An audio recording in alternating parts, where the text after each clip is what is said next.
Yay! More Outer Wilds. I can't stop playing this game. It's so good. It's so good. Oh, mouse on screen. Shit. There we go. Let's go.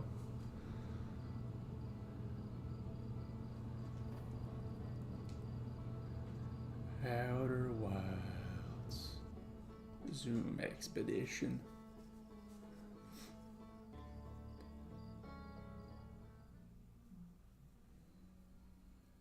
Wake up.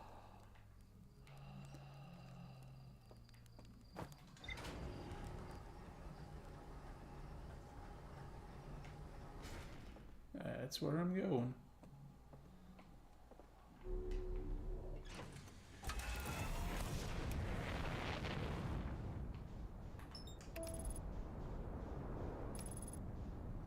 Heading straight for Giant's Deep. God, all the planets in this game except Timber Hearth fucking suck. Holy crap.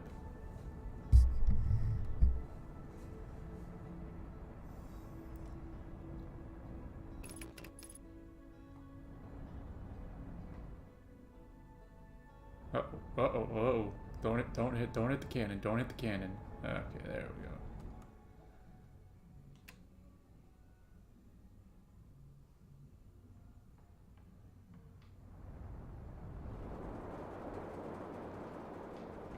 Where the fuck? Oh, hello. Okay.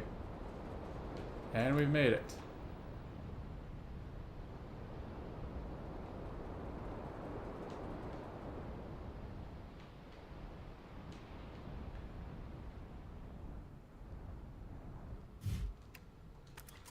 Touchdown. Pre-flight checklist. Jetpack auto boost. Translator auto equip. Freeze time while translating text. Freeze time while reading ship log. Freeze time while talking to others. Nah, leave that one up. I want to see something.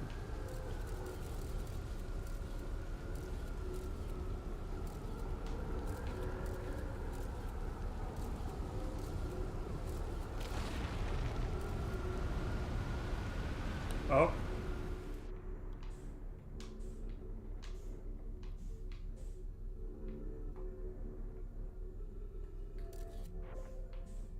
I'm just gonna hop in here.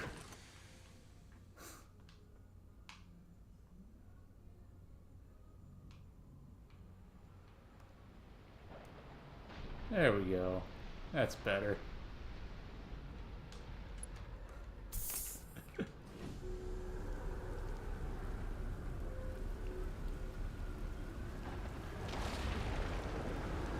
Did we get... Oh, we did. Okay.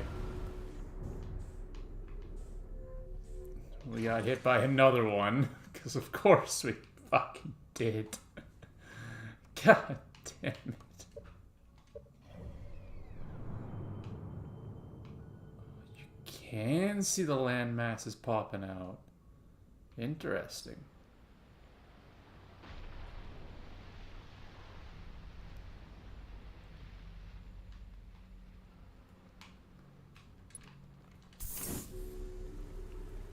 Now, could we maybe wait till I get to the settlement for another one of those to happen, please?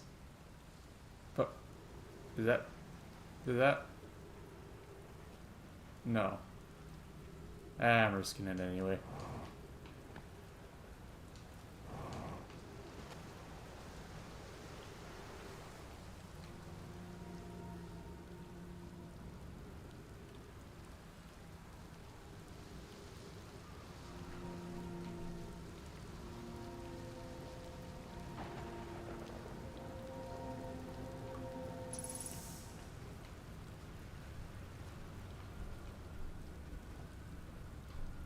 Is that gonna hit me?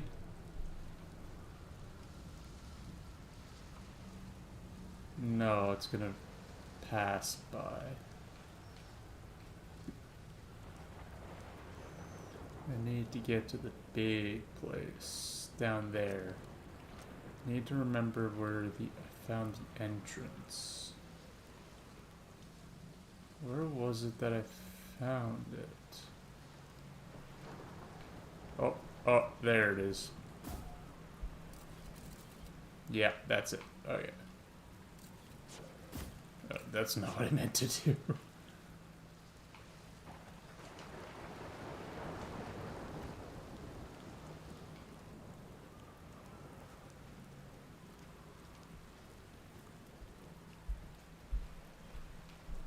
So I gotta go over this in way-ish.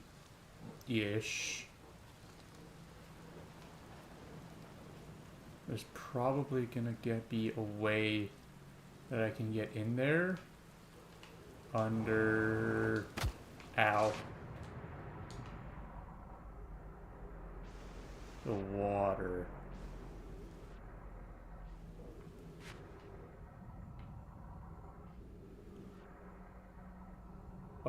Oh, is that it? Is this it? Yeah, this is it.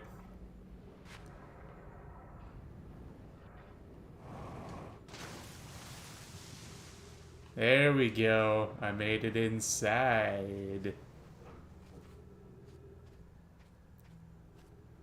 Yeah.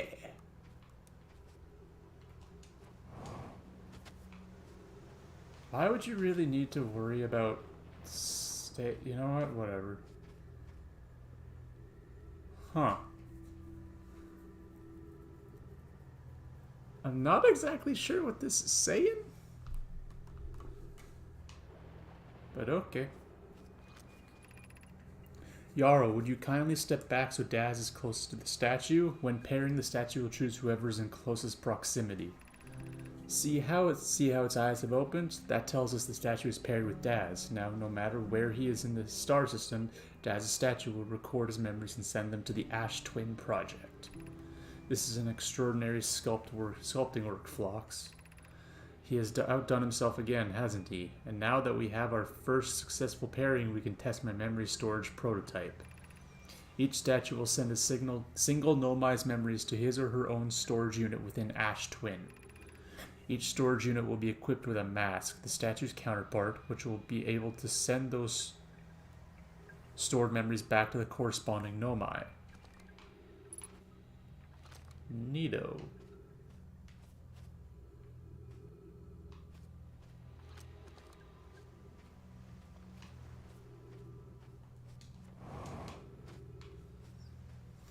There is... I think I'm probably going to open the door over here so that I can just go to my ship when I'm done here. There we go. Coolio.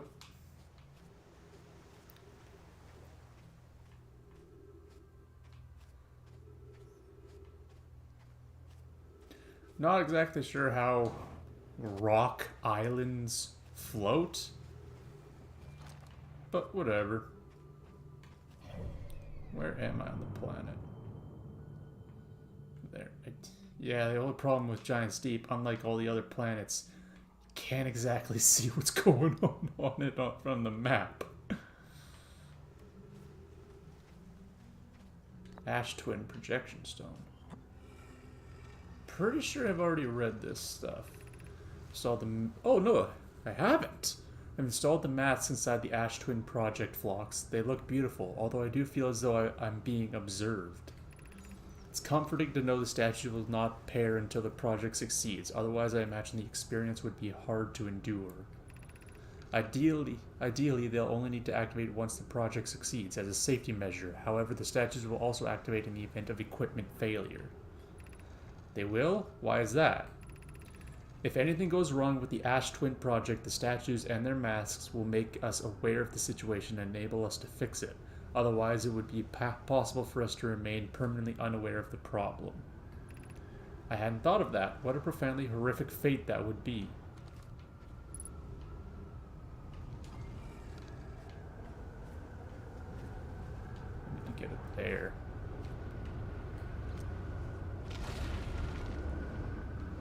Oh, and we're going into space.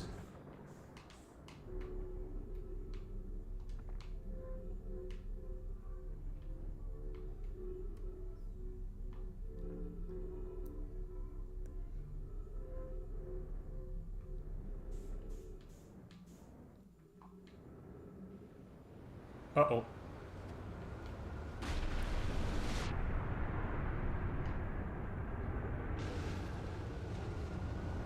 I wanted to see that with no water down there.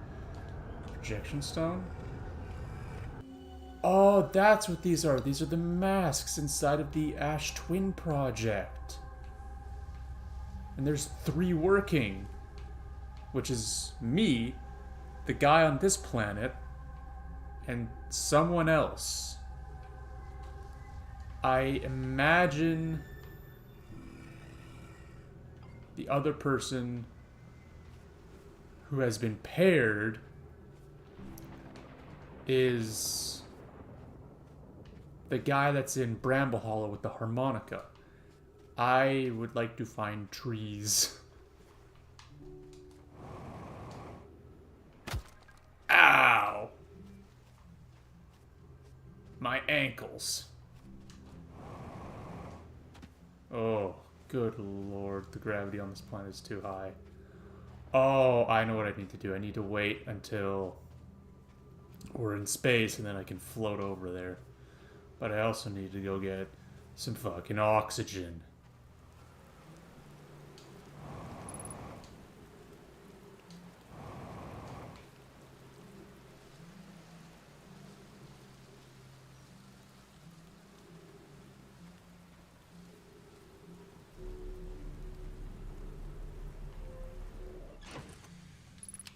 Refill that too. Alright.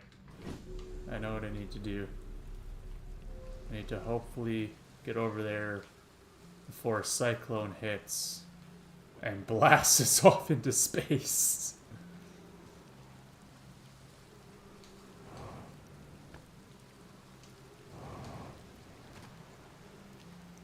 Made it.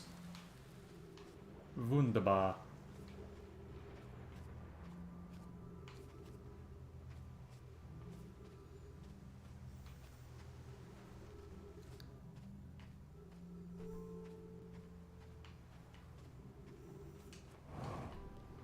It would be very nice if a storm would hit us sooner rather than later, though. Okay, so you pair to the statue statue pairs to the mask, and then the mask is paired to you. Neato.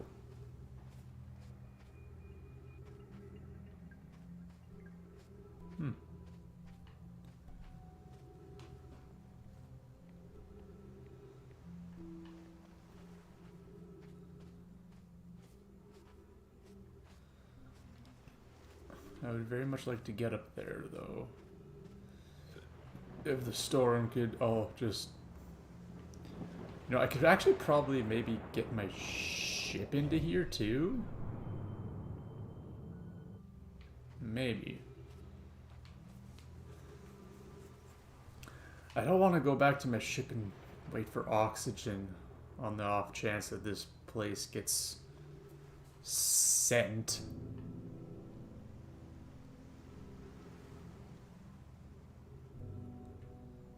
So I think I'll just sit here and wait. Problem is I can't look at my map to see if there's any storms coming. Because you can't see the storms from the map. How far along is the sun? Oh, not that far. Interloper's probably only made... Is that the Interloper's first or second pass? I think that's its first pass.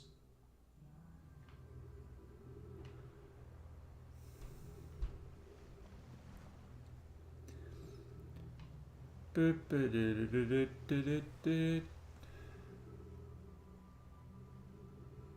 also don't want to bring my ship closer, because then it might get knocked off of this island when it goes up.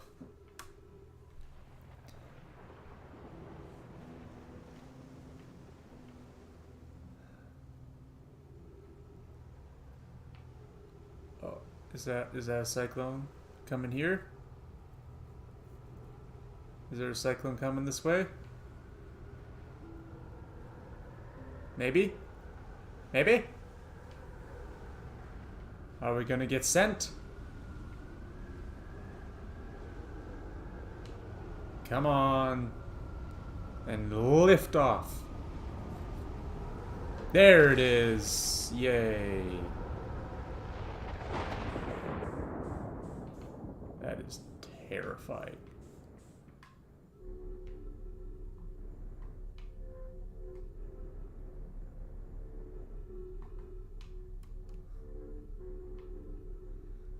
But that is kind of terrifying, just seeing the planet fall away beneath you.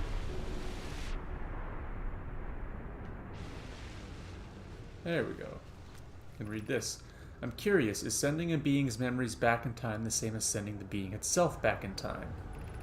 As an example, if we were to send my memories back in time, is that the same as sending me back in time? Not my physical body, but my essence. I imagine they're two different actions. Wouldn't both actions be effectively the same? Suppose that time was being rewritten. I believe this is different than receiving memories from what is effectively the future. But isn't the end result identical in either case? Huh.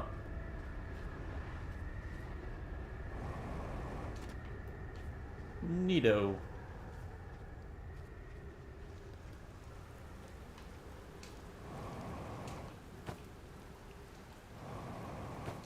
Fuck. No, you fucking don't. Yeah, I know.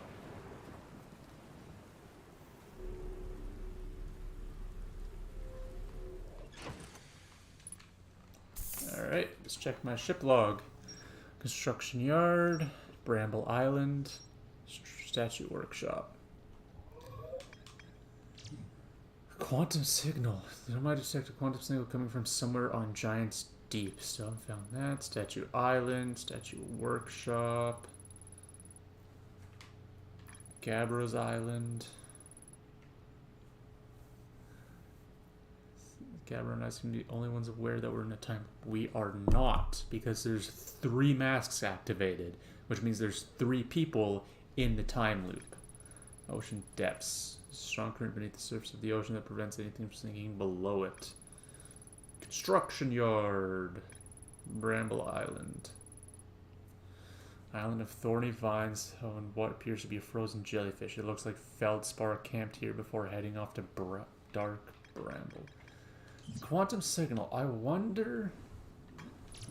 The quantum signal... Oh, wow. Is probably... Maybe on one of the islands.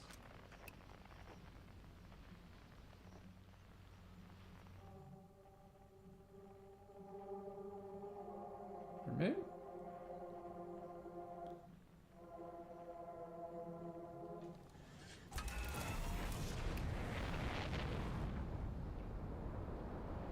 Okay, so it's not on that island. Clearly.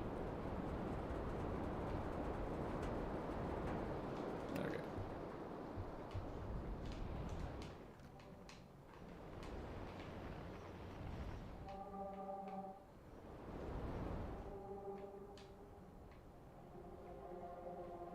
Oh, is it?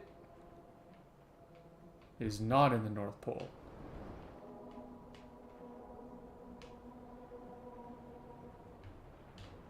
Shit. Woo.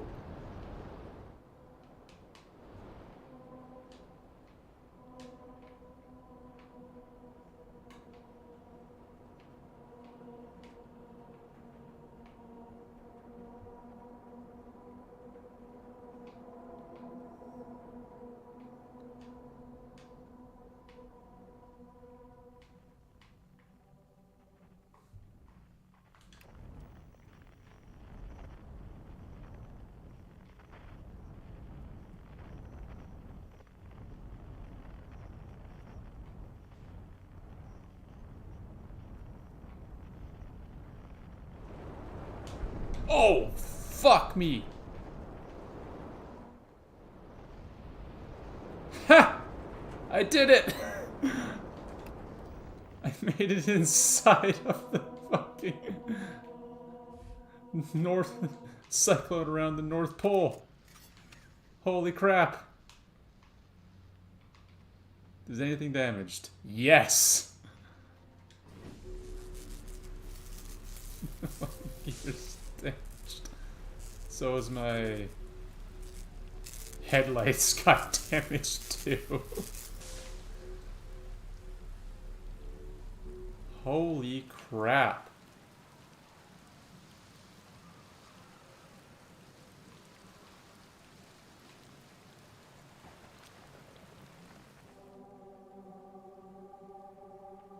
Yeah, it's up there.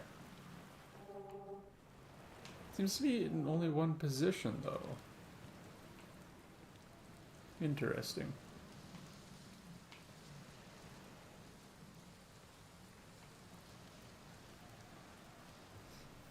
What have I found? Ooh, this seems like a nice corridor to get launched into space in. I don't think this island gets launched.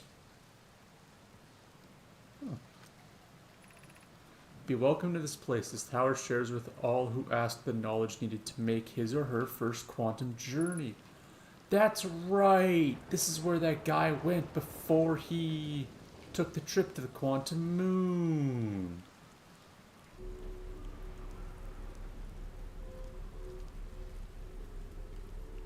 That is mesmerizing.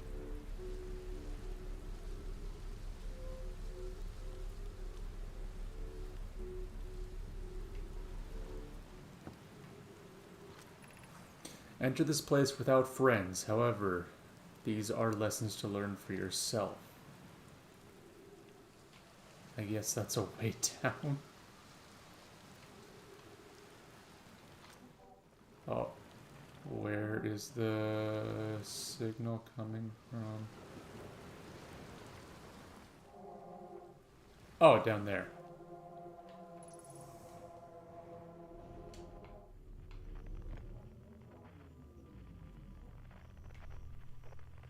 Down further? Oh, but it has started. Seek the wandering arch.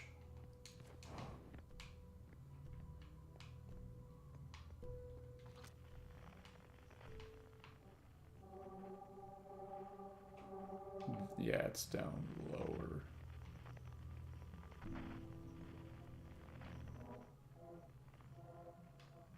Oh! The Wandering Arch. Is that the Wandering Arch? Oh, it is. Sick. Oh yeah, right. It catches me. Oh, hello! Signal identified. Island shard. There. Oh my god. Why do you always appear behind me?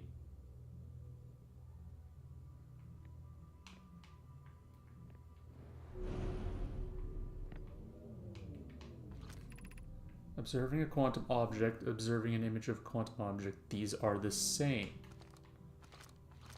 It's gone. And there it is. What does this one have to say? Oh, the same. Oh! It just moved. Oh, I know. Boop. No. Up there. There we go. Now you stay put. Haha.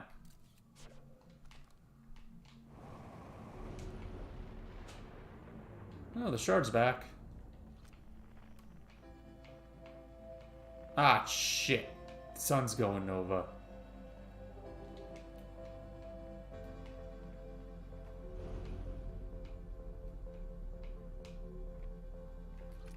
The arch and the crystal do not naturally meet.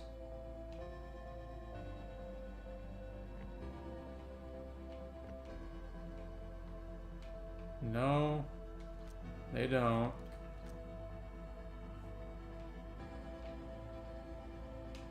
Okay.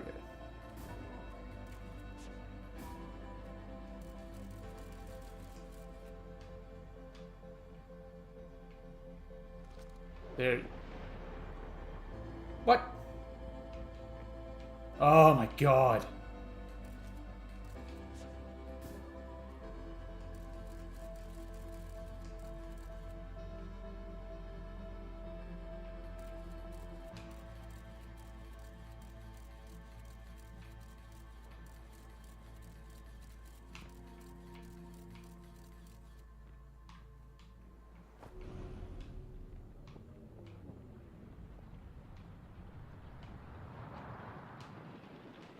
Damn.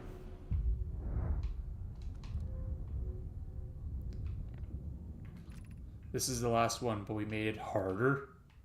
Oh, you assholes. Oh no.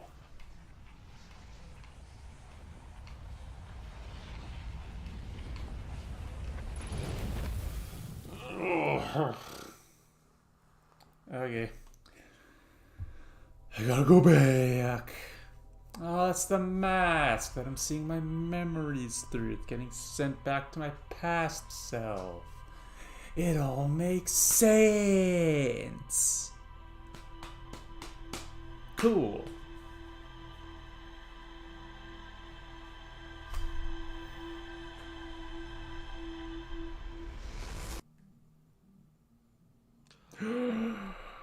I gotta go use the bathroom.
Nice thing about having a bathroom next to my setup, I don't have to go very far to use the toilet.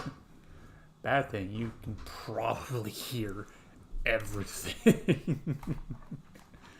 Alright, let's resume.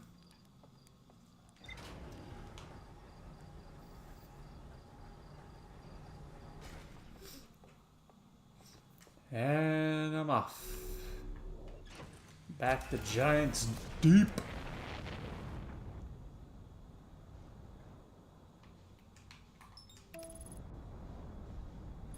Let's go. Going to Giants Deep.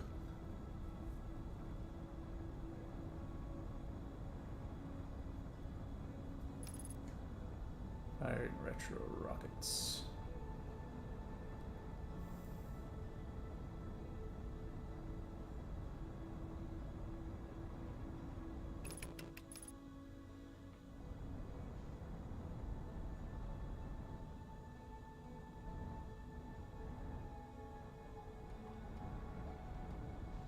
Oh, going the wrong way, going the wrong way. That's the South Pole, that's the South Pole.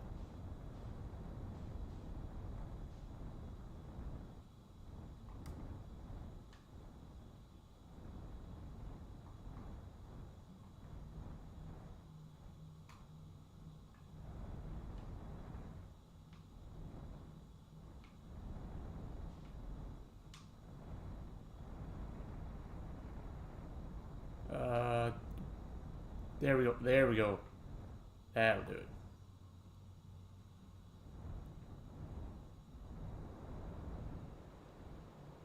There it is.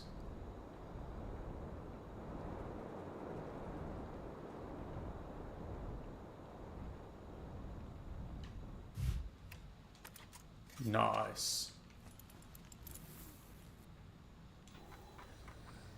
Tower of Quantum Trials. I've found it. Cool. Okay. This is probably where I come down at the end. I go the entire way through the fucking tower.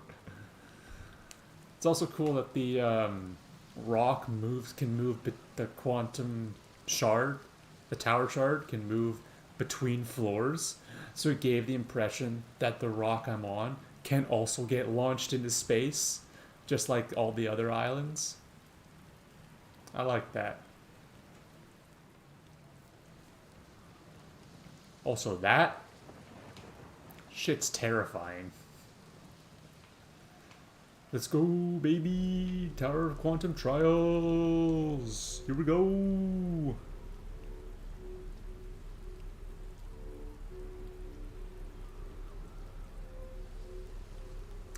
Honestly, as much as I have hated on this planet, it's one of the nicer ones. There you are.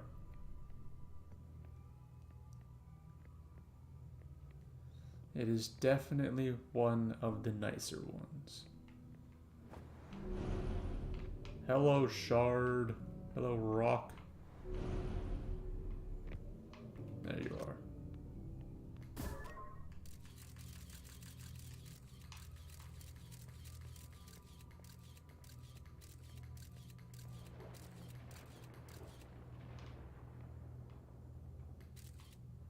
Oh, that's me. I thought that was a plant.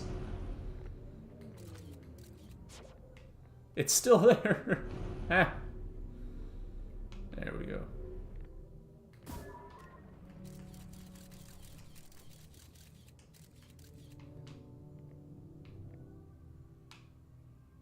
Come on. There we go. Keep an eye on that thing, too. Hello, rock.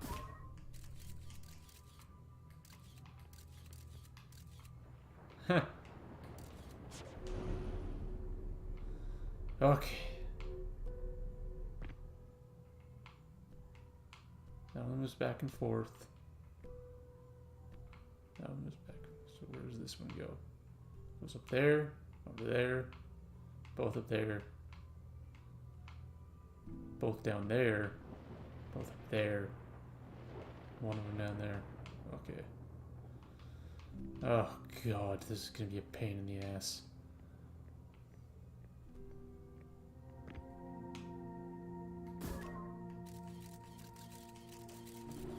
Keep an eye on that one for me, please. Thank you, probe. Okay, where did you go? Up there. Beautiful. There we go.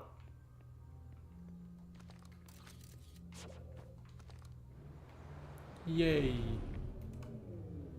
Whoa. Big room. We offer our congratulations. You've learned the rule of quantum imaging. Take this knowledge with you on the remainder of your quantum pilgrimage. Remember, the other quantum shards have other lessons to teach. Our curiosity goes with you on your journey. You walk in the footsteps of those who came before you, and your path guides those who will follow later. Only really... The other quantum shards didn't really have much to teach. Like, this one taught you that if you take a picture of it,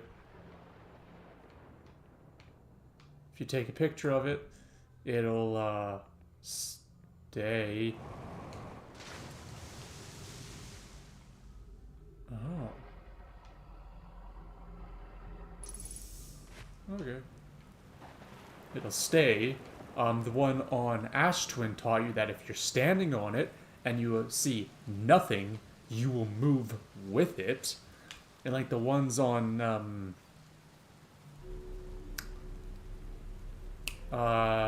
Timber Hearth and Brittle Hollow both taught you the same thing, that the quantum rocks move when you're not looking at them.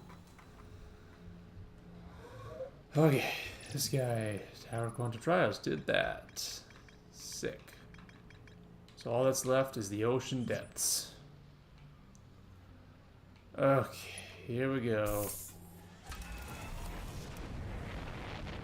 I'm not too pleased that I have to go in the water.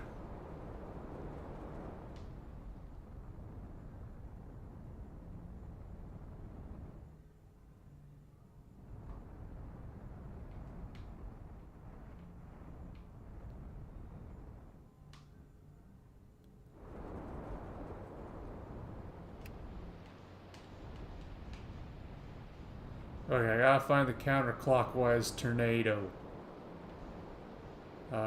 Clockwise. Those are all clockwise. There you are.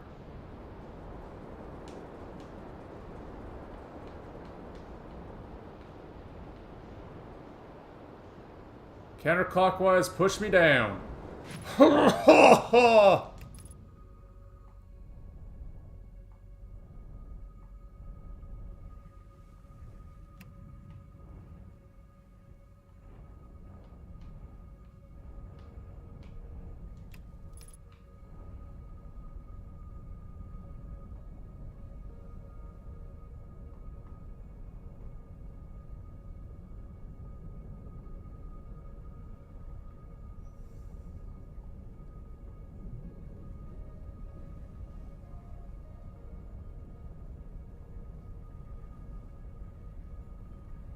Is that coral in the planet's core?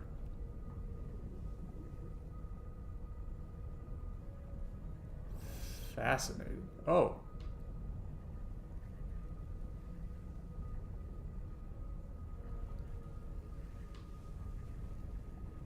Fascinating.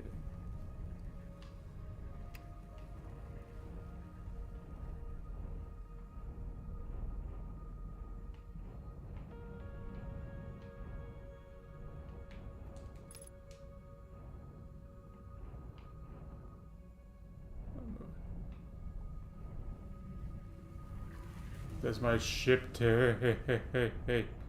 Oh, it is red. Okay.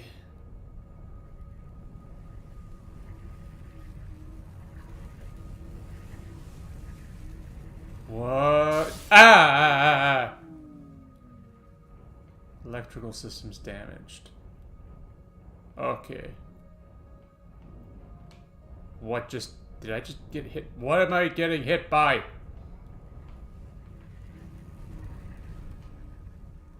Please do not send me back in there.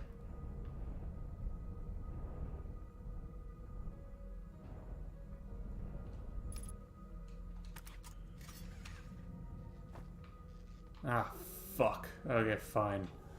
I'm going back. I'm going back up.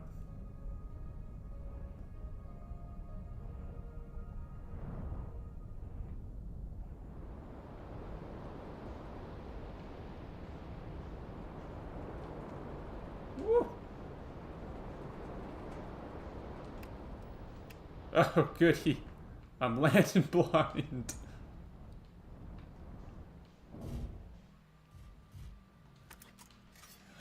Jesus. Where the hell is it?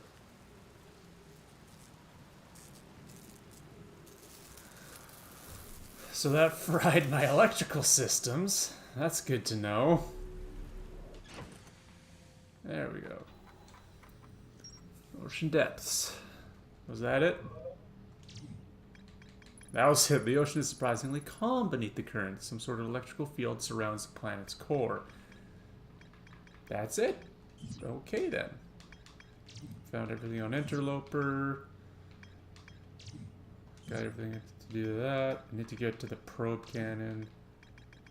Everything to do with that. Timber Hearth is done. Atla Rock is good. Ember Twin. Oh! I have explored everything in the Sunless City.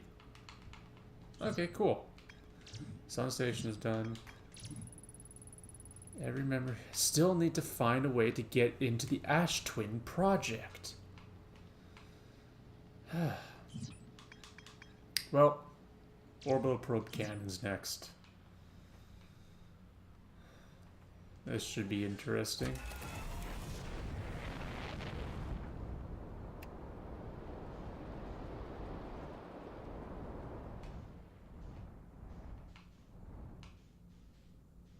That's Brittle Hollow.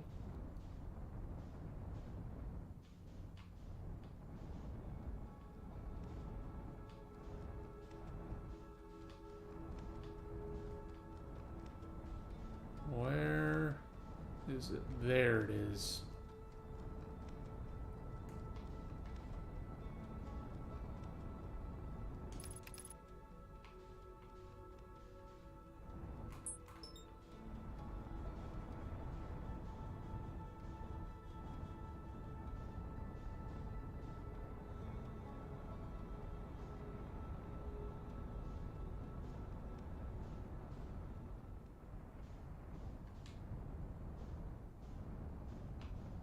Where'd you go? There you are.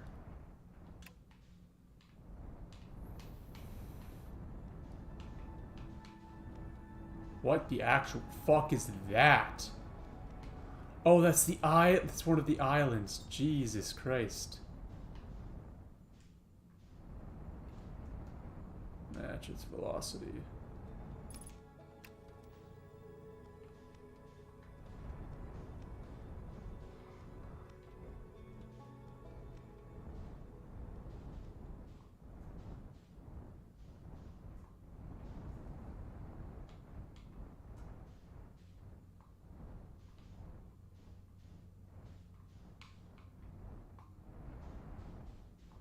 Come on.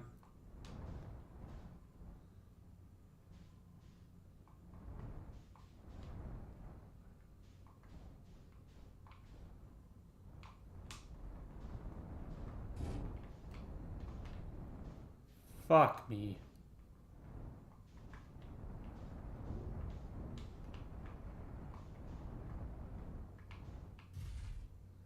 There we go. Jesus. Jesus Christ.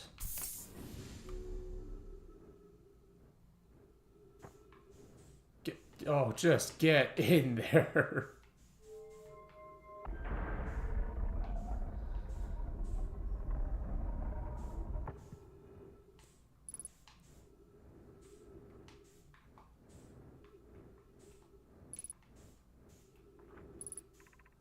Probe tracking module? Oh, definitely need to go in there. Launch module.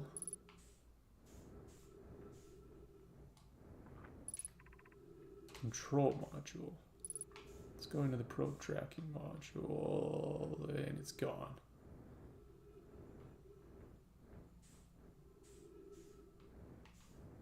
Okay, that's gone.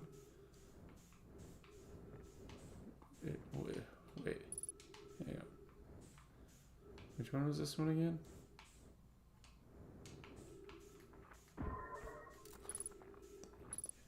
Control module.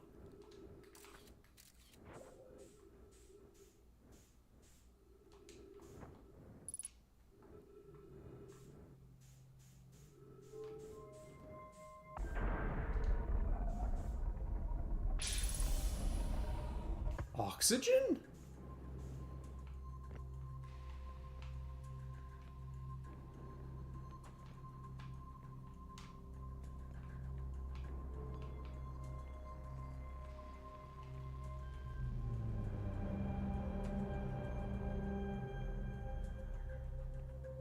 Oh, that's Ash Twin.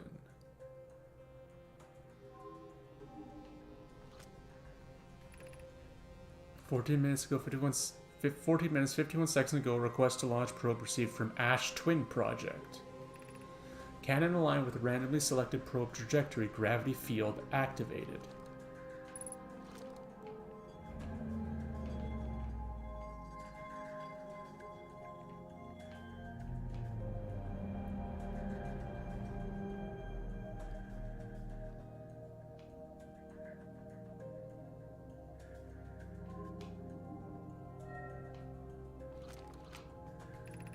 Begin launch log. Orbital probe cannon. Launch request received. Probe launch successful. Probe tracking module is receiving data from probe. Is it? Orbital probe cannon structure compromised during launch. Damage to multiple modules detected.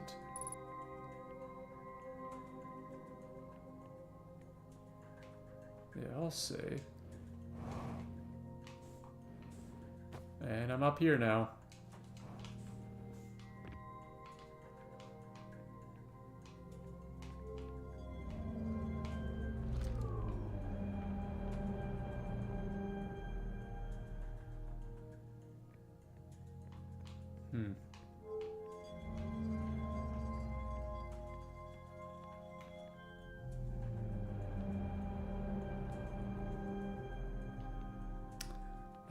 The orbital probe cannon damage report. Severe structural stress detected. Assessing damage to modules. Intact, no structural damage. Viewport window fracture. Oh. Control module, intact, no structural damage. Launch module. Viewport window fractured, module exposed to vacuum of space. Probe tracking module, missing.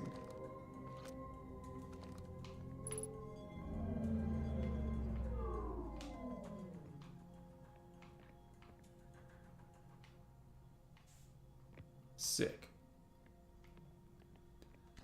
Launch module.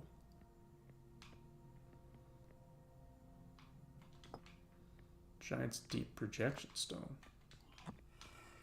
Have I already read this? I have bad news, Evans. Yarrow says there was a problem with the proposed power source. The orbital probe cannon won't be asked to fire. You're pulling my... I have read this. Yeah, I have read this.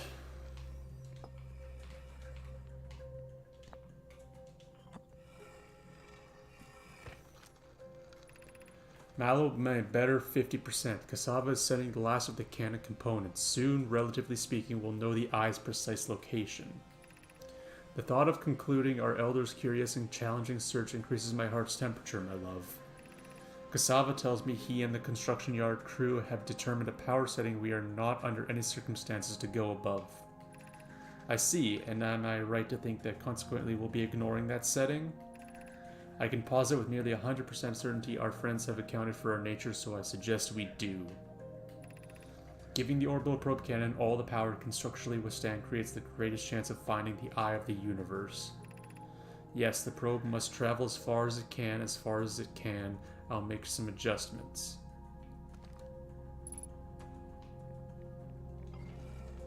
The launch module.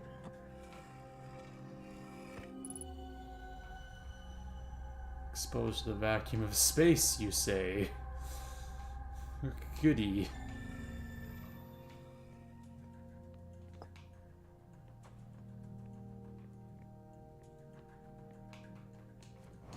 Whoop, fuck, ow.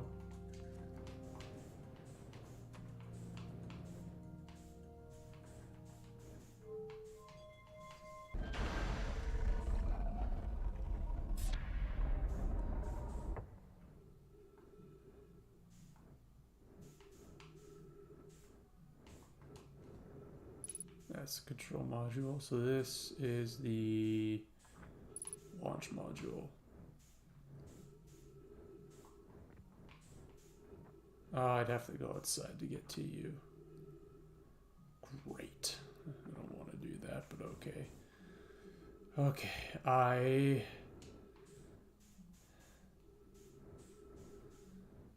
don't want to do this. But at the same time,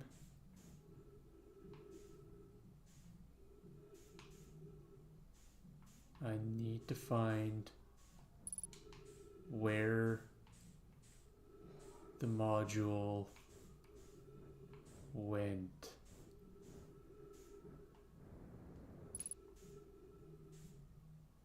Oh, it's starting to drift away from me. Oh, it's starting to drift away. Oh, I don't like this.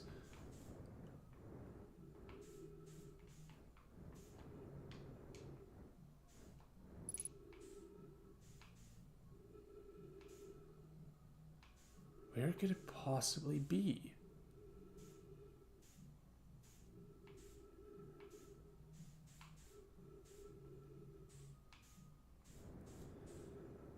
Okay.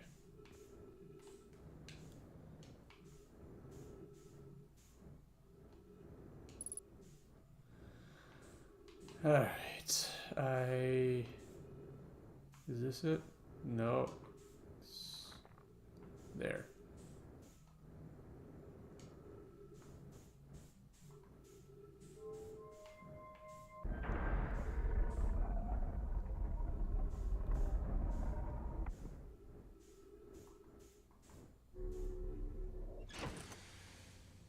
That wasn't it either.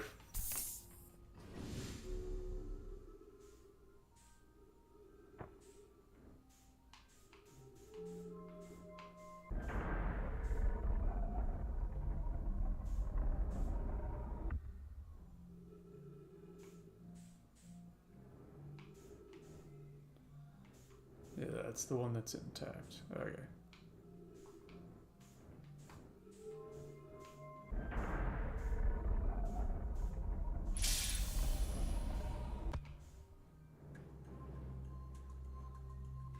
Down here. Alright. I need to get a better... No. I need to get a better picture of where that module went.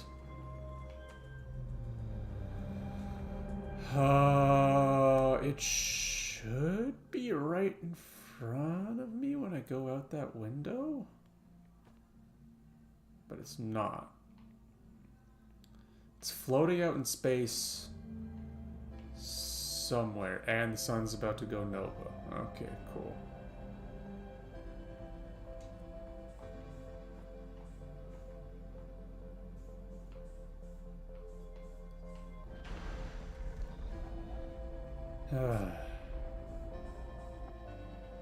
I also, unfortunately, have to go out in space in order to get into there.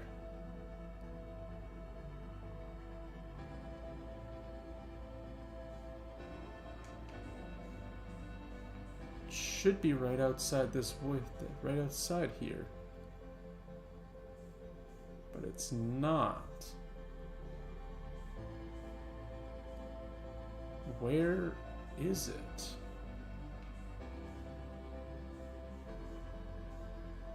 See if I can have a little bit of time left. I might be able to get liftoff with my ship. See if I can spot it somewhere.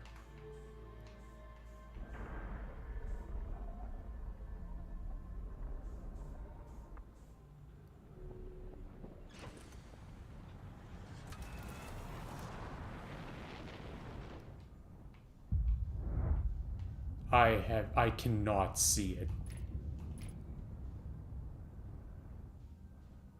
It is gone.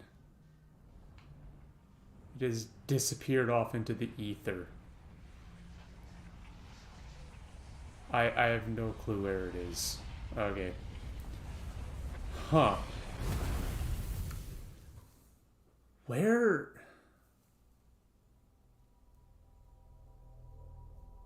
So I guess there's no getting to the control module. That's... whatever, that's fine. I'm gonna land back on the cannon first, and then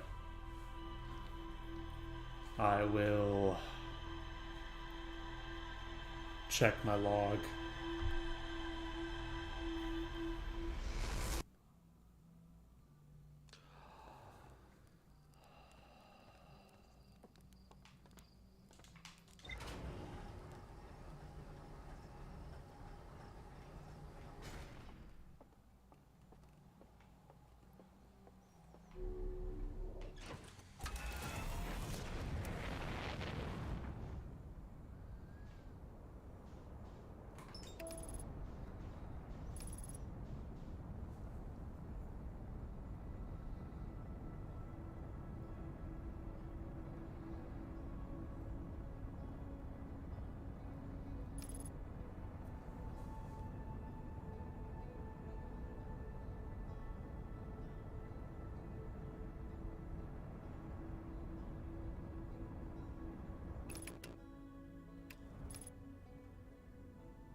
No, no, no, no, no, no, no, no, no, no, no, no, no, no, no, no. Yeah, no, that control module is just fucking gone. Lost to the ether of space.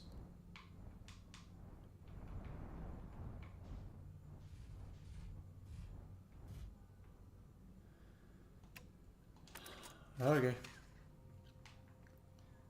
Oh yeah, I should probably put that on. That might be a good idea. Orbital probe cannon, probe tracking module, launch module, and control module. Okay, the tracking, one of the orbital probe cannon's 3 modules, the probe tracking module receiving data from the launch probe, and no, my computer reports the probe tracking module as missing. Because it is. I wonder. Oh, fuck me.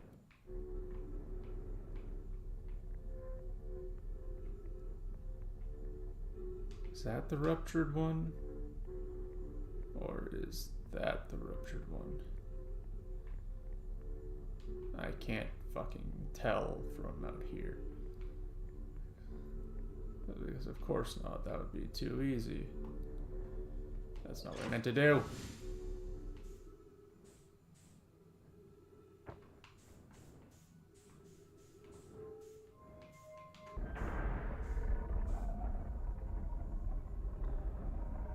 Down. Got it.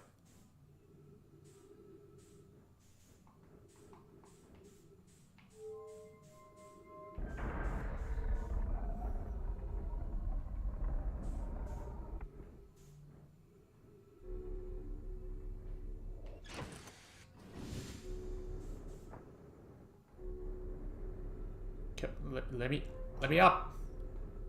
Jesus. Okay.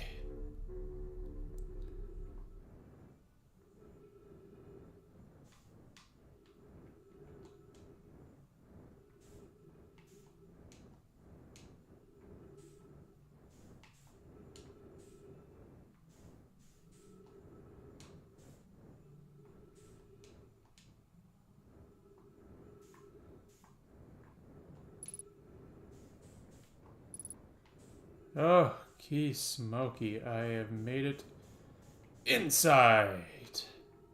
Wonderful. Is this the tracking module? Imagine, Privet, the probe tracking module will be the first to know the coordinates of the eye of the universe. You'll be the first to see them. I am honored and terrified.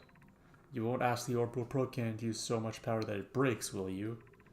Fret not, my nervous friend. We only need to fire the probe once, anyway, so who minds if it compromises the orbital probe cannon's structural integrity slightly? I would mind, Mallow. I would mind, because we won't be capable of receiving our probe's data if the probe tracking module is destroyed. I'll be able to see... Oh, it is! I fucking thought so. God damn it.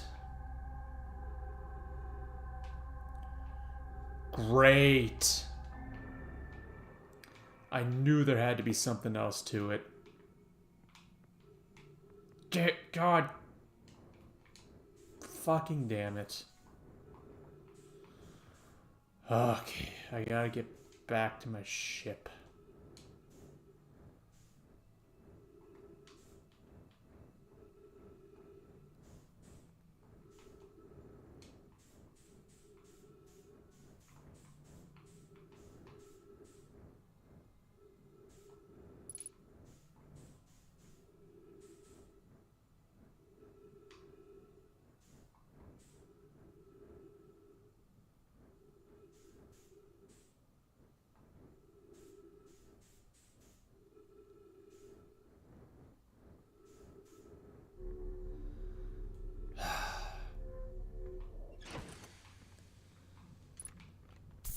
God damn it, launch module.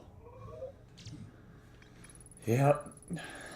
I saw a probe tracking module through no my projection pool. It looks like the module is underwater. I could see purple electricity outside the viewport.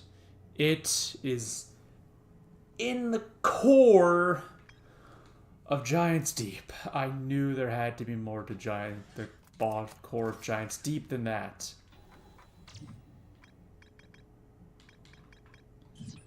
Okay.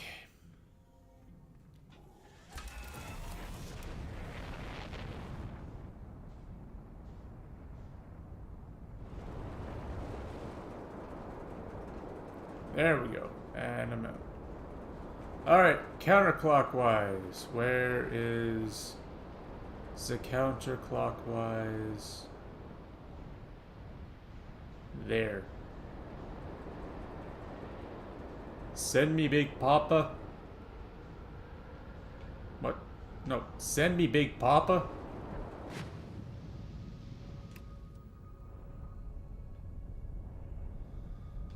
Okay.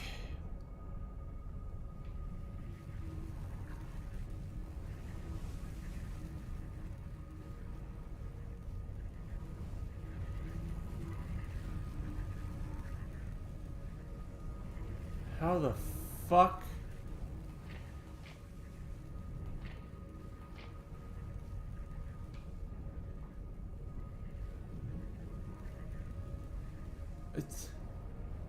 Is it in the core? Are those lights that I'm looking at? I think so. I think those lights that I'm looking at are the thing. I must have bounced off of it.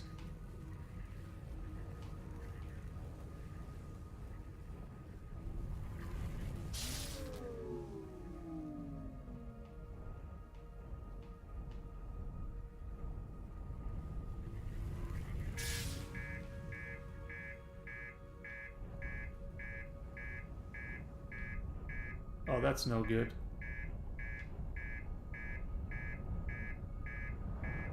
It's a good thing I'm right next to a fucking island, I guess.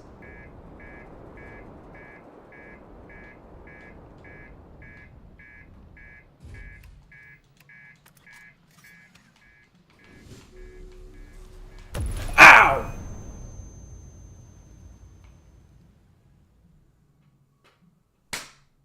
My ship blew up.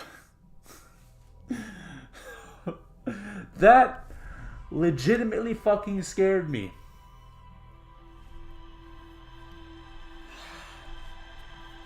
Okay. How am I supposed to get under there?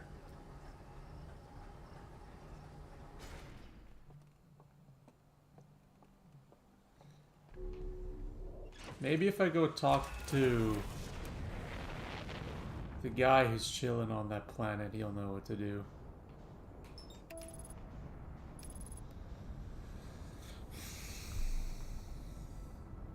That legitimately fucking scared the shit out of me. Holy crap.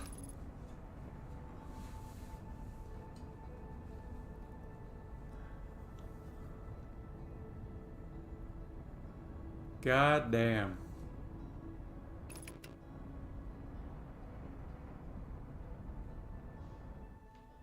Yeah, let's just go nose first into Giant's Deep. Ooh! Oh! Oh! Oh! No, thank you. Okay.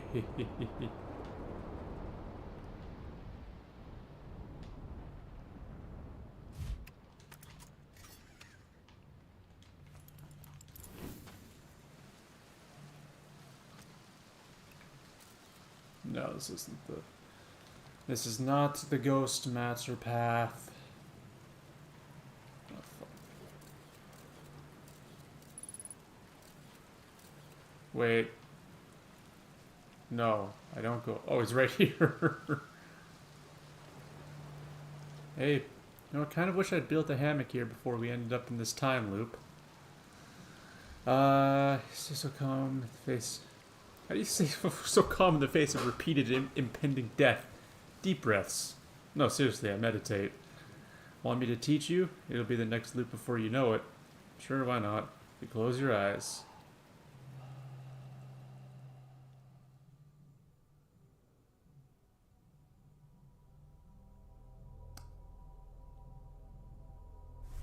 Did I just... Did I seriously just sit there and... The quantum moon is orbiting Giant's Deep. Either I sat there and meditated with him long enough that the next loop happened that we fucking got blown up, or he killed me. He just straight up fucking killed me. Maybe I'll chase that probe.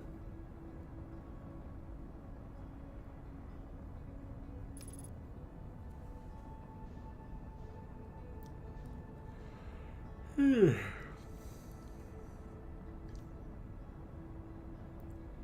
have arrived at our destination.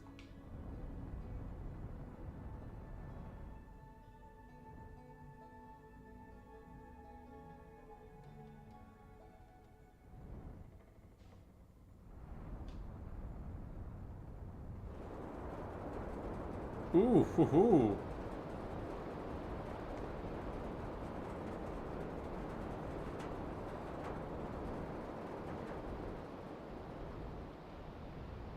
Fuck! Wrong direction. Wrong direction. Jesus. There he is.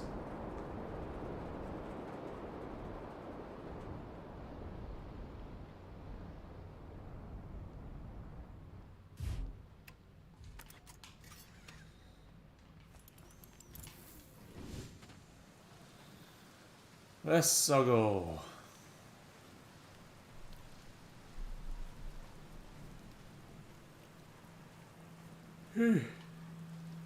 Sup? A few loops ago, a cyclone came by and tossed my little island into space.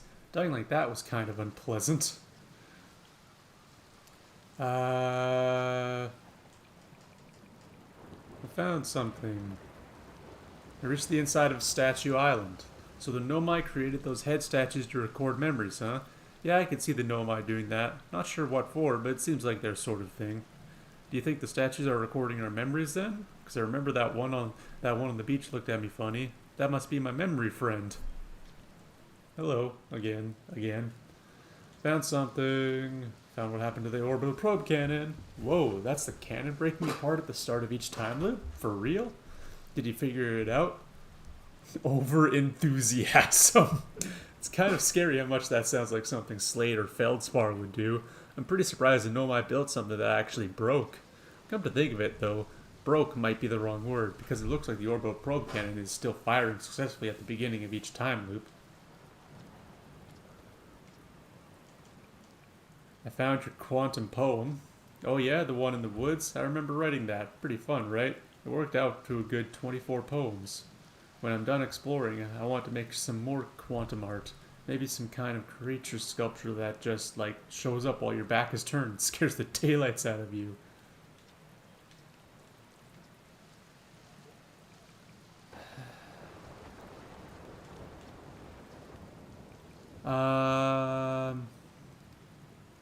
See you later. God, how do I get down there?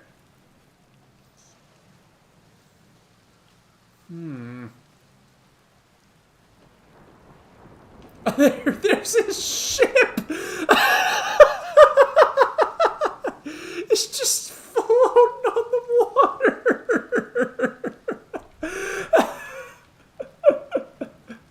Oh my god. That's incredible. Wow, okay.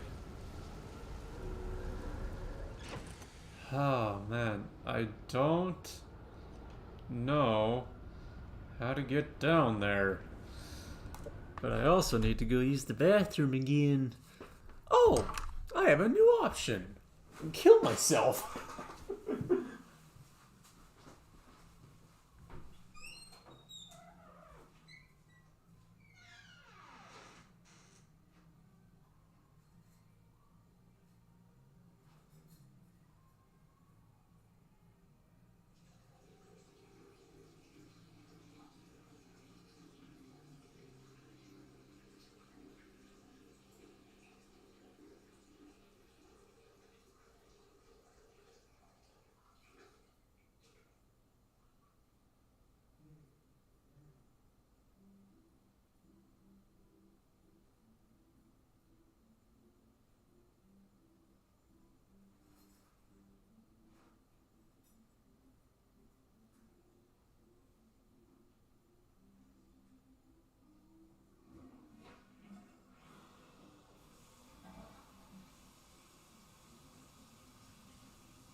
That option would have been nice to have a few loops ago, back when I was just sitting around waiting for the sun to explode, or just waiting to die, or floating around in space because I accidentally got launched up into orbit around fucking Ember Twin.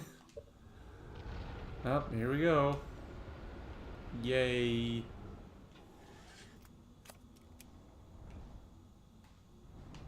Man, that is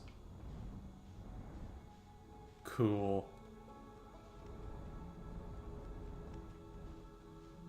And down it goes. Oh, I'm getting closer to Giant Steve. Yeah, let's go.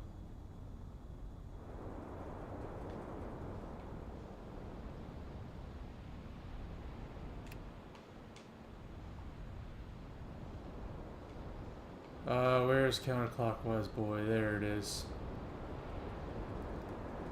Okay, I've got a terrible idea, but it's worth a try. Okay. Match velocity. Velocity. Match velocity.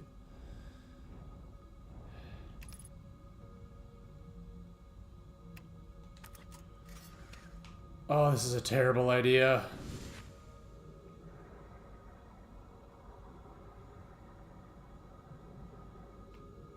I'm going to die.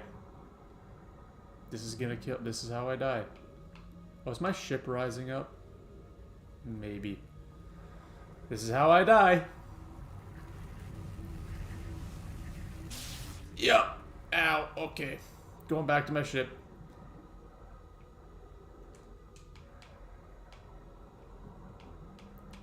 Yep, that is a no-go. Is my ship...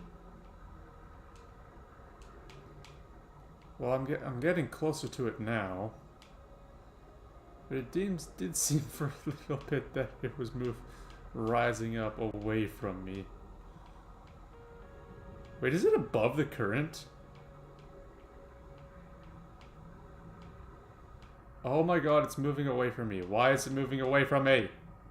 Ship, come back. Ship.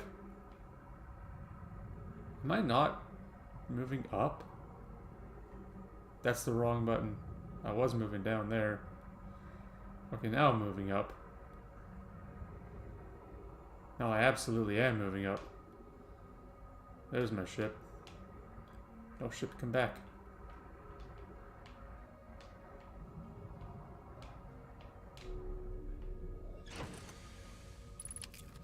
Okay.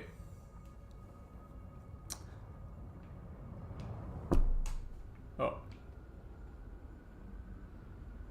I hit the current. It's a good thing my ship waited for me to get inside of it to do that, I guess. What do I do? How do I buckle up? Oh, well,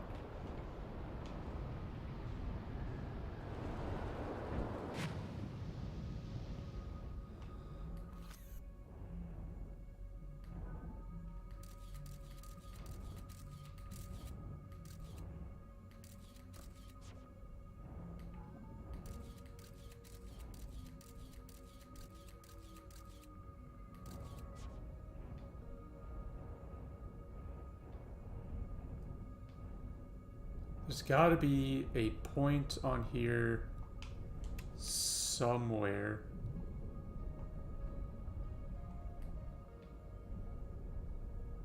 Where it's not electrified, so I can get in there.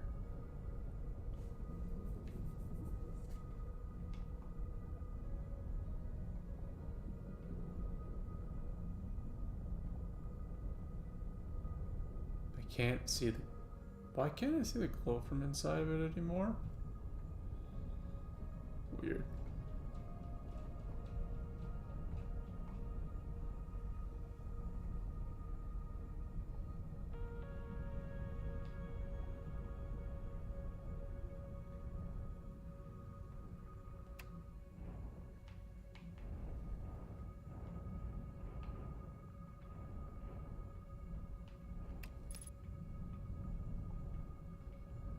Oh, it's a jellyfish coming up. So that red light I can see inside of it is just a bunch of fucking jellyfish.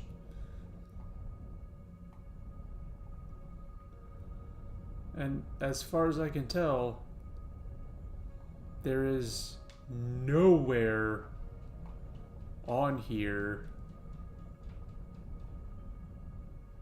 that is not electrified.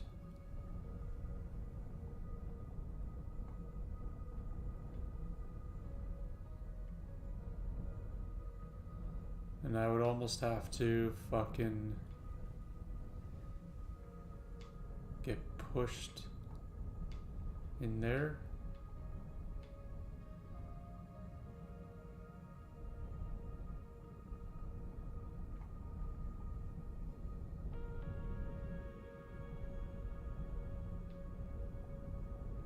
I'm pretty sure the module's in there though, but I can't get in.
How?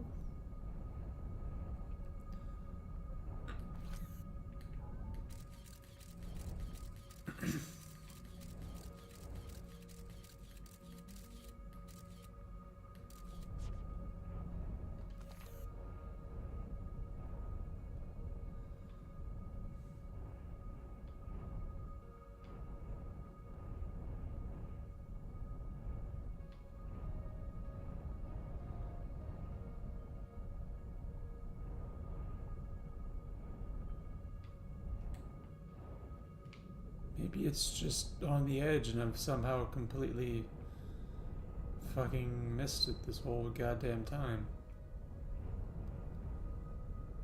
I mean, it doesn't seem like it, but...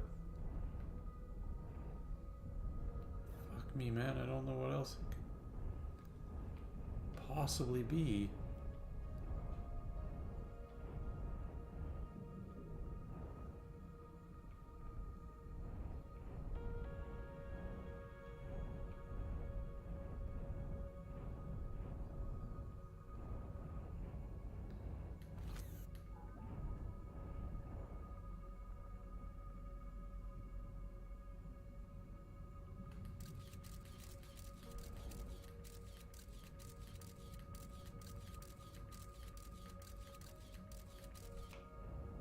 Oh, the thing is fucking yeeted, man.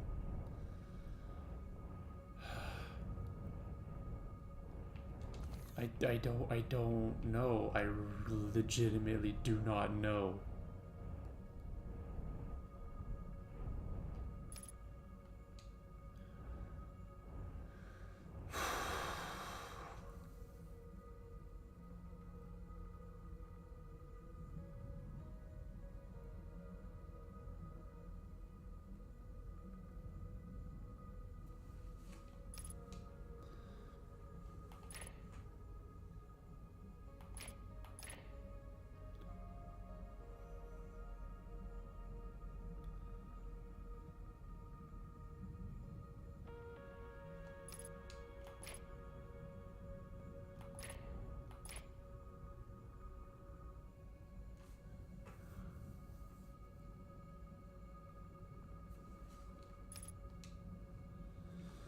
I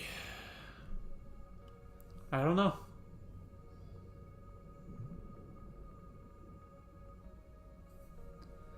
I do not know what I'm supposed to do here.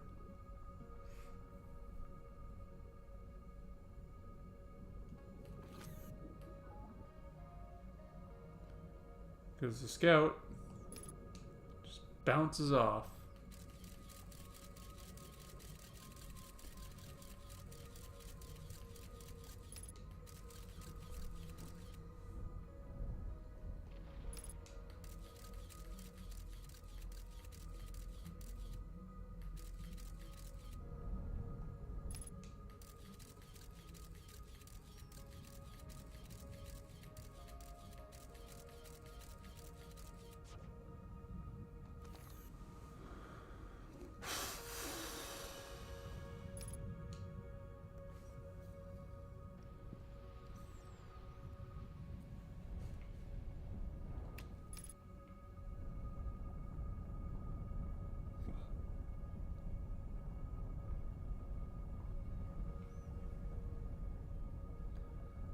I got nothing, man. I don't know what to do. I am stumped. I don't know. I know for a fact. Oh yeah, that's. Oh, that light is because that light's because I'm getting too close to it. Gotcha. I know for a fact that it is in there. But I can't I can't get in there.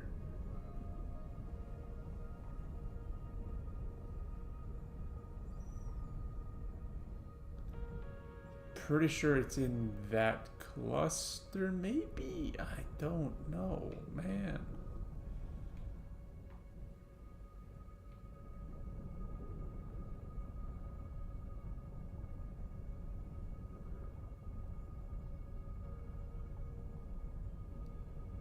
You know, maybe I just haven't found it yet.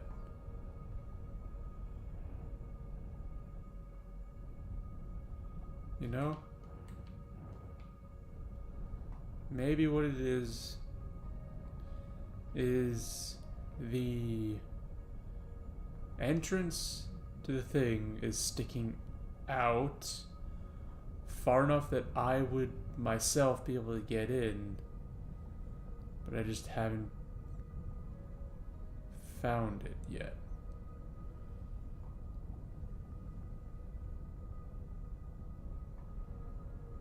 Maybe. I don't. I really.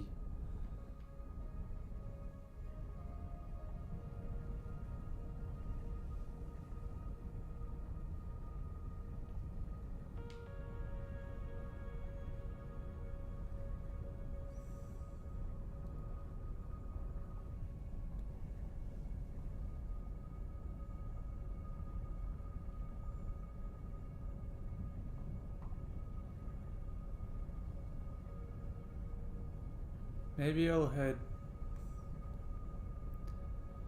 back to the cannon.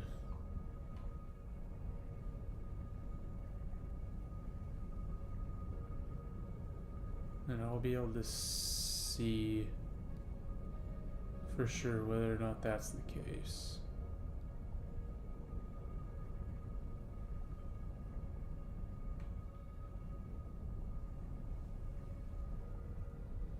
So if it is, that is some fucking bullshit.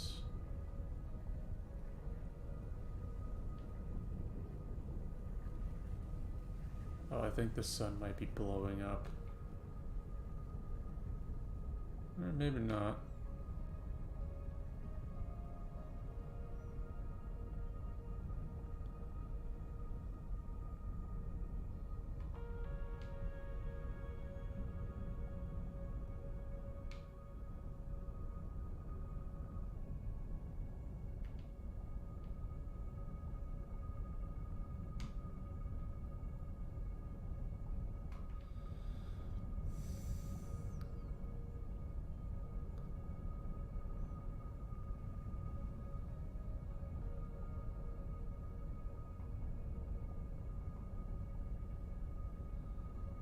Huh.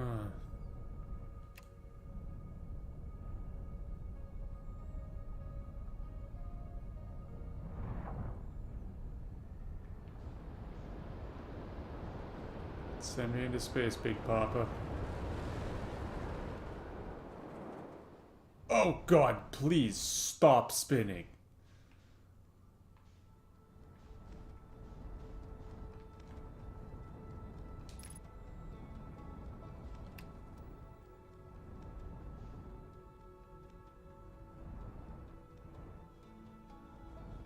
There it is. Oh hey, there's the quantum moon. I wonder.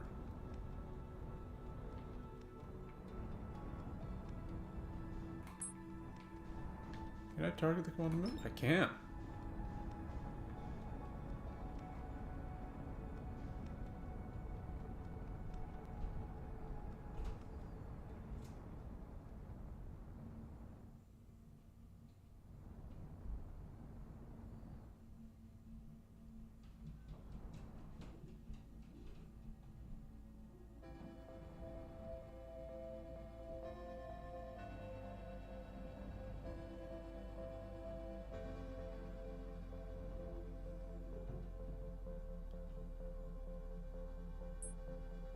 And it's gone. Okay.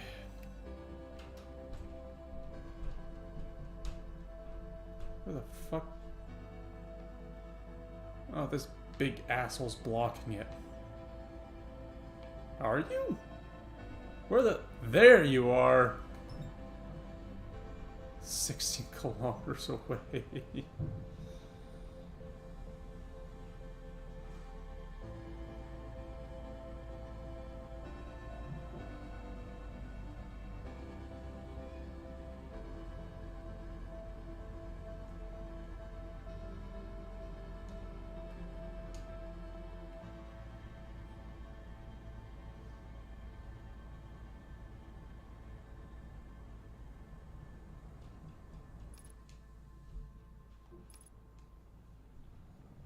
There it goes.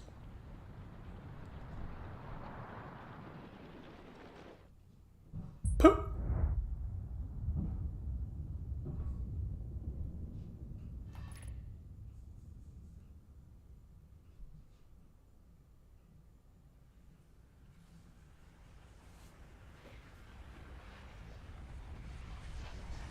God, that's really bright!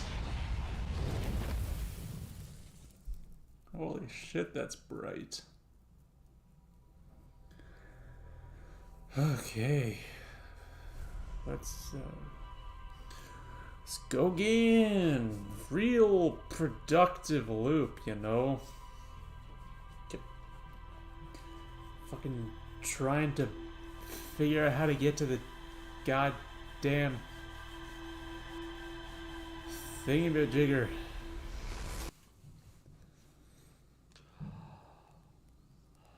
Quantum moon's up there again. Interesting that I can't land on the quantum moon.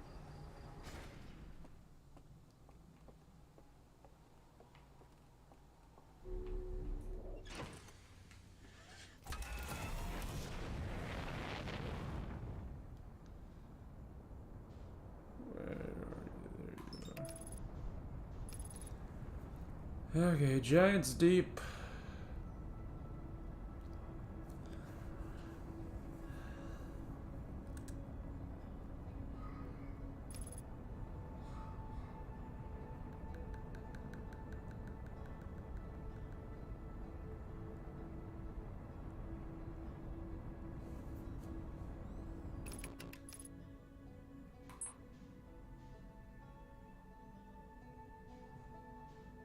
There we go.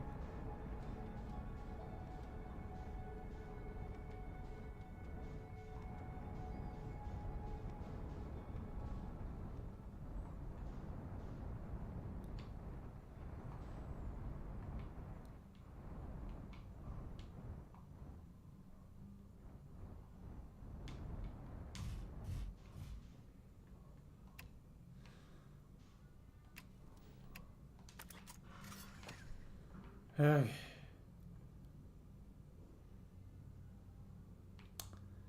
I don't remember. Actually, I can do this, actually. The launch mod. The launch. The launch module. There we go.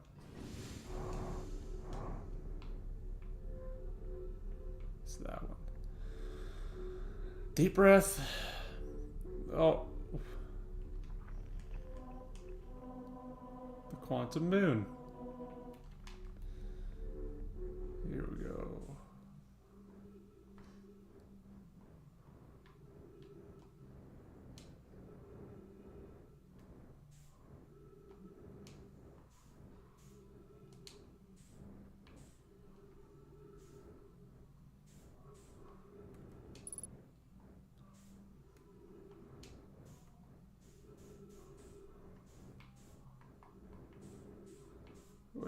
There it is. It's right, it's gotta be in here.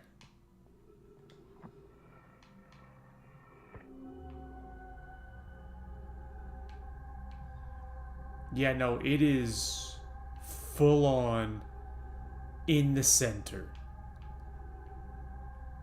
No doubt about it.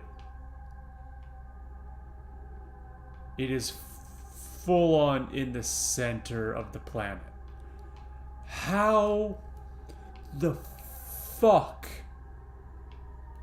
do I get here?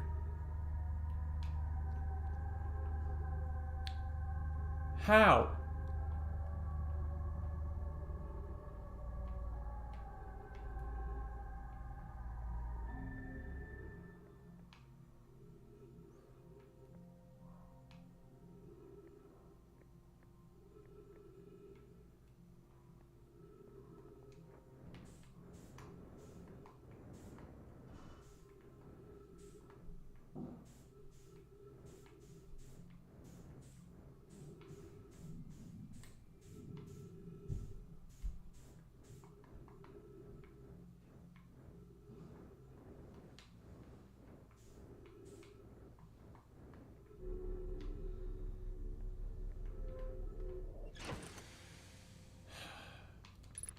I don't know.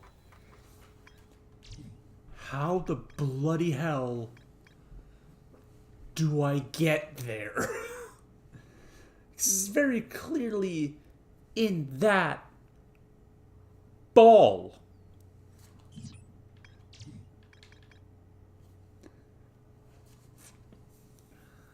Receiving data from the launch probe. Any Nomai aboard the probe tracking module would be the first to see the coordinates of the eye of the universe. A Nomai computer reports the probe tracking module as missing.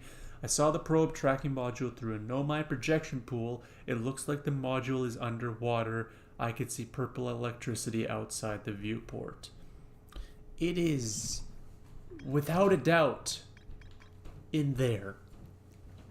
How do I get in there without dying or blowing my ship up? Do I just ram it in there?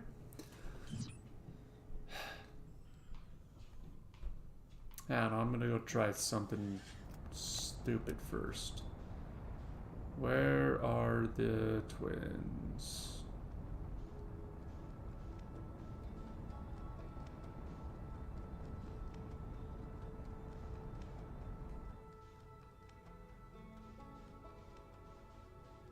Is that the interloper?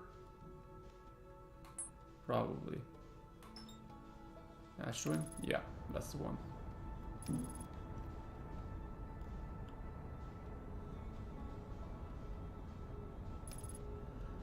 I'm fairly certain I know where the Giant's Deep portal is going to send me. It's going to send me to the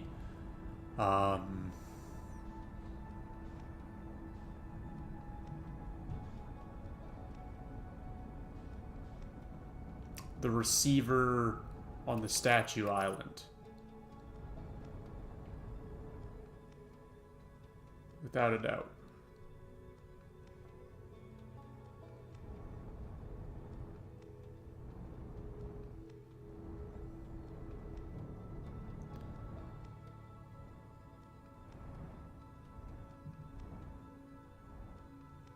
That is the Sun Station.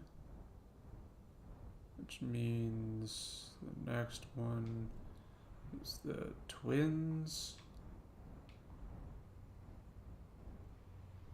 Right, I gotta check something out about that. I have a hypothesis about the Ash Twin warp station.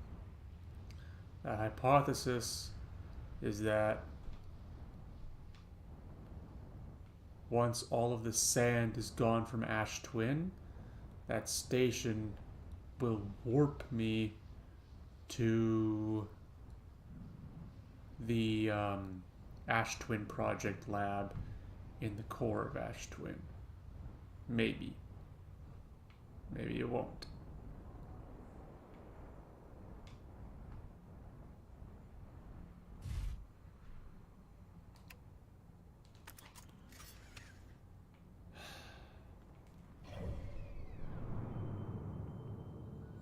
These are apparently the two tallest towers on Ash Twin. Oh, something's starting to show.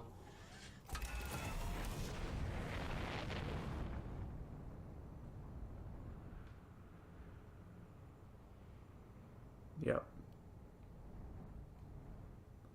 Actually, I think that one might be Timber Hearth?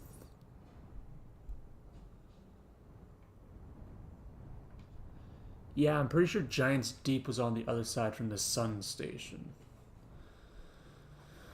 It's gonna be over here.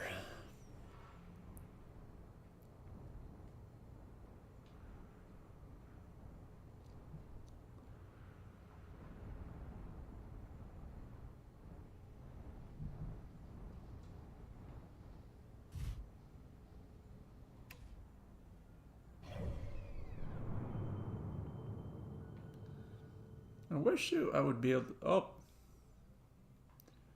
Quantum moons orbiting the twins. What happens if I go... And it's gone. Where is it now? Who fucking knows?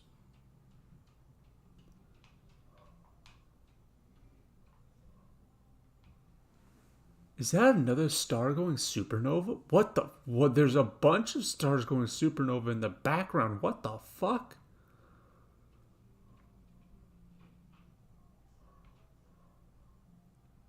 Are we nearing the end of the fucking universe or some shit?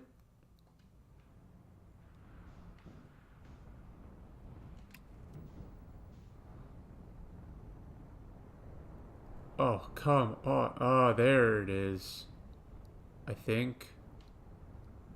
No, that looks like Brittle Hollow. That's Brittle Hollow Station. That's Timber Hearth. That's the twin. Oh my god, why is Giant's Deep the fucking deepest tower? Are you kidding me?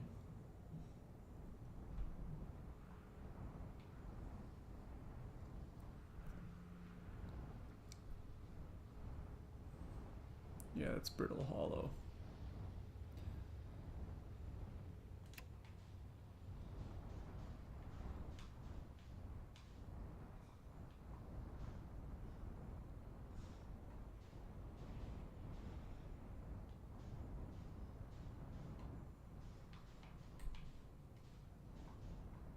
This giant steep is going to be around here somewhere. Maybe. There you are.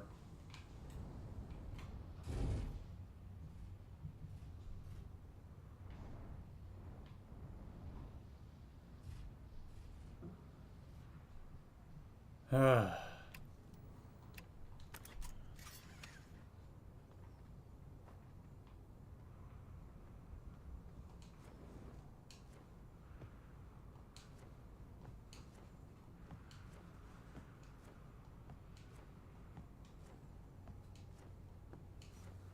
Hello, puppy. Hello. My puppy came to say hello. Hey, Piper. I should probably take that off.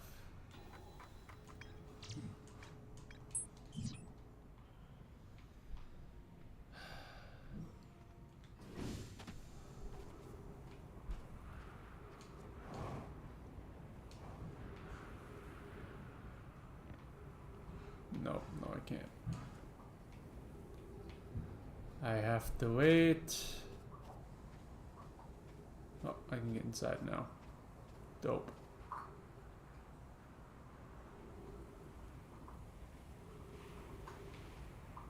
Is the sand coming?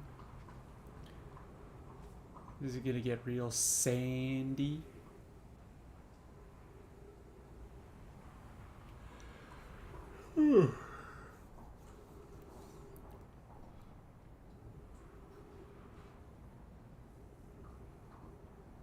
Oh, there's another supernova.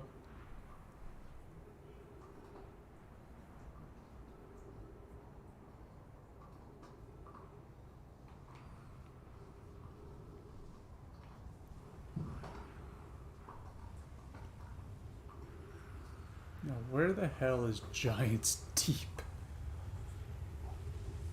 Oh, there it is. Sick. And there's the quantum moon, too.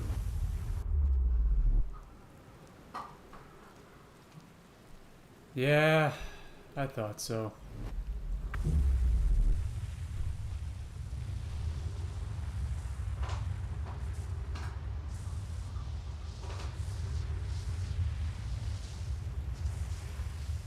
No, I want to see something actually. Probably be best if I sit here to see it.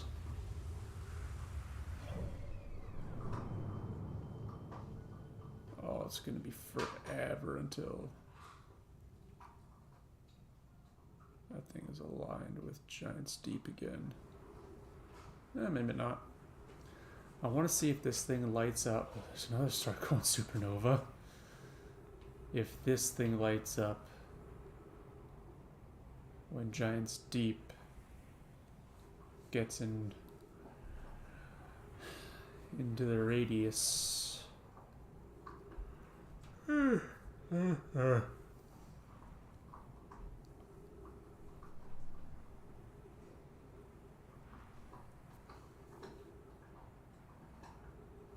Giant's Deep. Is it gonna light up?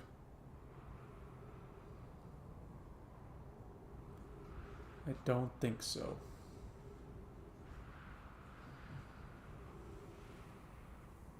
Yeah, looks like it didn't. Okay.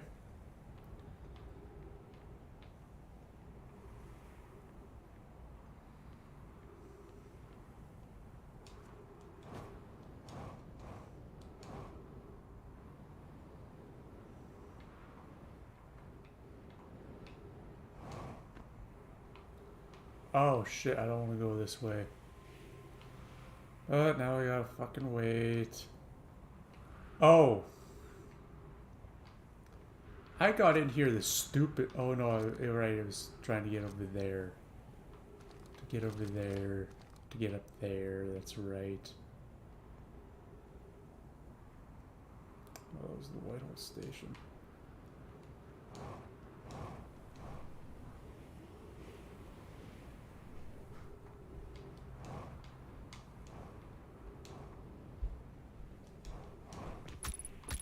Ow, ow, ow, ow. Wow, okay. I landed on a cacti. should probably go back to my ship.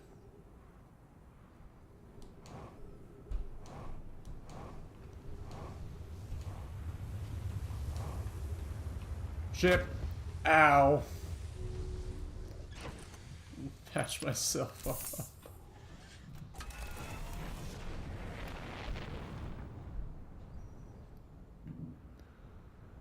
Well, since I'm here, I might as well test my Ash Twin project theory.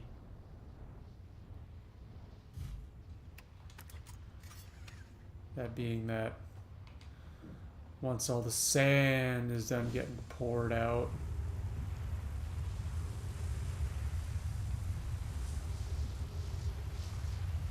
that the Ash Twin the teleporter in the Ash Twin Tower is going to send me to shit. Oh, fuck me.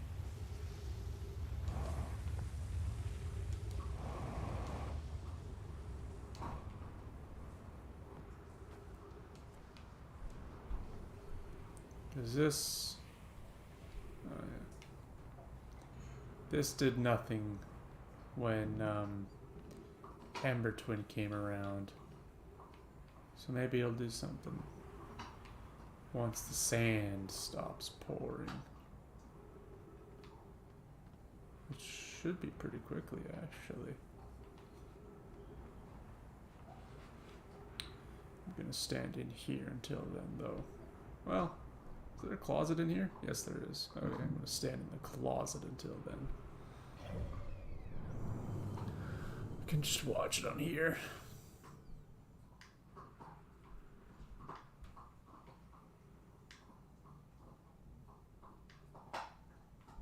Trying to get the quantum moon to show up.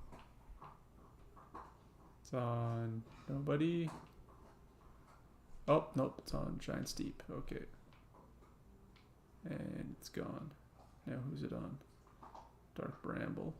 Okay. And it's gone. Who's it on? Giant Steep again. Gone. Timber Hearth. Gone. Brittle Hollow. Okay, it's gonna go everywhere but the twins. Cool.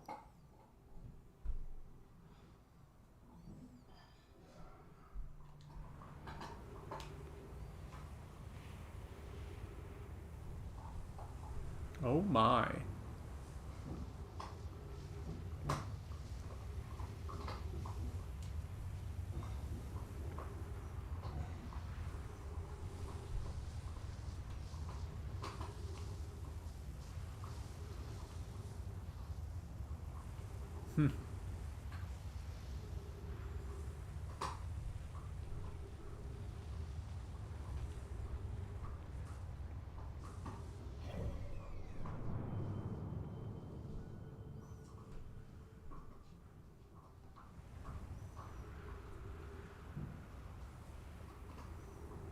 It's gotta do something, right? Right? Am I missing something? Maybe I'm missing something.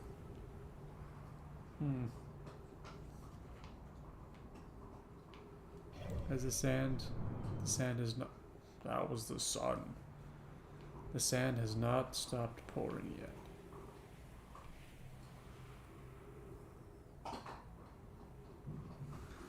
Because what could this possibly be for, if not for the Ash Twin project? It's a tower teleporter thing for Ash Twin. Every other planet has one. Why would they give one to Ash Twin if it's already on Ash Twin? Oh, is it coming back? No, it's on the other side of the planet right now. It's fine.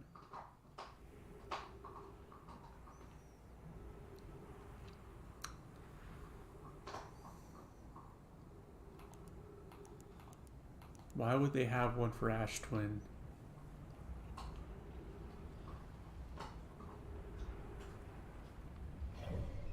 If you're already on Ash Twin. Oh, that is intimidating.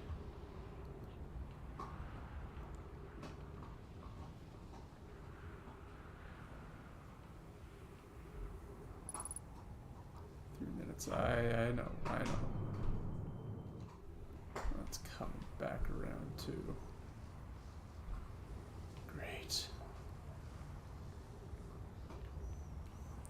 So maybe once the sand stops pouring from ash to ember,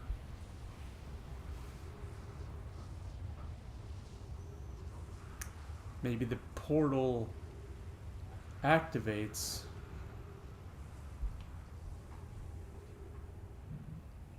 and sends you to the Ash Twin Project. Oh. Well, there goes that idea. The sand has stopped pouring. And I am going I have gone nowhere.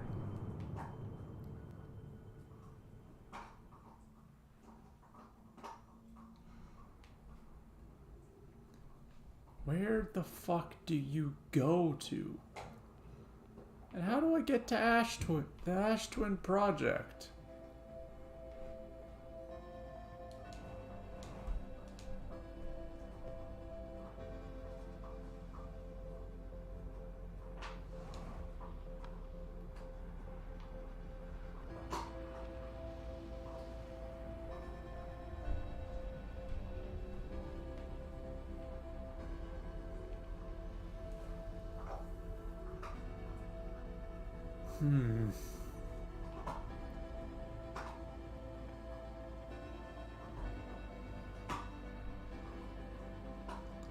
I don't know.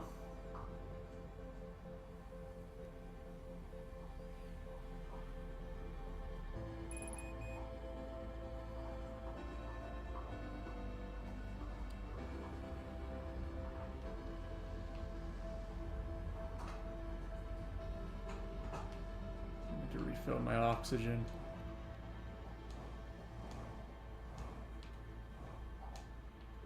Not that it fucking matters.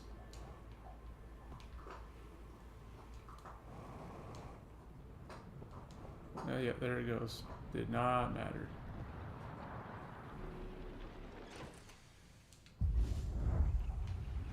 Well, at least I won't suffocate.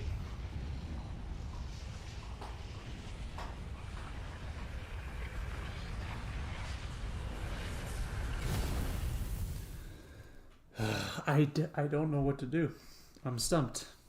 I don't know what to do. Can't get into the Ash Twin Project. I can't get into Giant's Deep's core to get to the bloody fucking thing. Maybe I just gotta Leroy Jenkins my way in there. And just fucking power through it.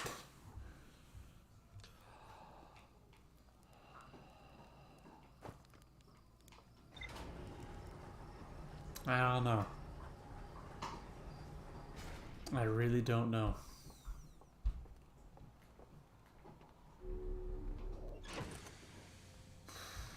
What am I missing? On the rumor mill. The Ash Twin Project. The central chamber inside Ash Twin is physically sealed off by an immensely thick protective shell. The Nomai plan to construct technology capable of producing a 22-minute negative time interval on Ash Twin. Every memory recorded by a Nomai statue is transmitted to a corresponding storage unit within Ash Twin. An advanced warp core was approved for installation in the central chamber of Ash Twin. The Nomai mined ore from this site to craft a protective shell designed to physically seal off the central chamber inside Ash Twin. Once the shell was finished, the Nomai checked to ensure there were no longer any physical entrances or cracks. So there has to be a teleporter in there. But where's the sender? Where's the other end of the portal that sends you into Ash Twin? Black Hole Forge. A warp tower's alignment point is not its warp receiver. Rather, a warp tower always aligns with the center of its corresponding astral body. The warp receiver must be located on or in close orbit around the relevant astral body. The Hourglass twins are so close together they function as a single astral body with a shared alignment point in between them. All of the warp towers were being constructed on Ash Twin, while the 6 warp receivers were being constructed at different locations. 6 warp receivers: Ember Twin, Timber Hearth, Giant's Deep, Brittle Hollow. Where are the other 2? Where are the other 2 receivers? One of them must be in the Ash Twin project. But then also, where's the 5th one? Oh, the Sun Station, right. So the 6th one must be in the Ash Twin project room. I know my name Poke successfully forged an advanced warp core for the Ash Twin project. What is that? Ash Twin Tower designs. Oh yeah. Designs for each of the towers on Ash Twin's equator. Each tower warps to a different planet, although many Nomai were quick to note that the sun is not actually a planet. Each tower was designed to visually reflect its warp destination. The towers allowed the Nomai to quickly travel between Ash Twin and all of the locations crucial to the Ash Twin project. High Energy Lab. Nomai successfully reproduced the temporal anomaly first observed at the White Hole Station. Warped objects appear to arrive before they depart. The Nomai discovered they could increase the negative time interval between arrival and departure by adding energy to the warp cores. The Nomai wanted to know if a 22-minute negative time interval was possible. They concluded it would require new technology to produce the necessary energy as well as an advanced warp core to handle these energies. Ash Twin was proposed as a location for the project. Statue Workshop. Nomai statues were designed to pair with a single user, record their memories, and send those memories to a storage unit within the Ash Twin project. Each storage unit inside the Ash Twin project was equipped with a mask and statue's counterpart, which could then send those stored memories back to the corresponding user. The statue was designed to only activate once the Ash Twin project succeeded, or an event that it failed. How do I get inside of you? Okay, what else am I missing? The vessel. Feldspar. Feldspar headed off to Dark Bramble after reaching the core of Giant's Deep. He reached the core? When I launched my scout into the seed that crashed on Timber Hearth, it ends up in a much bigger space filled with fog and thorny vines. Bramble Island. An island of thorny vines and what appears to be a frozen jellyfish. It looks like Feldspar camped here before heading off to Dark Bramble. Frozen jellyfish. The ocean is surprisingly calm. Beneath the current, some sort of electrical field surrounds the planet's core.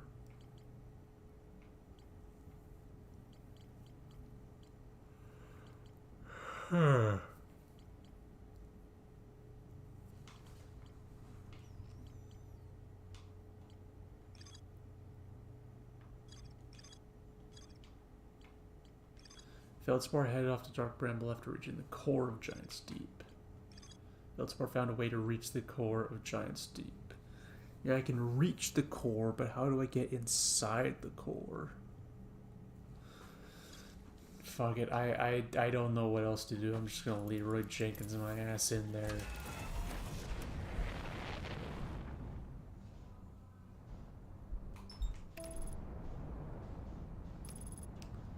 It's incredibly fucking stupid, but I don't know what else I'm gonna do.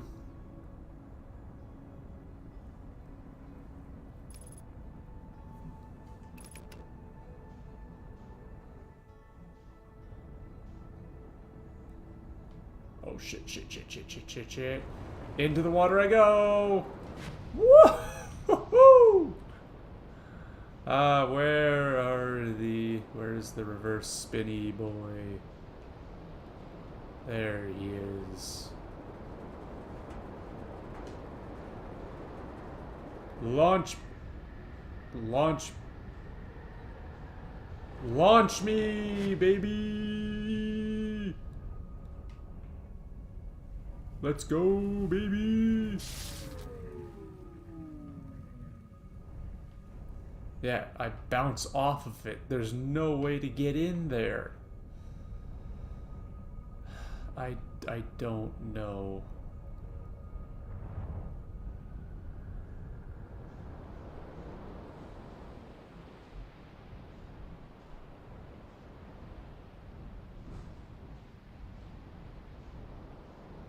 fix the electrical system though. Yeah, it did. Okay.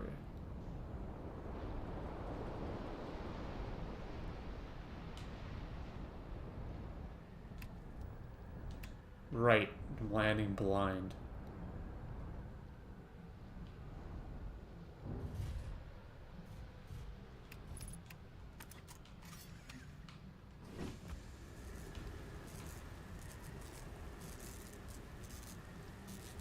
Come on, come on. There it is.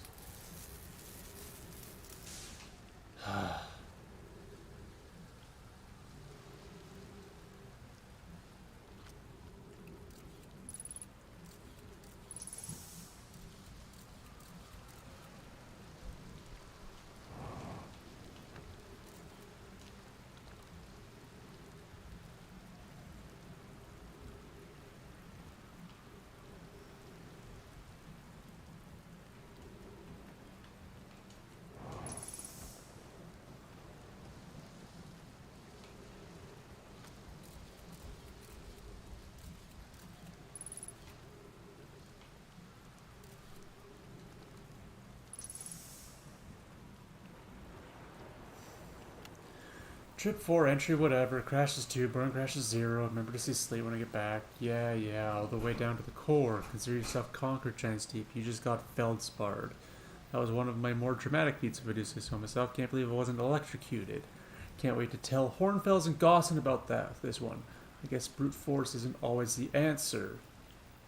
Can't believe I wasn't electrocuted. So we did make it to the deep. Hornfels and Gosson. So that's one more off the list. Dark Bramble. Hornfels and Gosson. Maybe if I ask them, go back to Hornfels and Gosson. Maybe if I go back to Timberhearth and ask those guys, they'll know what he's talking about.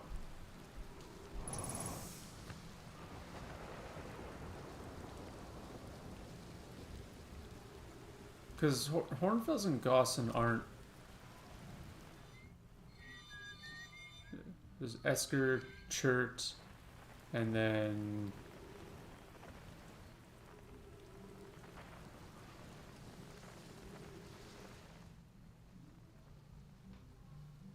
and Gabbro. Esker, Chert, and Gabbro. Hornfels and Gosson.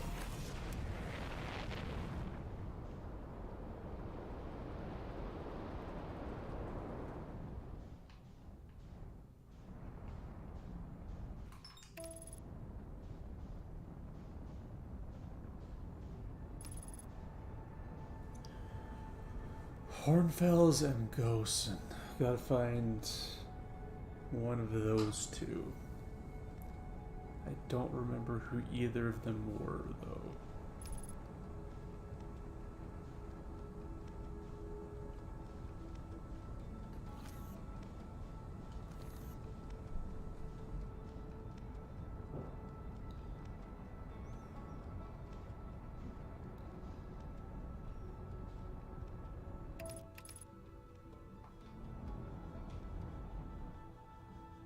Is that the Quantum Moon?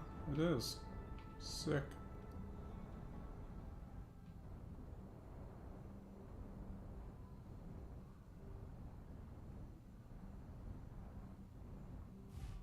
There we go. Keep my suit on.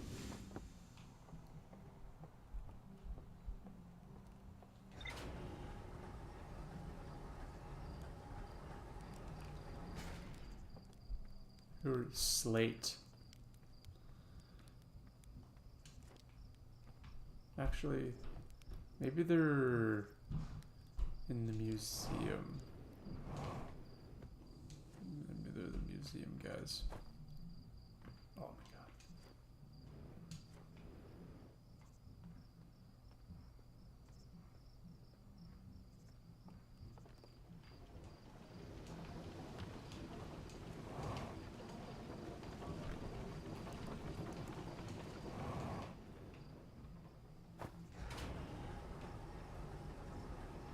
Why am I doing this?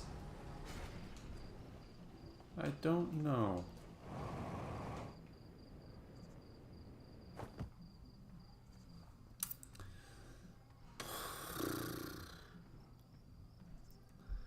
Yeah, I gotta find Hornfels and Goss, and maybe because Feldspar's said something about that. Hornfels. There's the statue opened its eyes. Bet you wish you'd seen that happen, huh? Me too. Not even a little closer to understanding what's going on with the statue. Tell me more about Feldspar. It was one of our 4 founding members of Outer Wilds, along with our flight coach Gosson, Slate the engineer, and me. Gosson is the flight coach. With ground control and later the museum curator, I didn't work with Feldspar as closely as Slate and Gosson did. I can tell you Feldspar was absolutely fearless, though. Nothing scared them. Test piloted everything Slate ever built. It's a wonder Feldspar lived to see space, frankly, but they did. Flew all sorts of dangerous stunts and explored everything they could find. And then one day they just didn't come back. We don't know what happened or where Feldspar went or even whether they're still alive. It's been a long time since they left. So Gosson is going to be at the 0G cave. Yes. That sounds about right.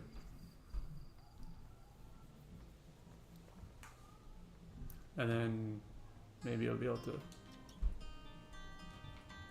Gosson. Back office soon, everything alright? Slate didn't do anything dumb like install self-destruct button, did they? I can't talk to you.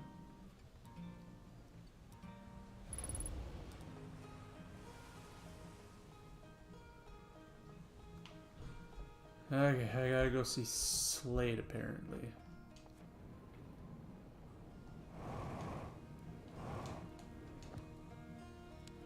So maybe you know. Okay, minute time loop. Super dead. The ghost matter sounds going to go supernova. By the way, oh yeah, the observatory has an exhibit about that. Between you and me, I glossed over some of the finer details. Astrophysics is really more Hornfield's domain. Here for the rocket science and the marshmallows. Keep getting killed by ghost matter. Now, if you use your scout to detect it, you won't, you dumb idiot. Did you think I made that just so you could take pretty little pictures of trees? You know you can use it as a light source, right? Stars above, please tell me you knew that. Yes, I did. Hello, puppy. I came in time loop, but otherwise I'd be dead. And you're lucky I don't have you grounded for medical reasons because I have no idea what you're talking about. That ship is a death trap, right? Well, yeah, it's a death trap, but a really powerful death trap. But you suddenly care about safety now. So none of these assholes...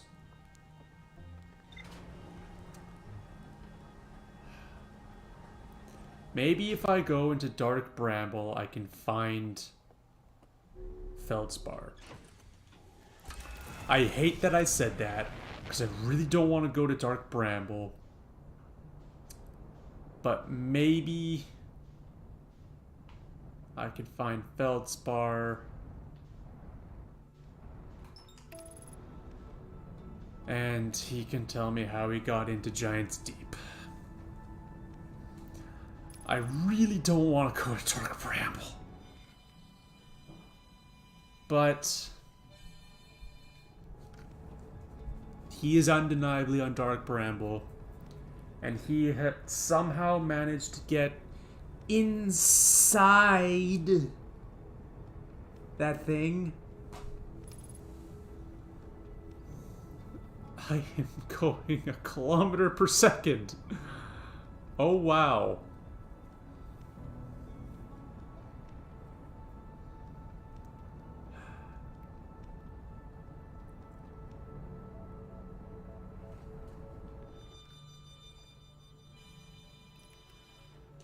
Yep.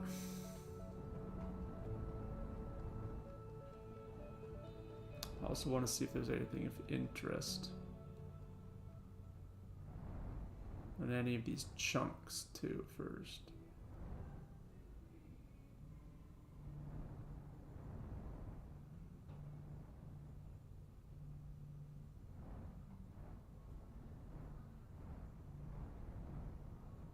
doesn't look like there is. Oh god. Way too. It's all ice.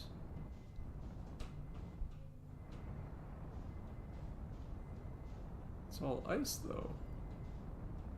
Weird.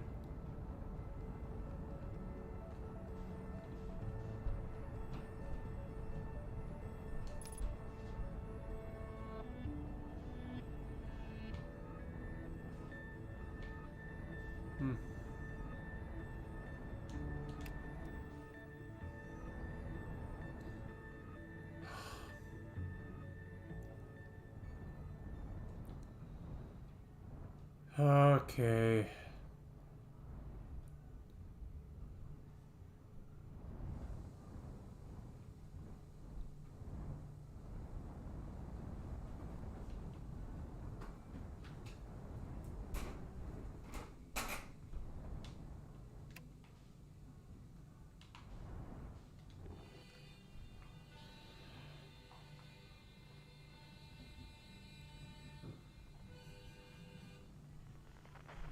What?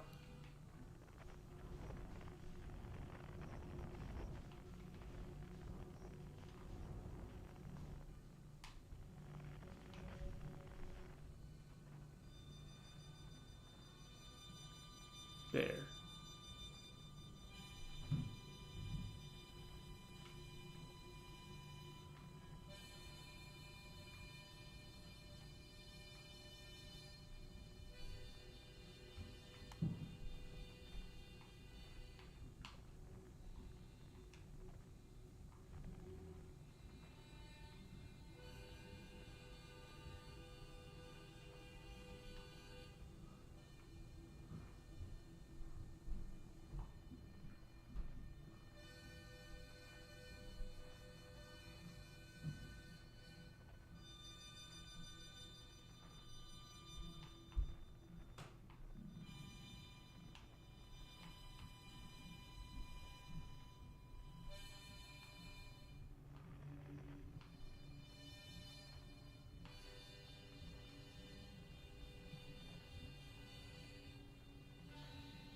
Seed.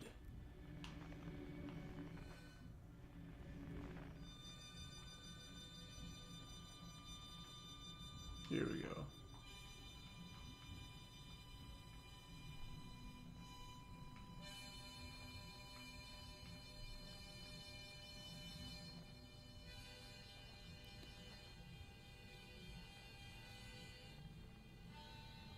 What? What? Oh!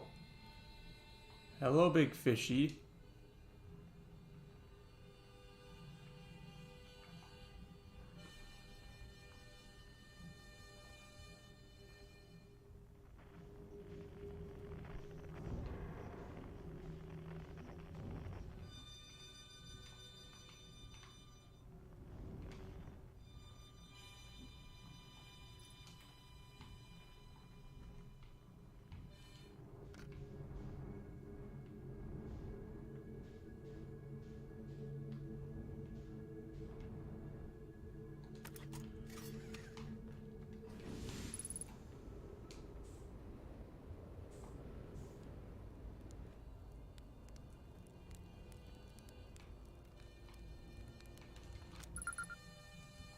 Feldspar. Whoa! Where'd you come from? No one's come here in, well, ever actually. That makes you the second Hearthian to ever reach Dark Bramble. After me, of course. Well done. Say, it's you. They made you an astronaut. You haven't blown yourself up yet. Good for you. You're alive! You never were the price hatchling, were you? Yeah, that's right, I'm alive. Been camping out here since my ship, crashed violently. Wait, what? Oh, this is a good story. I just finished exploring the core of Giant's Deep and needed a new challenge. None of us had ever been inside Dark Bramble, so I think, hey, let's give that a try. I've been cruising around for a while, dodging the odd massive interdimensional vine bristling with thorns, when I run into this huge anglerfish, the biggest I've ever seen. Pull a few stunts to try to shake the thing off, nothing too fancy. I'm going full speed when the fish clips me, knocks me into a vine, and, well, like I said, I crash. Blammo! On impact, my ship starts making noises like it's coming apart from the inside, and I think, well, that ain't great. Sure enough, I barely get out of there before the electrical system starts sparking like crazy. It's either move fast or die unpleasantly, so I had to put a little distance between me and my poor fried ship. I camped out near where I crashed first, found the skeleton later. Great find, would have been stupid not to use it. So I moved my setup over here and planted my emergency tree seeds. Been here ever since.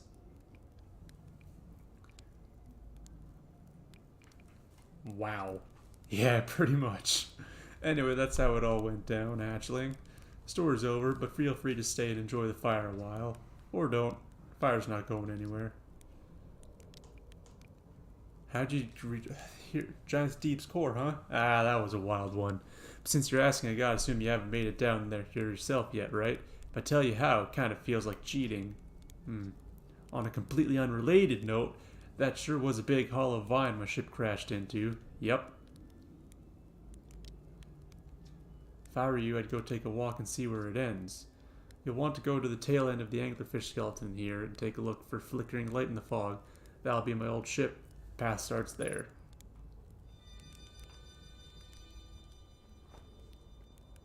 Error duplicate signal. Oh, down there. Okay.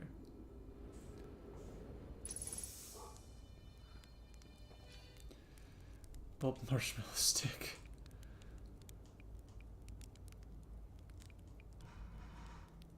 Shouldn't I tell ground control to come get you? Well, yeah, sure, whenever you have the time. Frankly, I kind of like it out here. Quiet, peaceful-ish.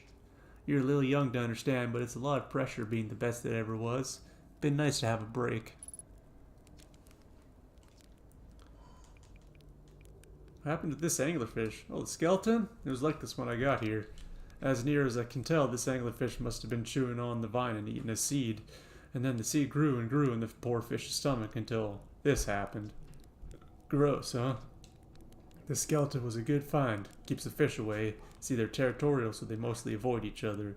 That's why I set up camp here.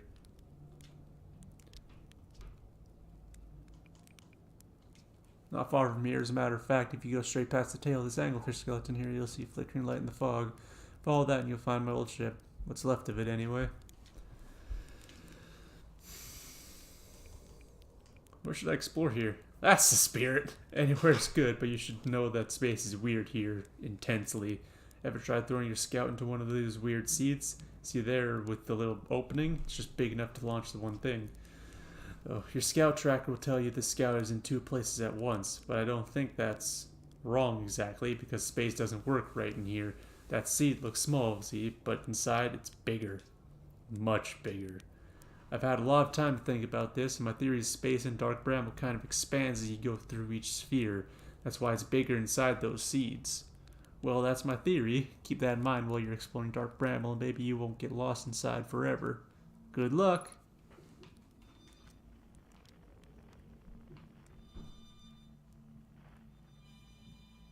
Bar.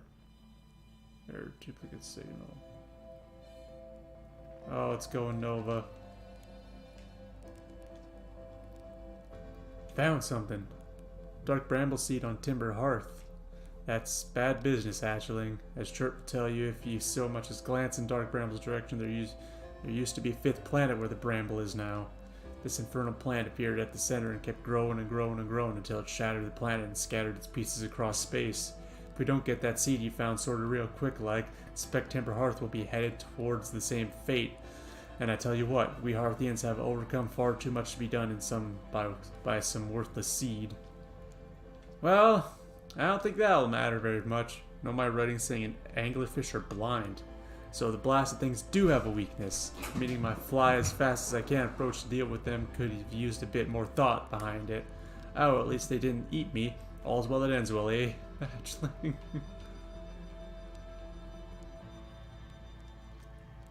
Suppose I'll just roast a mallow till the sun comes.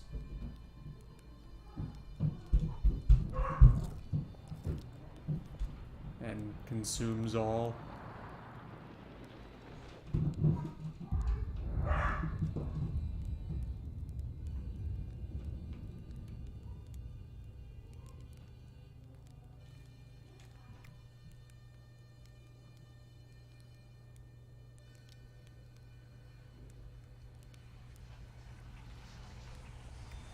Where exactly is it going to be coming from? Below? Okay.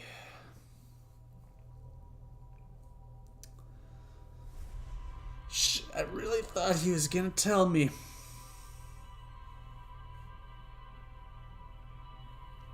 Really did.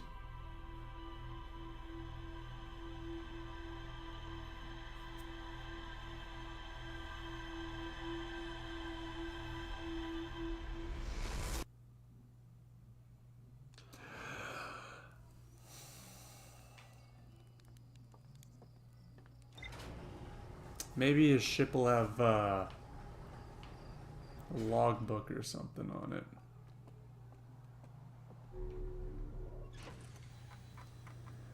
Feldspar's Camp. Hall of Vine. Fair enough. Off I go, back to Dark Bramble.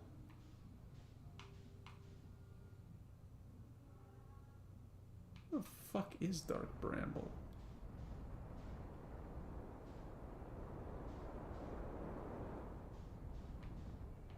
There it is.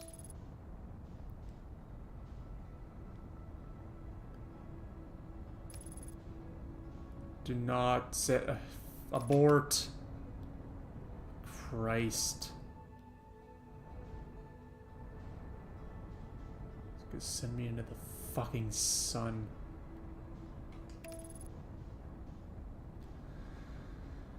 Alright, gotta go find Feldspar again.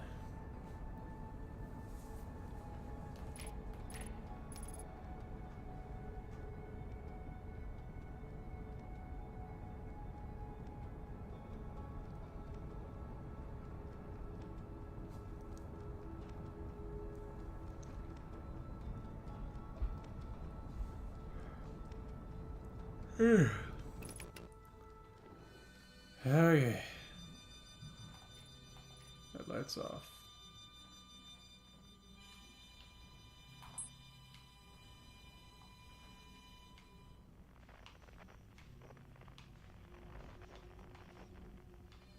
Oh, it changes.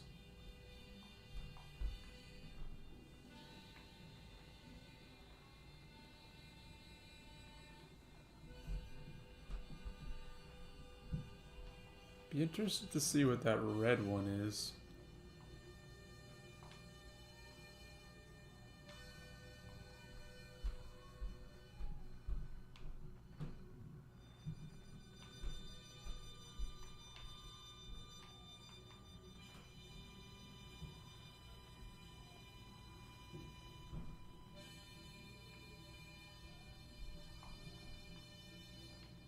Maybe that one's just a seed.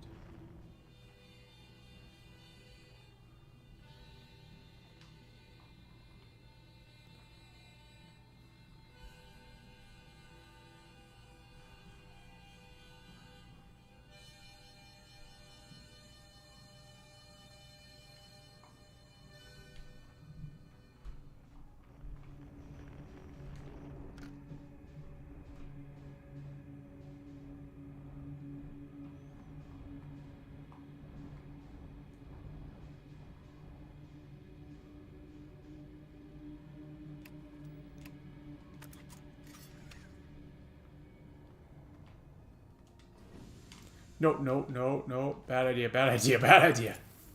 Okay, now we're good.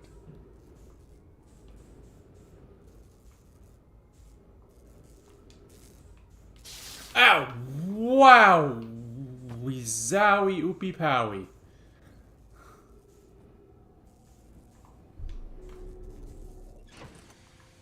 That hurt. Shit.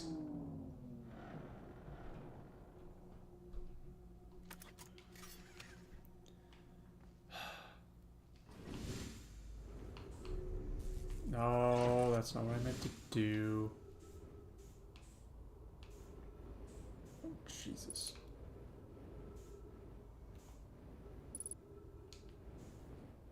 Oh, you're moving. Great. Love that.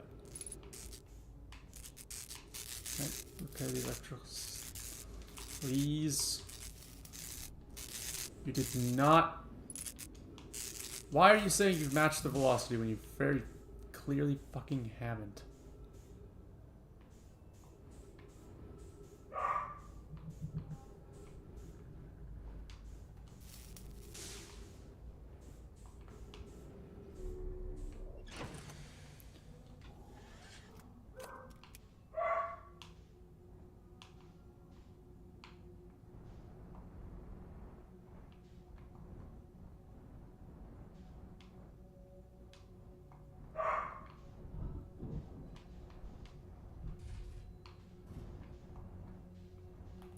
Alright, Feldspar, let's see where this goes.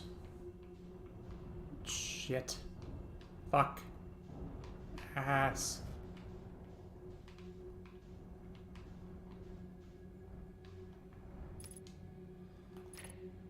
Alright.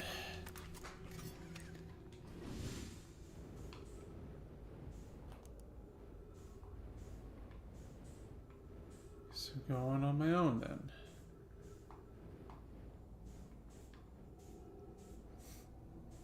Hate this. Yeah, this is definitely...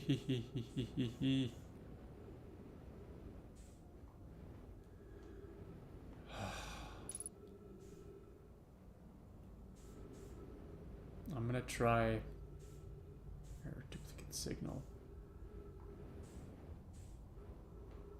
What? Why is there a duplicate signal coming from...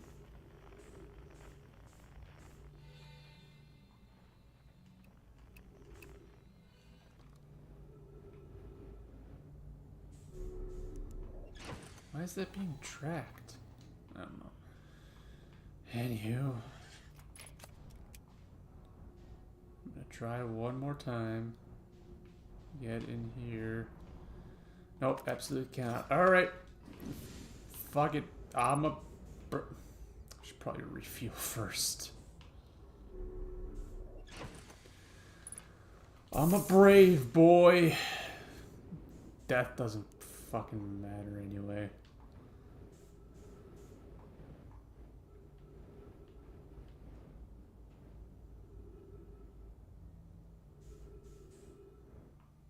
What?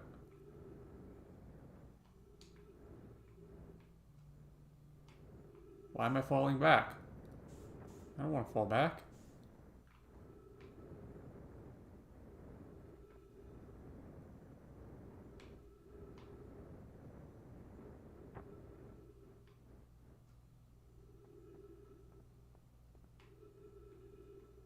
Oh.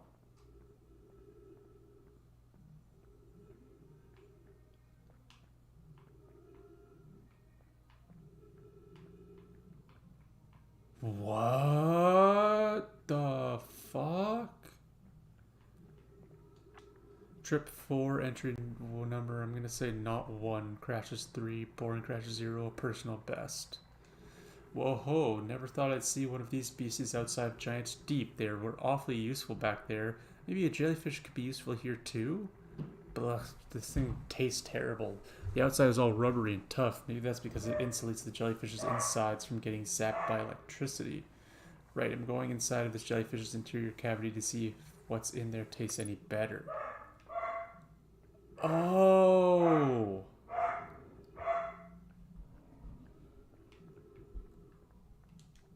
Note to Feldspar, do not eat this even if you are dying. It would be too sad if this were the last thing you ever ate in this life. I guess these jellyfish are only useful for insulation from electricity. Again, do not eat, love Fel. That's how I get into the core of Giant's Deep. I gotta ride the fucking jellyfish. Feldspar, you fucking mad genius. What the hell?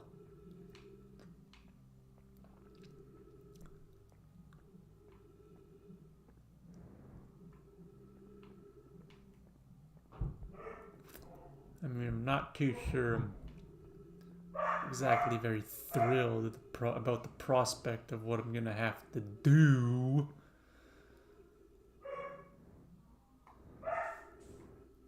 But it should probably be fine. Okay.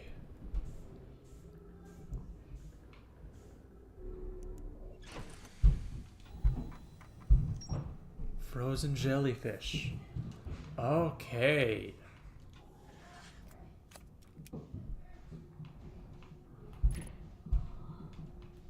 Yeah. Just let me out. Just let me out.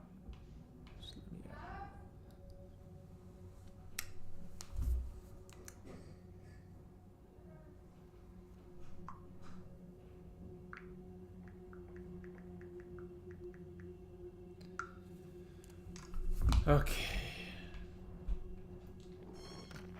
I think at this point... There they are.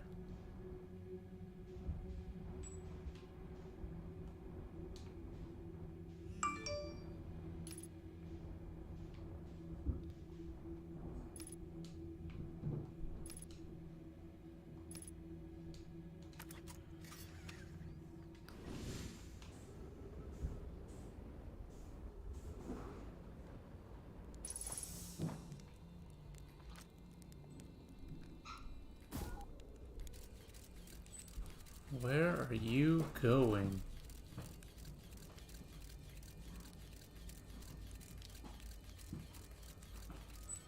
Wait, what?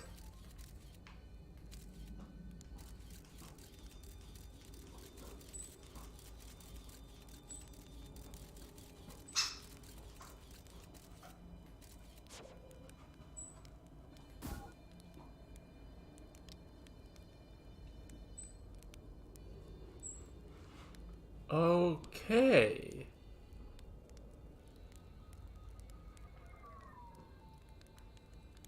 Oh, there he goes. He's gonna land on that. Yeah. Funky.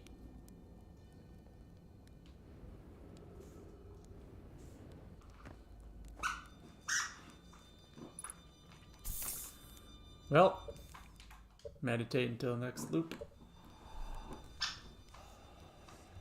Okay. I need to go eat dinner, but I will be back. What should I put on?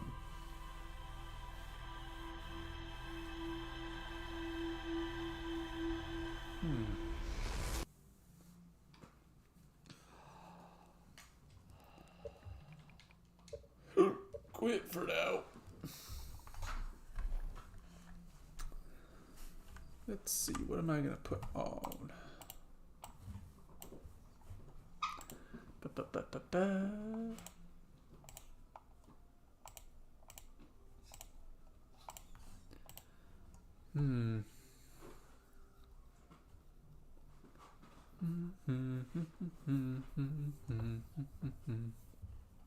You put the stream on loop. That sounds like a terrible idea. Let's slap on. You know, I've been showing some bad content. How about I show some good content?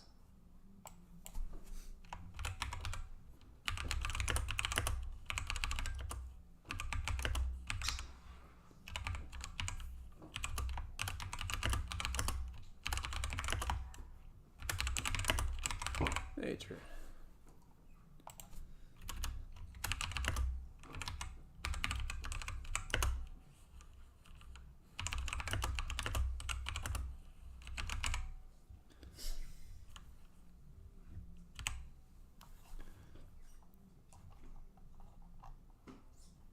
There we go. Alrighty then. Let's turn on display capture. And there we go. So, I'll be back. So, This is gonna be a little different from my usual videos. I wanted to do this for a while. Do kind of videos that are unscripted, off the seat of my pants. Try to be as accurate as possible. It's going to be videos where I just talk about whatever I want. Anything really. Science, video games, fucking Warhammer 40k. That's the one. But the big thing is they are going to be unscripted.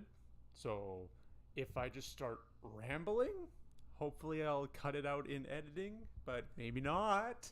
I can maybe stop you. I can try. But You can try. I can try. And I'm going to try to be as accurate as possible about the information I'm talking about, but I am human. I am not writing a script for these, and I will not blatantly say something that is untrue, but if I think something will be more entertaining if I say it in a way, or it'll be easier to understand a model that isn't 100% accurate, I'm going to do that. With that out of the way, first fucking topic. Oh, one more thing. I'm probably going to release 4 or 5 videos all at once, and after that I'll try to do one a week. If I don't make it, my limit is going to be a month between videos at most. So without further ado, the first video topic, the goddamn periodic table of elements. Now, before you leave, because I know this is giving you flashbacks to high school, and nobody wants that, there is actually a lot of very interesting information that can be gleaned from the periodic table of elements. First of all, the weird ass fucking shape has a purpose. The shape of the periodic table tells you what kind of general properties that element will have and what you can expect it to look like and do. For example, we'll start with the first row, first column, and that is these green boys right here. Those are the alkali metals. Ignoring hydrogen. Hydrogen is its own beast. Its own weird beast. Does whatever it wants. It does whatever it wants. The alkali metals explode with water. These guys are highly reactive. So something to note about the structure of the periodic table is it is built row by row like you're reading a book. And what the row tells you is how many electrons each element has. And as you go from left to right, the atom gets more electrons. And once you get to the end on the far left, it has a full outermost shell. And then once it fills a shell, it starts a new shell, and it starts filling that shell with electrons. So just by the number of rows, there are 6 shells in total that we know of. And I'll get to that later in a little bit. So hydrogen starts with 1 electron, and you go all the way over to helium. Helium has 2 electrons. But now helium has a full shell, so you go to lithium. Lithium now has 1 electron in its shell. So the big thing about the alkali metals is they all have 1 electron in their outermost shells. Now the thing to know about atoms on the periodic table is they very much like to have full shells. And when you have 1 electron difference, it is very easy for that atom to get a full shell. The alkali metals just kick that fucking thing out of there. They kick it out like a parent who's done with their kid's shit and won't move out after college. Like a lion kicking his cub off a cliff. Get out of here. And that is why these guys are so explosive with water, because water has a lot of oxygen in it. And the oxygen is like yeah, fuck yeah, I'll take that electron from you. And they just boot that shit out of there, which releases a lot of energy and can create some very explosive results. Like that one guy who faked cesium in a bathtub with a grenade. Oh. Did you ever hear about that? No, I did not hear about the cesium grenade. No, there's this one video I remember because I watched it in high school. And I bet so many people watched it in high school, where this guy was doing a video on like the alkali metals and how reactive they are in water. They chucked some sodium in, it like lit up, burned a little bit, and then it's like the poof. And then like potassium, they chucked a bit of that in. It was a little bit bigger. And then they put rubidium in a bathtub, and it made a pretty big boom. Like it threw water everywhere. Why do you go rubidium with air quotes? Because I'm pretty sure they didn't actually use rubidium. I think they just put an actual explosive in there. And so science. And so when they went to do cesium, they put cesium, a capsule of some cesium in a water-soluble capsule. Probably sugar. Probably an actual fucking explosive and not cesium. So, because like the guy who's like running the program, whatever it was on, he was like, so what's going to happen when this cesium touches the water? And the scientist they had on set was like, imagine a depth charge. And they were like, okay, and went and chucked the thing in and ran behind a blast shield. And I think it was later revealed that they actually just threw an explosive in there and detonated it. Oh, man.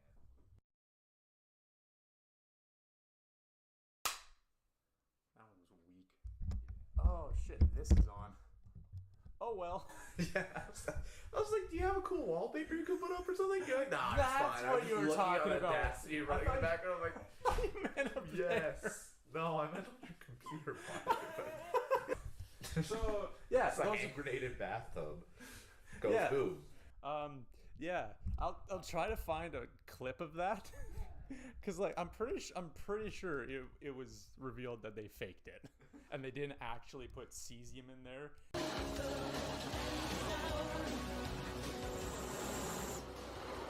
These next two are the dog's nuts of the periodic table. They are, if you like, the king and queen of alkali metals. Mix these babies with water, stand well back, and watch the mayhem. And that's just what we're going to do. Mr. Tickle, bring on the rubidium. Here it is. Is that it? Well, it might not look like much, Richard, but it's a highly reactive metal. It's sealed in this glass tube under argon atmosphere conditions, just for safety. Right, so what's going to happen when you drop that in the water? Well, imagine, if you will, letting off a hand grenade in a bathtub. Righto, I'm off. Have that. Okay. Good luck. Okay, Tickle. Drop the rubidium in the water. Stand back, everybody. This one's going to be bad. 2 grams of rubidium will only react when our specially designed vial dissolves in the water, which gives John a few crucial seconds to get into our safety zone.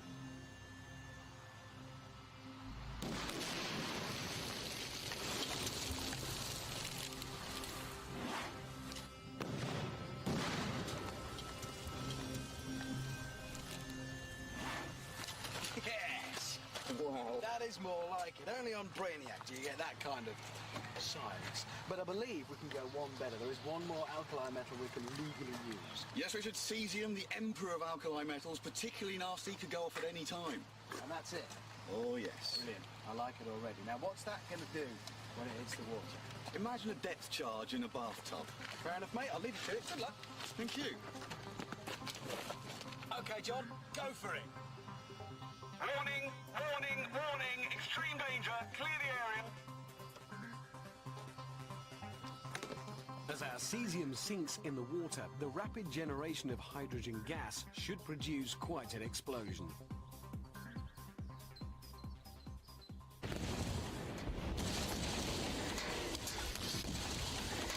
And it does. Which makes sense, because cesium is really rare to get, and so it's kind of expensive. It's pretty far down on the periodic table. Yeah. Right? The stuff near the top is usually more common. Yeah, right? stuff at the top is very common. Stuff near the bottom, like physicists that want to be chemists make that shit. Right. Some of the stuff they probably make with the collider, right? They just slam Yeah. two smaller things. Well, like even francium down at the very bottom of the alkali metals does occur naturally in nature, but because its outermost shell is so far away from the nucleus of the atom, I haven't even talked about how atoms are structured. So like video. no, I'll do it right now. Atoms are structured. We'll They do have it like live. they have a little nucleus in the middle. It's made of protons and neutrons. Protons have a positive charge. Neutrons hold everything together. So basically, as you get bigger, you get more protons. Same thing as the electrons in the atoms, actually. You get one proton for each position you go. So like hydrogen has one proton. Helium has 2 protons. Fucking carbon has 6 protons. Yeah, so you got your protons and your neutrons in the nucleus in the middle. And then you got like electrons in the fucking Shells. Around it. So basically the further It is carbon. The further yeah, it is carbon. The furthest shell that's boron. No, that's 5 elect 1, 2, 3, 4, 5, There's 6. 6, That's 7. oxygen. Oh, it's it's nitrogen. It's oxygen. It's Wait. nitrogen. Oh yeah, nitrogen. Oh okay. You It's got a nitrogen. pair. I couldn't see that pair. So basically, the more shells you have, the further away the electrons are from the nucleus. And the positive charge of the protons attracting the negative charge of the electrons is what keeps the electrons in. So you can imagine the one electron in francium's outermost shell being pretty far away from the nucleus. That thing will just fucking leave on its own sometimes. So francium can occur naturally, but it is very rare to find it in its atomic state with all the electrons it should have. It's also extremely reactive. I think the very small amount of pure atomic francium we have is kept in like some lab in France somewhere. That's why it's called francium. And it's in like this sealed container, and it's filled with some kind of unreactive Like a noble gas, probably. I don't even think it's a gas. I think it's some kind of unreactive liquid. Oh, okay. Yeah, it might just be. I have no idea. It might be a liquid noble gas. I cannot remember. You can do that? You can make liquid noble gas. That's Very fucking cold. Like I guess that we have helium. Yeah, For liquid. for NMR. Yeah. Helium is like a liquid. I think at like a couple degrees above absolute zero. So yeah. Okay, so that's the alkali metals. Explode in water. Very reactive. Kick that fucking shit out of there. The next stage. Hit the road, Jack. The next column are the alkali earth metals. Don't ask me what the fuck makes them earth metals. I have no idea. They're from Earth. Like everything else on this period table. No, everything on this periodic table is from the stars. Oh, right. Yeah. Except for these ones. They're from Earth, which is from the stars. So these guys are a lot like the alkali metals, except they got to get rid of 2 electrons to have a full shell. Some of them are just as reactive, maybe a little bit less reactive. Of note are calcium. Strong bones. Strong bones. Strong bones. Calcium Bone man. milk. Get strong bones. And the other one is magnesium, which Burns brighter than the sun. Yeah. Don't look at it. Isn't magnesium in like road flares and shit? yeah. Yeah, not much to say about them. Basically, anything I've said about the alkali metals can be said to the alkaline earth metals. The next is this big blue block here. Those are the transition metals. And just like their name, we're going to transition over them. Just joking. They're all the fucking metals you can think of. We got titanium, we got fucking iron, cobalt, nickel, copper, zinc, gold, platinum, palladium, silver, mercury. How come gold, the symbol for it, doesn't have like any of the letters in gold in it? Because all the symbols are based off of fucking Latin. The dead language Latin. Right. Because scientists just fucking love giving things Latin names. Yeah. That's why every single species name you've seen for any animal is fucking unpronounceable. So yeah, these guys, being an organic chemist myself, these don't get any fucking use. The only use these have is like transition metal chemistry, which is like throwing things onto transition metals as ligands. They can make explosives, I guess. They're very useful as catalysts, particularly palladium. Aren't some of them reactive? Is thorium on there? We're gonna get to that. Okay. And then you got this green section here. Those are also metals, but for some reason they didn't get the name transition metal. Probably because they're underneath the gases. Right. This blue section in between the green and the red, those are metalloids. Yeah. They have properties of metals and non-metals and kind of separate the two. Right. And they're boring as sin. Hey, silicon's pretty cool. Yeah, silicon is cool. There's an idea. So, silicon is in the same column as carbon. When you hear that all life on Earth is carbon-based, that is, all organic matter it's mainly made of carbon. Like, all organic matter is made of organic molecules, which is just various chains of carbon with other shit bonded onto it. Usually hydrogen, sometimes oxygen, phosphorus, sulfur, in the rare occasion a halogen. So since silicon is in the since silicon is in the same column as carbon, and it can also make 4 covalent bonds, just like carbon, it is theorized that silicon could possibly also be used as the skeleton for life. However, silicon doesn't make long chain structures like carbon does very well. So it'd be very hard to get a DNA like a molecule like DNA out of silicon. Because it needs to be so fucking long. If you take DNA out of the nucleus and just like stretch it out, isn't it like football fields? Yeah. More like multiple These things, tens of football fields. Imagine a single atom. You've got like fucking trillions upon quadrillions of atoms could fit in that one tiny little fucking dot right there. Yeah. They are obscenely small. And then a single DNA molecule is like, I don't know, something like 20 carbon atoms in like a couple ring structures. And then it's just chains and chains of that. And then, so that minusculely small structure, over a football field long, is the amount of DNA you have in one cell. It's wild. And silicon can't do that. It can't go that long. No, silicon can't make chains as long as carbon does. For some reason, once it hits a certain length, the instability gets too high and they just break for some reason. But it is possible. Very unlikely. So past the metalloids, we have in red, we have non-metals. And they're not called gases because carbon isn't a fucking gas. Everything else is. Except for sulfur. Sulfur's weird. Sulfur also stinks. Yeah. Weird stinky boy. We got carbon, that's the thing of life. We have nitrogen, that is the atmosphere. 70% of the atmosphere is nitrogen gas, probably more. We got oxygen, the thing you need to breathe to live. I think the atmosphere is something like 19% oxygen gas. You got phosphorus, stuff that can glow, also war crimes. Sulfur, that is in shit and volcanoes. Literal shit, like feces. Demons smell like it. Demon smell.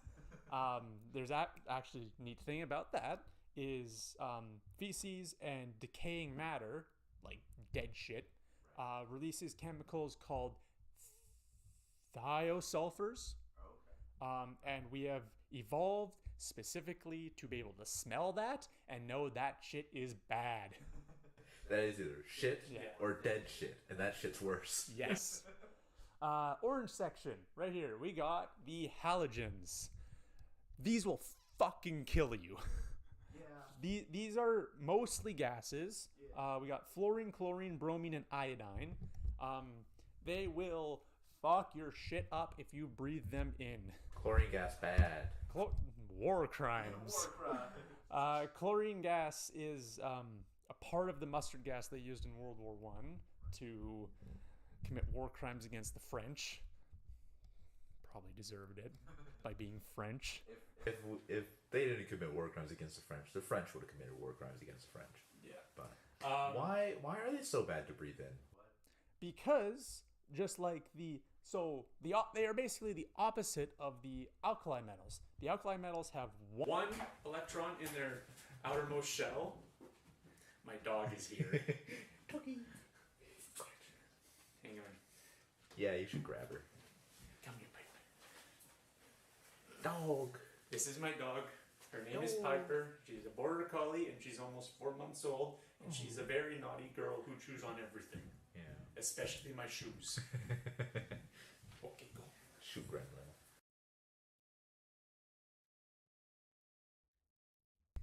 So the alkali metals have one electron in their outermost shell. They want to get rid of it. Right. The halogens have almost a full outer shell and are missing one electron. They really want to get that electron. So they will rip that electron off of anything to get it, including the cells of your lungs. Generally, if you get halogen gas in your lungs, the best thing you can do is find God and kiss your ass goodbye. Pray to whatever God you believe in. Pray to whatever God you believe in, and if you're an atheist, well, fuck you. You'll find a God. Pretty fast. You better find him. Even if it's the Emperor. Fluorine, you might recognize as similar to fluoride, the stuff that is notably in mouthwash and toothpaste. That is a big difference. This fluorine is the fluorine atom, which really wants an electron, and so will rip molecules apart to get that electron. Fluoride is the ionic form of fluorine, which is fluorine that has found that electron. And it is happy now and unreactive and kills bacteria for some reason. They don't like happy things. Yeah. Chlorine is also notable for ripping a hole in the ozone layer. What can you do? Carbon chlorine. Yeah, thing's well- bad. Chlorocarbons. Chlorofluorocarbons. Organic molecules with chlorine and fluorine. Really fuck up the ozone layer. But we stop using them, and the ozone layer is healing. Yeah, it's healing. Self-healing. Okay, so this purple section on the very end is the noble gases. And as you've probably guessed, since it's on the very end, they have full outer shells. And because their outer shell is full, they are very happy, extremely unreactive, and won't do shit.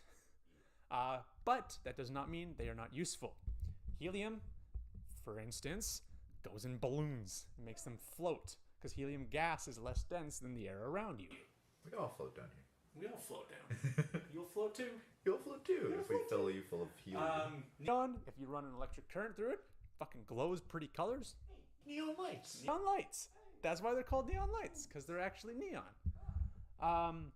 They also have a function of, like I mentioned earlier with francium, you can submerge an extremely reactive thing in a noble gas, and it'll just sit there because it can't react with the noble gas. The noble gas won't let it do anything. Nobody wants to play with me. They're stuck up. With the exception of xenon. For some reason, xenon, but not radon, even though it has more electrons that are further away from its atom, xenon will do some very slow reactions. Is he really persuaded? It's nowhere near anything else on the periodic table, but it is far more reactive than any of the other noble gases, because anything is a lot bigger than nothing. So, that is the main things, the things most people are concerned with. And we'll actually talk about in any science course up to like high level university. Now we got lanthanides and actinides. I don't know fucking anything about those because, like I said, high level university. I ain't there yet. I'm finishing my fucking bachelor's degree in chemistry this year. Like, I don't fucking. We don't talk about those. The most I know about those is that they explode. Aren't they radioactive too? There's Yes. like uranium on there. Plutonium. These are the radioactive explodey elements. Chuck enough of them in a small enclosed space together, and it'll melt your face. Demon core. The demon core. But yeah, so like you said earlier, there's thorium in here, and then you also got uranium and plutonium, and those are the three main things that are in nuclear reactors. Well, not thorium yet. It's mainly uranium and plutonium that we use in nuclear reactors. But there is actual research going into using thorium, because thorium produces less radioactivity than uranium and plutonium, and it's also harder to make a thorium bomb. Oh, okay. Yeah. So we don't have to worry about that as much. Yeah. Where's radium? Radium? Where the fuck is radium? I don't know. It's somewhere. I think no, that's radon. No, that's radon. That's radium. It's the bottom of the alkali earth metals. And then there's this very special section in black. That is the physicist pretending to be chemist section. So as I said earlier, the entire thing that element is how many protons it has. So like carbon has 6. Helium has 2. So as you can imagine, we got to the end here. For a long time, this was the heaviest element we know. Don't ask me what it's called. I have no fucking clue. It's HS. It's for the longest time. But there were some people who thought, well, if an atom is defined by how many protons it has, what if we just add more protons?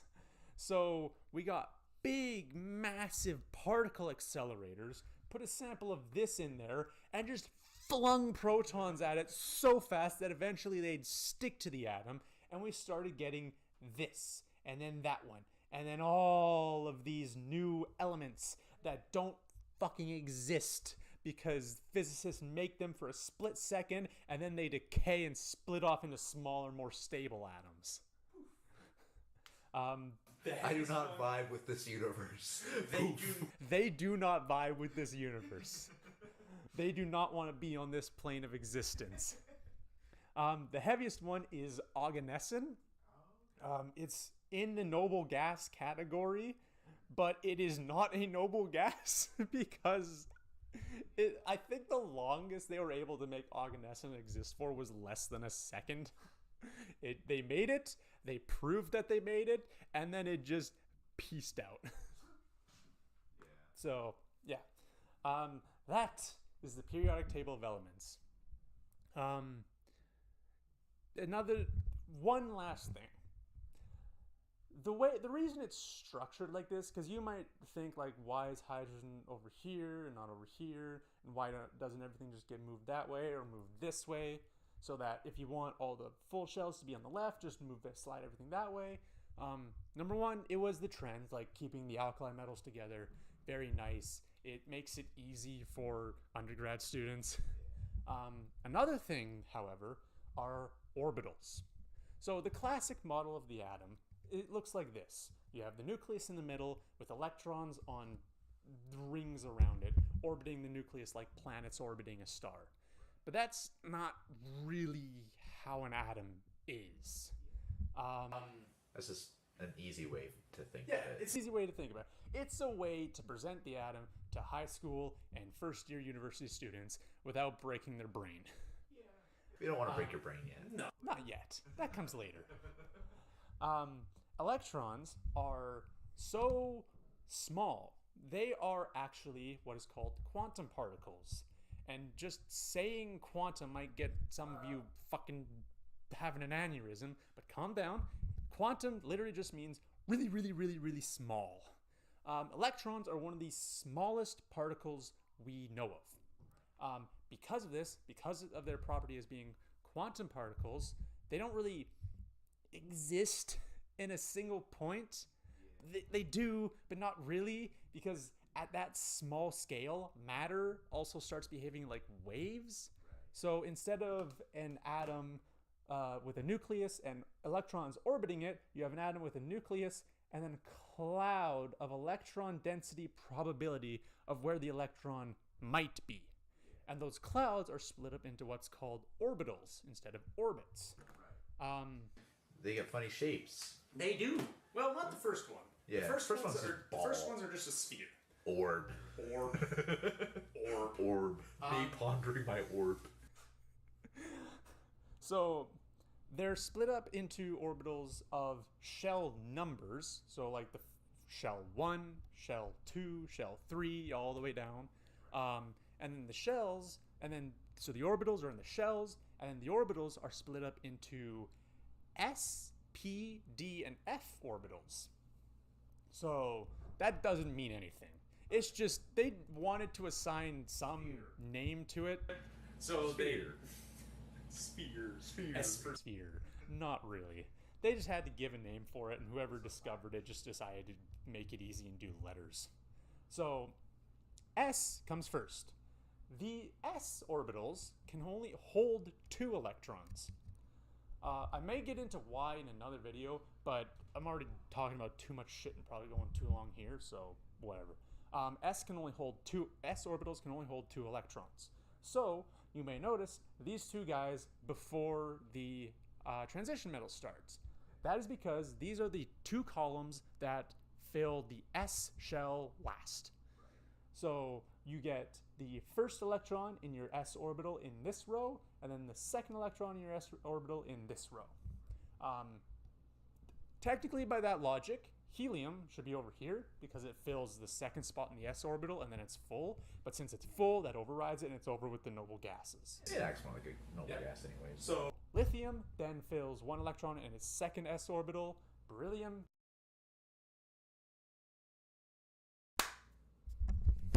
fucking hate my life. Beryllium fills the next electron in its S orbital, and now its second S orbital is full, but the second shell can still hold more electrons. So rather than making another S orbital, it starts filling P orbitals. S orbital was shaped like a sphere. It's close to the nucleus. P orbitals are shaped like a peanut, where a lot of the electron density is actually kind of far out from the from the atom. And so the p orbitals can hold 6 electrons. So we got 1, 2, 3, 4, 5, and then 6. And then you got full p orbital, full shell. And then same thing with the next row. Fill the s's, fill the p's. Everybody's happy. And then you get down here, transition metals. This is where you start filling the d orbitals. I don't know what D is for. D is just weird. It's just weird. It's a weird shape. I can't really describe D and F. It's like a donut one. Yeah, no, it's not really. Not at all. It's like a donut. Isn't that Maybe one of the configurations is? Maybe. I don't know. We got transition metals are d orbitals. Lanthanides and actinides are f orbitals. Same shit, different story. You can fit 10. You can fit 14. What? Is it because frick 'em? Because fuck. Okay. Demonetized. That's what the I D think I was orbital. making money off this shit. I have like 6 subscribers. Nice. But yeah. So that's orbitals. Right. And that'll end it. And don't fucking ask about chromium and cobalt because they're weird and they make chemistry hard. Okay. What up, nerds? I'm gonna learn you something about sports today. Sports ball. So, I've been watching a podcast recently called Go My Favorite Sports Team. It's run by Mark Fishbach, or Markiplier, and Tyler Scheid. That's his last name? Fishbach? Yeah, that's his last name, Fishbach. He's Mark Edward Fishbach. But yeah, so his friend Tyler Scheid has a master's degree in sports administration. And Mark, on the other hand, knows almost nothing about sports. So they decided to make a podcast where Tyler basically teaches him about sports. It's really cool. I love listening to it. They have this series of episodes they do called primers, where Tyler basically goes over the basics of a certain type of sport. They've done football, American football. They've done the rest of the world football. They've done cricket. They've done golf. And they did one on hockey. And it physically pained me to listen to it. But you still listen, right? Yeah. Tyler admitted that there wasn't a lot of research done for that episode because he had research prepared like 3 weeks in advance, and then Mark ended up canceling and they had to replan. So then going into the actual hockey primer episode, he did like 3 hours of research the night before, and he got a lot of things wrong. Sounds like me with my fucking presentations. I do a presentation, I study for it, it's good. The next day, it is gone. So I want to do an episode because I am Canadian. If you could not tell from my channel name. So this is like your response to Go My Favorite Sports is Hockey. I want to make a video where I go over the basics of hockey because I played hockey for 9 years. It is my favorite sport, and listening to that was bad. First off, they're not even pronouncing it right. It's hockey, bud. It's hacky, bud. Hockey. Go out the ice sheet, play some fucking hockey, bud. So, let's get... Is that like the hockey field?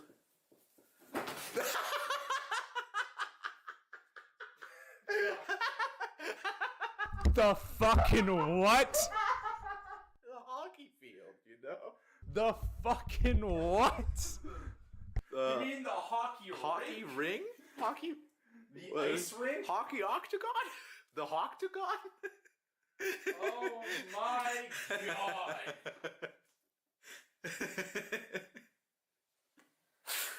Don't you ever fucking say that. That was fucking hilarious. Yeah, no, it's a rink. I know. Give me a minute. Oh my god, just the way I asked that and you froze, and then the board was let down by me. Even the fucking whiteboard was pissed off by that question. Did you ever realize the bottom part of that rink kind of looks like a smiley face? Where the goal is? No, I haven't. Probably because it's not actually shaped like that, and I just drew it that way because I'm bad at drawing. All right. Yeah, those are like the 5 places they do face off. There's more than 5. There's one that, oh, There's 9. right. I can count dots. Yeah. Forgot something. You maybe want to make the dots a little bigger. Okay. Forgot the hash marks. Yeah, that's a little better. That one's good. For our viewers at home. There we go. So, Now it has eyelashes. It's so cute.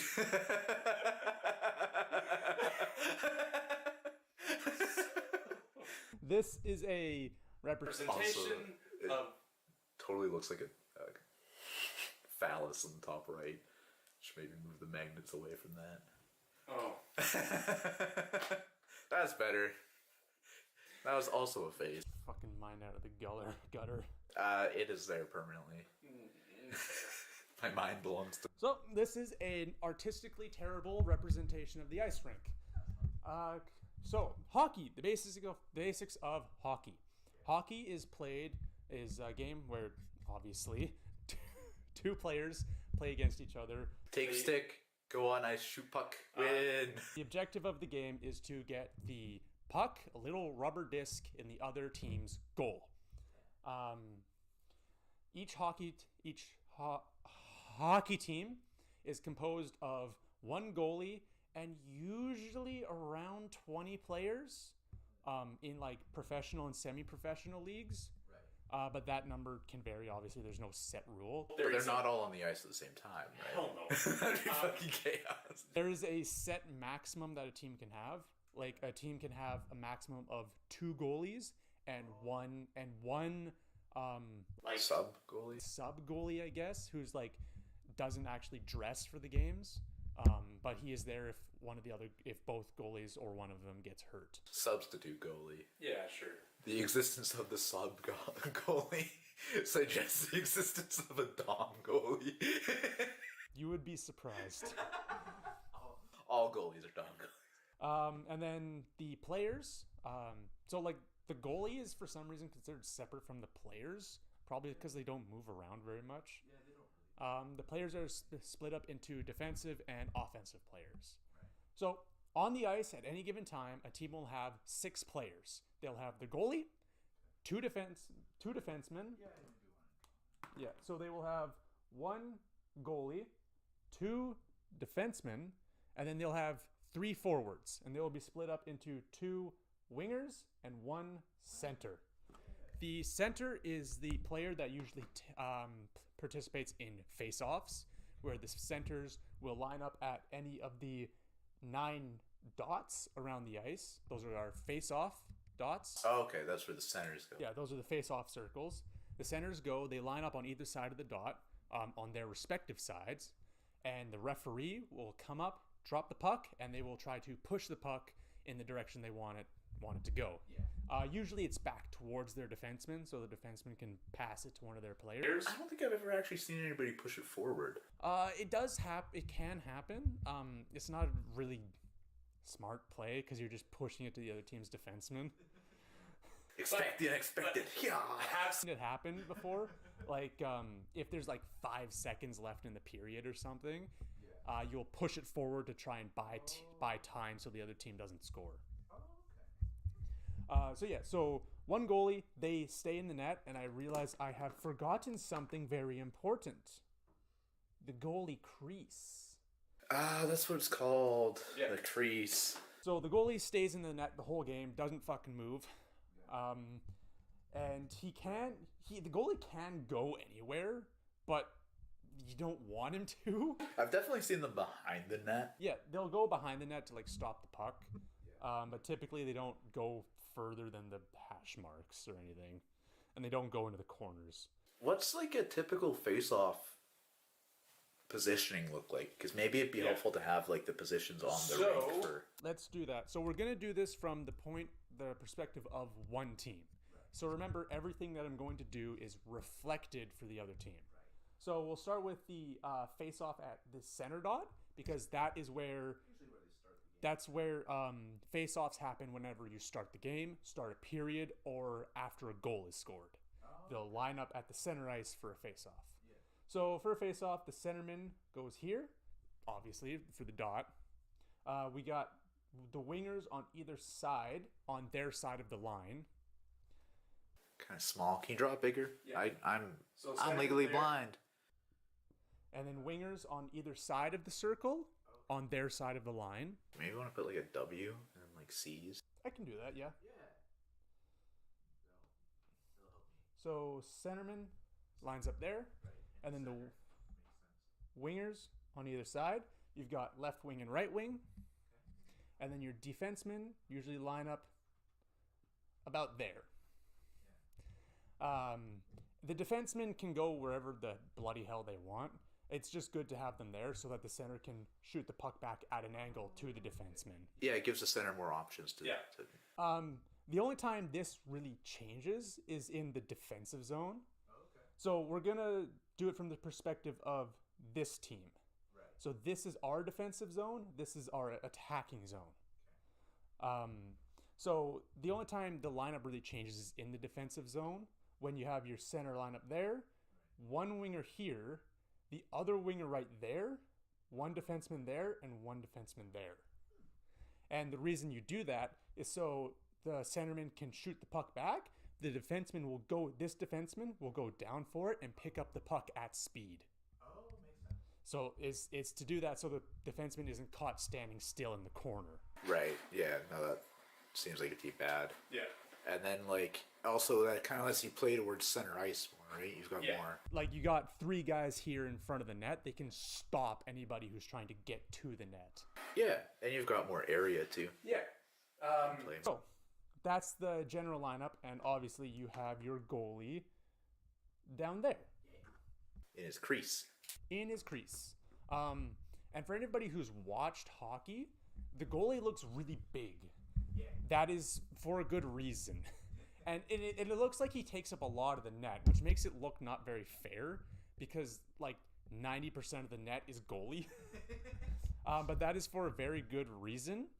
The goalie is covered in pads because they're getting shot at with a solid hard rubber disc. That's cold. Like this isn't like your fucking bouncy ball rubber. This is hard rubber. Dense, like fucking me.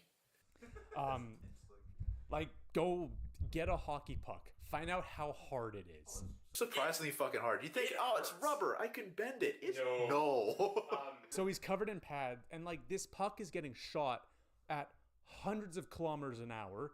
For our American friends, that's 60 miles an hour. 60 freedom units. 60 freedom units. 60 cheeseburgers per. 60 freedom units per Browning high power. So he's got to have a lot of padding so that the puck won't hurt him. I mean, have you ever been hit by a fucking, like, have you, like, Yes. especially when it's cold? I played defense. I got hit all the time by the puck. We played, like, ground hockey, street hockey? Street hockey. We played street hockey during lunch at school sometimes. Oh, man. And if you, like, in the winter, if you got hit by that, I mean, it's a bunch of fucking kids shooting the pucks, too, right? But, or tennis balls. We'd play with tennis balls, and it would still hurt. Just because it's cold, and it's an object flying at you with some speed, it still hurts. So, and the reason why the net is, like, small and the goalie takes up so much of it is because that is part of the challenge. It's like, it takes skill to get the puck past the goalie. So you don't want a big fucking net like soccer has, because you have... Because we actually play with skill here in hockey. Soccer does... And we don't fake injuries in hockey. Okay, that one is true. There is actually a penalty in hockey called not showboating, embellishment. Where if you, like, try to oversell a penalty for the other team, you get a penalty. As it should be. Yeah, Can we so, get like, that in fucking soccer or football or whatever? I wish they had that in soccer, man. So the goalie is there to block shots. What the goalie can do is, if he's feeling pressure, the goalie has a blocker on one hand, and that hand he usually holds his stick in. And he just starts swinging if he feels pressured? That's a penalty. That's slashing. He has a blocker in one hand and he has a glove in the other hand. Typically the glove is for catching shots, and if the goalie catches it and doesn't drop it immediately, the play is called dead, and they have a face-off at one of the circles, and it'll be on the side the shot originated from. So if, like, the defenseman shoots it from up here and the goalie catches it, face-off will be at that circle. I actually never knew that. Yeah. Well, I played hockey for 9 years and refed for 1 year, so I know a fair bit about the rules, so I can explain stuff you're not aware of. Another thing the goalie can do to bring the play, stop the play, is if the puck is on the ice, he can cover it with his glove. However, the goalie can only do that in a certain area. He can only do that inside of his crease and within an area behind the net called the trapezoid. Some ice rinks don't have it. Some do. It's typically there. I thought it would go the other way. I thought it would, like, wing out. No. But it actually, spreads out away from the center. He can cover it. I'm pretty sure the goalie can cover it in the trapezoid, but that also might just be the only areas he can play the puck. But I'm not too sure about that one. I think the goalie can still play the puck outside the trapezoid. Anyway, so in here we have our defensive zone. The job in this area is to stop the other team from scoring and to get the puck out. And so these two, in the defensive zone, there is a line, again, like the trapezoid. Some ice rinks have it, some ice rinks don't. It's at the top of these circles. It's called the line of scrimmage. Okay. I know it's... A lot of sports have lines of scrimmage. Yeah, I know it's below that circle, but just imagine it's above it. I'm bad at drawing circles.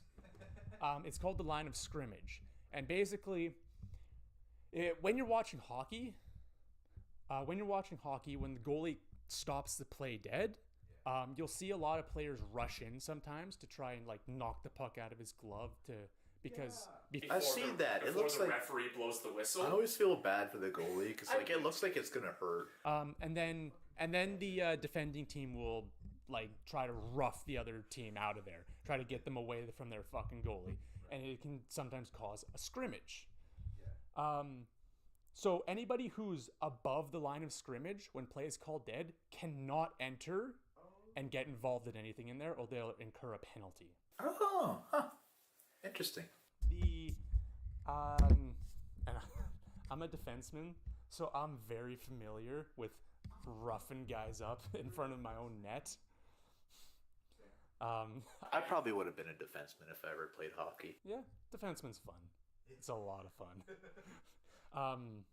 One thing I got really good at, because like in minor leagues, you don't really see this in like in professional leagues, but in minor leagues, a lot of times one of the wingers will just sit in front of the net and wait for a pass and just poke it into the net. So what I love to do was just get up right behind them, put my stick on top of their pants, because like hockey pants are really solid and covered in padding, and They're almost like a costume. Yeah. They're like really big waist. big lip on the back that's pretty solid. So what I would do is I would put my stick in their between their pants and their back and just push down on them. You fucking pants people. No, because the pants are tight, so it would push them down to the ice. Do they usually have like suspenders on too? Some players do, some players don't. I didn't, because my pants would be able to stay up on their own. But like it'll push the player down to the ice because it pulls them backwards. And they're on And skates, pushes them down so too. their skates probably just flip out. No, usually they just ass gets driven in the ice. Have you ever pantsed somebody doing this? No. No? Oh, too bad. But I did get a lot of threats from guys telling me to stop or else they'd scrap me. That was fun. I'm surprised they didn't just scrap you immediately. If somebody did that, I'd just turn around. I don't give a shit. Like, Okay, so the next line after the line of scrimmage is the blue line.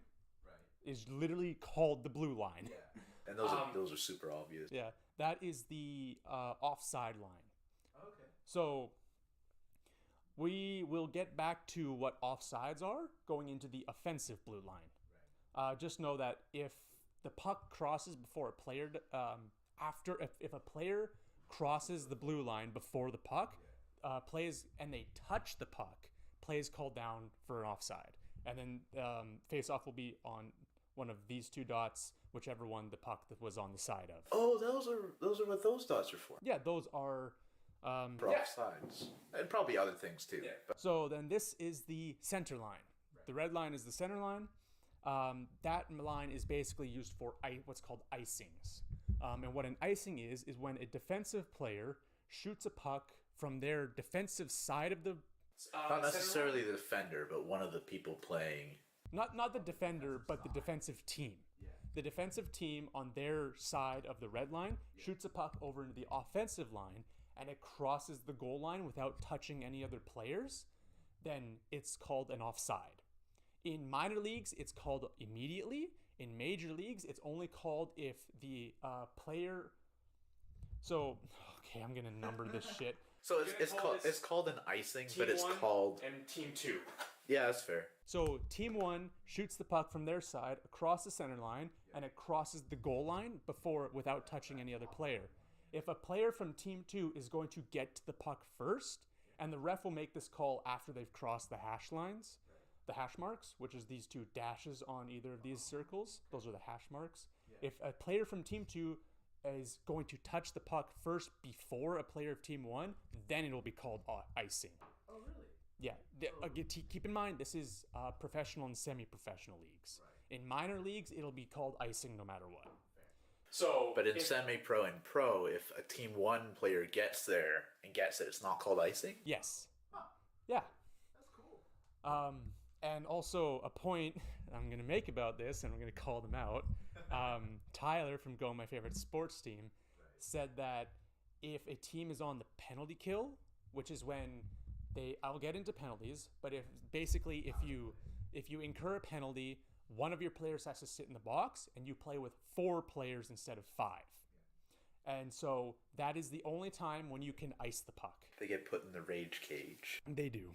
So if team 1 is on the penalty and they only have 4 players on the ice, while team 2 still has 5 and they're at full strength, team 1 can ice the puck. I mean, that's fair. Yeah. Like, give them a little out. Entirely part of the game. It's like it's trying to kill the penalty is just getting the puck the fuck out of there. You're not going to penalize them for doing... And I call out Go My Favorite Sports Team because Tyler said that if they do that during a penalty, they'll get called for icing. But you would. But you wouldn't. Penalty kill is the only time you can ice. So in minor leagues, when you ice the puck and play is called dead, you can make a line change. And line changes are where you swap the guys that are on the ice for guys that are on the bench. Because like we said, you don't have all 20 players. You only got 5, and you got like 15 more guys sitting on the bench ready to go. And they're split up into like lines, right? Yeah. Which are just like units that go on the ice and they rotate out. But in pro and semi-pro, when you ice the puck, the players that were on the ice when the puck was iced have to stay on. They can't change. Because like then they can't just do it if they're tired. Yeah, they can't do it if they're tired. That's like a strategy in minor leagues where if you're getting tired, just dump the puck. And I mean, they're kids. Yeah. But in pro leagues, you can't do that. So, next blue line, we get to talk about offsides because there's some interesting rules about offsides. Because this line isn't a thin line on the ice. It's a foot thick. Yeah. It's 1 foot thick. So the thing about icing is so I'm going to draw the blue line like this. Okay. And that's the width? Yeah. Yeah, that's the width. This is the width of the blue line. The puck is moving that way towards the offensive side. Right. If the puck crosses the blue line before any part of the player, before all of the player is fully across the blue line, then it's good. So if the player has the edge of their skate right there when the puck crosses the blue line, that's good. That's not offside. The whole body of the player has to be on this side of the blue line for it to be called offside. Okay. And so the same thing can happen if the puck goes out and then back in. So if the puck comes out and then back in, all players have to cross this part of the blue line before they can head back in. At least part of their body. You're losing me a little bit. Okay, so puck is in the offensive zone. Right. So, like... We are team 1. We're team 1. Team 1 is on offense? Team 1 is on offense. This is team 2's defending zone is team 1's offensive zone. So puck is in team 1's offensive zone. Puck gets chipped out into the center zone. Okay. Puck gets chipped back in to the offensive zone. All of team 1 has to cross this side of the blue line before they can go back in and play the puck.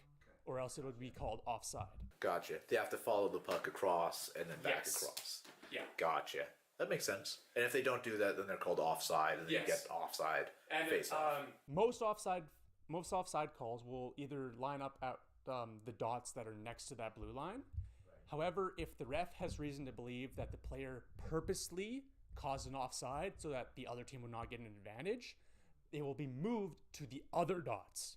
Oh, farther back? Yes. So say team 1 incurs an offside over here so that team 2 doesn't get an advantage. The face-off will be at these dots when it would normally have been at these dots. And that'd be like if there's a player from team 1 in the blue and then they send it to another team 1 outside the blue. So let me give an example. Yeah. Examples.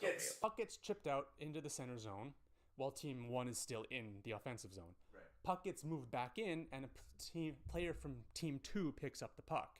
Okay. And a player from team 1, instead of trying to get out so they can get back into play, they will go straight at them to try and stop them from getting an advantage. Because he doesn't want team 2 to have the puck, and he wants to do a face-off. Maybe that will cause a face-off at these dots instead of these dots. That makes sense, because that's closer to team 1's net. So like kind of... And then, so into the offensive zone, same thing for this zone. Just the other way around. Line of scrimmage, goal line, trapezoid. Okay, so that is the basics, how the rink is constructed, and some rules. I want to get into penalties now, because penalties are fun. I'm going to try and remember. I'm going to erase this now. Okay. I'm going to try and remember what. It's okay, Piper. It's okay. I'm going to try and remember what as many penalties as I can and what they are and what costs them. Maybe you should make this a series of 2 videos. One of just ring. Because the one for ring is like a half hour already. Really? Yeah, we did like almost 20 minutes and then now it's 10. Okay, fuck it. 2-parter. 2-parter! Okay, so part 2 of the hockey video. This one's going to be a little different. I'm going to go over penalties and certain rules of the game. Yeah. So, here we go. Let's go!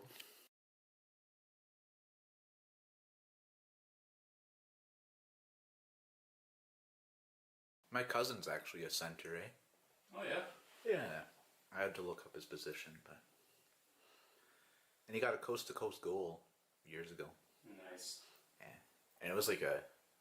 He had to go through the entire defensive team to get to the net. But he did it. It was really funny because he was like bragging about it to his coach. And he was like, yeah, the video's got like 1,000 views or like 10,000 views or whatever. And the coach was just like, yeah, tell your parents to stop watching it, bud. Fucking Roasted. get fucking chirped by your own coach. Yeah, well, don't get a big head either.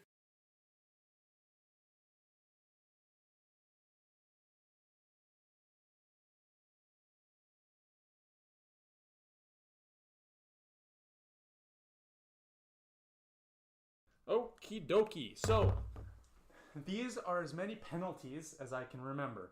They're small. I'm going to explain them. I don't care to write them any bigger.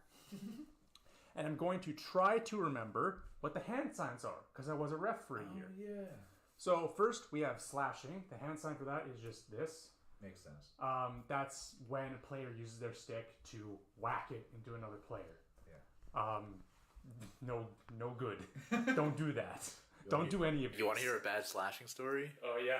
My cousin, the center, somebody fucking... Actually, they're from Kamloops. Oh. They played on the Blazers. So... Go Blazers! Just get away from my cousin. But he actually, like... Because my cousin's center, he was top scorer a lot, so they wanted to stop him, right? But he actually took his stick and swung it like a baseball bat into my cousin's mouth. Oh! And, like, took out a bunch of teeth. My cousin had to get off the ice. He sent his mom, my aunt, a picture with him, like, with a red Solo cup and blood just pouring out of his mouth. And it all, like, thumbs up. Yeah, they didn't play that player against my cousin's team anymore because they knew if they did, the team would just fucking kill him. If he gets on the ice, the whole team is probably going over. What did he get a I think he got like a 7-game suspension or something. Yeah, that'll do it. That sounds about right. Yeah, no, it was fucked up. Okay. So, next Slashing is bad. Don't slashing do it. very bad. Yeah. Oh yeah, I should probably explain. Penalties are number one to keep the game safe because you don't want players doing whatever they can because it can seriously hurt. Yeah, this isn't or even lacrosse. kill other players. And it's also to keep the game fair and give everyone a sporting chance. Yeah. Because if a game isn't fair, it's not fun to watch and it's not fun to play. Yeah. And the whole point of a game is to be fun. Hell yeah. So the next one is hooking. The sign for that is just this, like you're hooking a stick. Yeah. And it's using, again, your stick to hook a player back so they can't make any progression. Yeah, because the stick is like curved on the end. It has a bit hooked. of a It's got a curve on the end. You can. It's a fucked up stick. The next one is tripping. The hand sign for this, you probably won't be able to see it, is that. Oh, okay. It's basically you bend down and slide your hand past your calf. That one is when a player uses their stick or a part of their body to trip another player. Okay. And I will say, because tripping brings up this big point, is refs are told to call a penalty whether or not it was intentional. So if a player accidentally trips another player, that is still a tripping penalty. Oh, okay. Even if it's accidental, you'll still get Yeah, called even on. if it's accidental, that's still a tripping penalty. Right. The next one is high stick. Yeah. There's two different kinds of high sticks. There's a high stick where you hit the puck with your stick above your shoulders.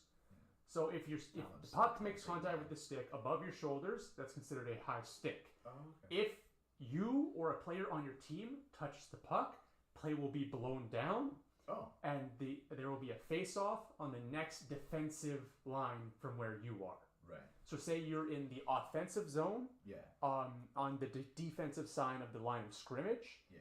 the play will be blown down and face-off will be done on the other side of Like the if- blue line. If team one was like past Yeah, the blue line and up in that, you could draw a little. Draw it up again real quick. Dot, dot, circle, circle, dot, circle, dot, dot, dot, dot, dot, circle, line, line, line, Yeah. line, line. So like if you were up at the net, If you right there, you touch the puck after getting a high stick, face-off will be there, and you're this team. Yeah. If you're right there and you touch the puck and you get a high stick call down there, face-off will be there. Oh. That's Yeah. really bad. It's the next defensive face-off. Yeah. but you can like reach up and grab the puck. Yeah. I'll get to that with hand pass. That's next. Oh, okay. So that's just regular high sticking. That's not any problem. And However, if you accidentally hit a player in the head with your high stick, that one is a penalty. Yeah. Fair. So They've really been cracking down on like head stuff. oh yeah, concussions are super bad in hockey. So hand pass, that is grabbing or hitting the puck with your hand in the air and dropping it to the ice. You can still play the puck after hitting it with your hand, but if a teammate of yours touches the puck first, play is blown down.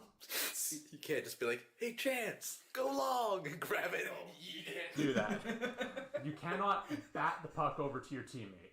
Dang. Play is blow down, and same thing as a high stick. Next defensive face-off. Okay. There's no real penalty for hand pass, as far as I'm aware. Just a face off. Yeah, You don't go in the baby cage. no. So next is head contact, a very major penalty. Sign for that is hand against the head. Right. While most penalties, when a player incurs a penalty, they sit in the penalty box for 2 minutes of playtime. Yeah. And for that 2 minutes, their team is down one person on the ice. Yeah. Head contact is the only penalty that does not have 2 minutes. Oh. Head contact by default has 4. 4. Okay. Yeah, so a penalty can be a 2 minute or a 4 minute penalty. It'll be a 2 minutes if it's a minor penalty, 4 minutes if it's a major penalty. Yeah. So like if you slew foot somebody, you'll get a tripping 4 minutes. Gotcha. But if it was like on accident or something, it'd probably be 2 minutes. Basically any accidental penalty is 2 minutes. If you just do it, it's 2 minutes. But like doing it with the intent to harm is 4 minutes. Yeah. Head contact, automatic 4. Next one is boarding. The sign for that is this. Boarding and charging are two penalties that have never really been too sure on the rulings for. Yeah. I think what boarding is making body contact with another player 5 feet away from the boards and sending them into the boards. Oh, okay. Yeah, I've seen guys like get hit into. Yeah, it can get. It's very dangerous because they can fall down and hit their head into the boards. Yeah. Yeah, so that's why that one's a penalty. But I forget what's the area where the teams sit, like where the non-active players sit. The team boxes, that'll be on one side of the ice, over by the center. You'll see guys get like hit into the boxes. I don't know if they call it boarding a lot. But That's not boarding because they're already on the boards. They're just getting hit into the box. Right. Boarding is when they're away from the boards and they get hit into the boards. Yeah. Gotcha. I think.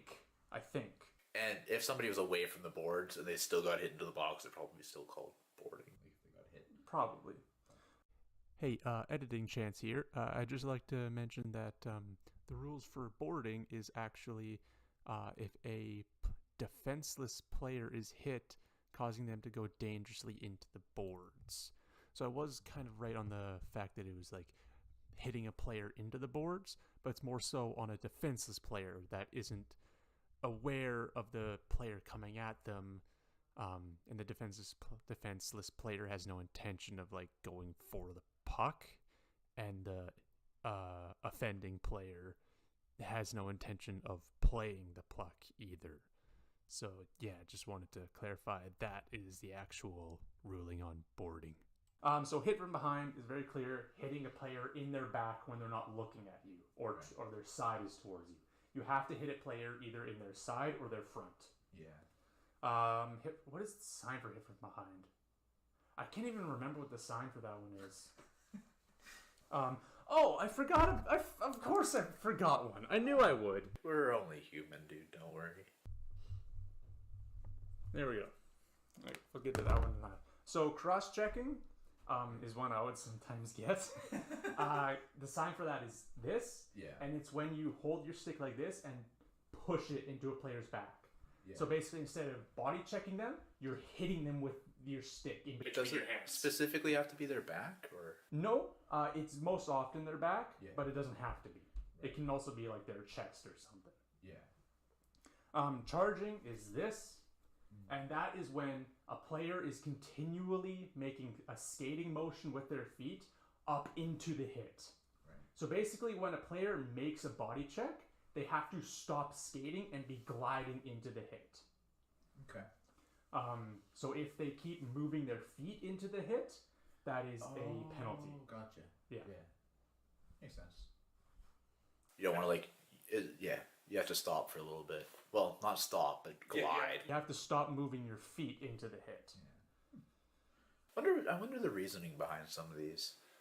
Mostly injuries. Okay. Like- they found people charging cause more This kind of injuries. thing causes injuries, and if we make this rule, it'll reduce that. Makes sense. Like it obviously makes sense with like slashing, hooking, tripping.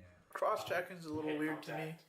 because it's cross checking doesn't seem that bad to me. It but can I've never fucking hurt. I've never been cross checked before either. It doesn't feel. It seems natural to take something and just push it against So somebody. here's the thing: it's like you can put the stick on them and then Yeah. push into them, but you can't do that into their back into them. Makes sense. I mean, it is wood. It would hurt. You don't make sticks out of wood anymore; they're all fiberglass now. I only ever had wood sticks. Yo, school. All right, next one. That's an acronym. It's unsportsmanlike conduct. Oh, okay. If at any point a player acts in an unsportsmanlike way, they get a penalty. This is very much up to the referee what they consider unsportsmanlike. Yeah. When I was reffing, I never gave that penalty out because I was reffing kids, and it's very hard to give a kid unsportsmanlike conduct. I mean, there's always a little crotch goblin, close. but So basically, if a player is acting super aggressively to another player, or they're throwing out swear words and just very bad speech at a player or a referee, they can get unsportsmanlike. players will curse at refs and you go to the box. It's very much directed towards somebody who isn't a player. Oh, okay. Okay, so then roughing. Yeah. Here's the thing about hockey. You ever call your dog for roughing?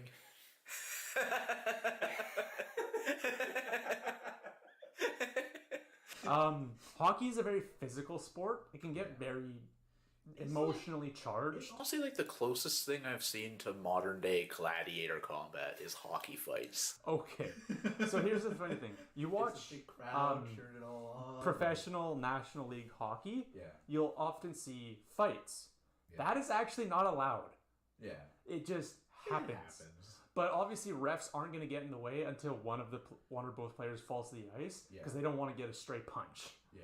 So they just let it happen, let both players work out what they need to, and then they send them to the box. Yeah. So roughing is a step below fighting. Okay. It's you'll notice in fighting they remove their gloves and go bare fist, and then They usually skate towards each other a little bit, take their helmets off, roughing is pull the jersey over. roughing. It happens when it's not a direct fight and all equipment stays on basically. Maybe somebody just throws a punch. Yeah, if somebody throws a punch with their gloves still on, that's roughing. If you get if the scrimmage, remember when I talked about scrimmages in front of the net? If that gets too violent, players will get called for roughing. Gotcha. It's not like they're picking any specific player and trying to fight them. It's just they're being too rough with the other team. Got Game misconducts. Anything that you believe a player does that deserves them to get ejected from the game. Oh, yeah. Yeah. Oh, yeah. I forgot. Unsportsmanlike conduct. I can't remember what the sign for unsportsmanlike conduct or roughing are. But I know a game misconduct, a ref hits their hips with their hands. Oh, okay. I can tell you this. I know the sign that'll get you called for unsportsmanlike conduct. Yeah. Get out of there. Go in your box. But yeah, any penalty can lead to a game misconduct, or a ref can just give out a game misconduct. Fair. In minor leagues, because this is the only experience I have with reffing, if you give a game misconduct, you have to do a write-up on what happened and why you gave the penalty. That makes sense. You need a good reason for it. And interference, that is this. That is when a player interferes with another player on the other team that is not in play.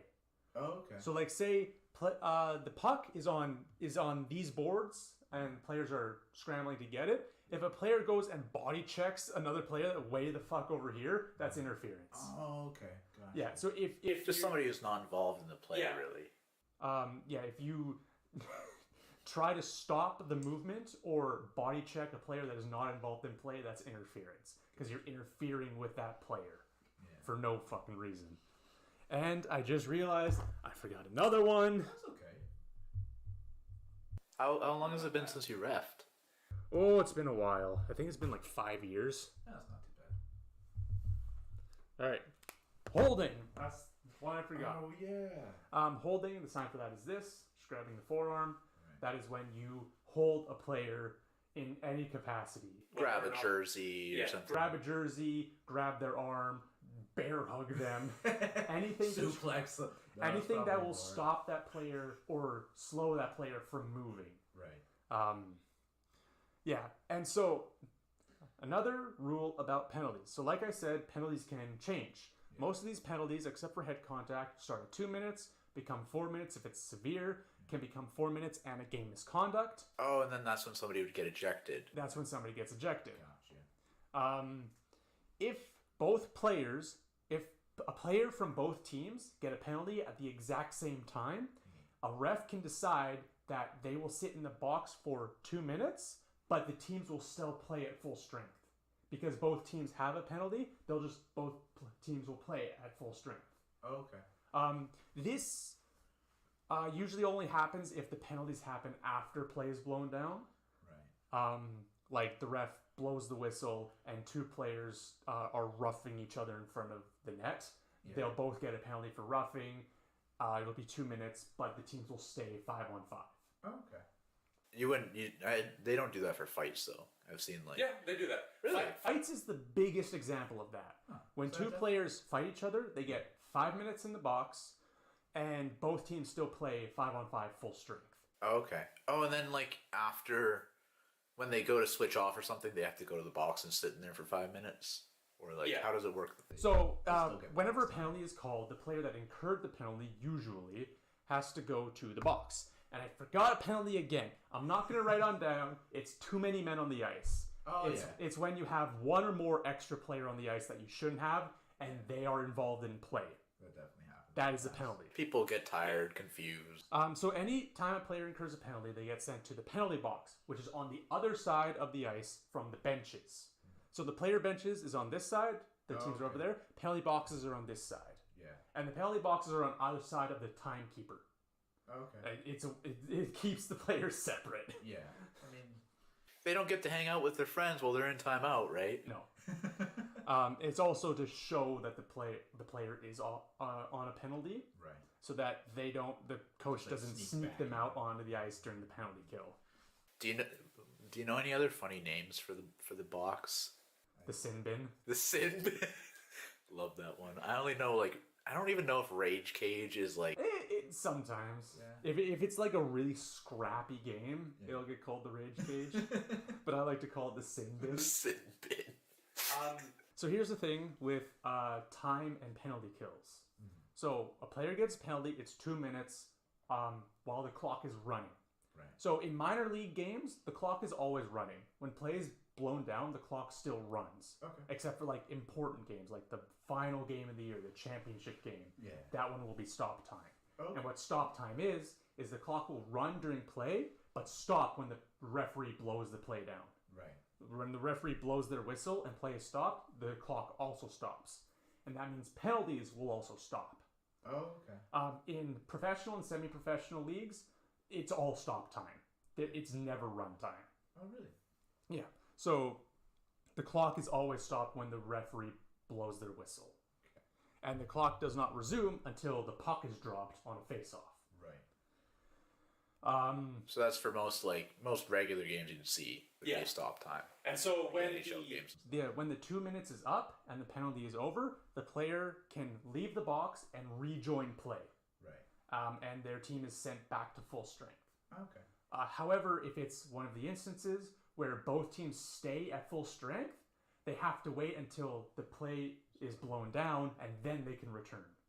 Oh, okay. Yeah. So, because like if they left, it would be too many men on the ice now. Because their team is still at full strength while they're sitting in the box. Right. So if they left the box, they have 6 men on the ice. So, two people get in a fight, Yes. right? The teams get to stay at full strength. Did they just put the fighters in the box and then they Yes. send out 2 new players? Or they do a full line change. Okay, gotcha. After a That makes penalty, you can do a full line change if you want. Oh, okay. Yeah, for a second I thought you were saying like the same players stay on the ice after the penalties No. been called. But they I'm have to, pretty sure they can change their players. yeah. I mean that kind of makes sense. Yeah. Why keep the heated guys on the ice Yeah. anyways? Like, okay, these guys just fought. Let's keep them on for another fucking 2 minutes. So, full strength is 5v5. Plus goalie. Plus goalie would make it 6v6, but you don't count the goalie because they never leave the crease. Yeah. You get a penalty, and it's 5-on-4. If your team gets another penalty while that first penalty is still going, it'll become 5-on-3. 5-on-3 is very scary and very often leads to goals. Yeah. I mean, 5v4, you get a lot more goals. 5v4 is if you have a good defensive team on the penalty kill, kill it. it can get actually pretty hard to score. I mean, they're all focused on defense. Right? Yeah.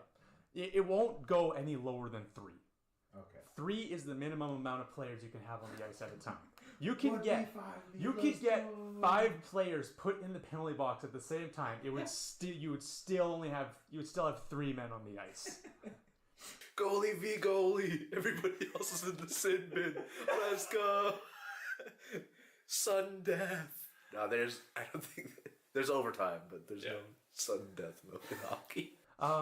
Really fun. It's really fun when both teams get separate penalties and it becomes 4-on-4. Yeah. Because the ice just opens up and there's so much more space to move around. Yeah. So that's honestly a lot more fun just playing 4-on-4.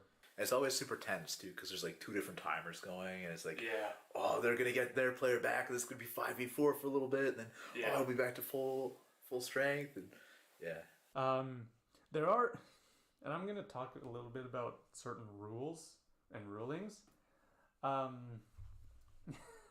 There is a certain rule in hockey that no referee enforces. Not a single one. So you have the players' boxes lined up right there. Right. You got team 1 and team 2. Yeah. In the rule book, how it's supposed to be done when play is blown down and a line change happens. What's supposed to happen is play gets blown down, one team changes their guys, and then the ref puts up their arm. So plays blow down, team 1 changes their guys. Yeah. Then ref puts up their arm, team 1 can't change their guys. Now team 2 changes their guys. Gotcha. And then when they're done, the ref puts his arm down, and Face the linesman is allowed to drop the puck. Right. No referee enforces that rule. Yeah, no, I've Not a single one. Both teams change their guys at the same time. It's definitely like gentlemanly to do it that way. Yeah, that's but like also inefficient. Just like that's changing like all some at the same time. weird fucking European British gentleman's rule that was implemented when the game was like field hockey Yeah. back in like Europe and Russia. but that is not the case for ice hockey. Because that would just slow the fucking game down, and nobody wants to do that. And like, I mean, you wouldn't sneak people into different lines or anything, anyways. That'd already even be a problem. Well, you can change up your lines on the bench. Yeah. So like, what's the point in making it like harder to actually change people out, right? So, most of this I've talked about line changes happening when play is dead.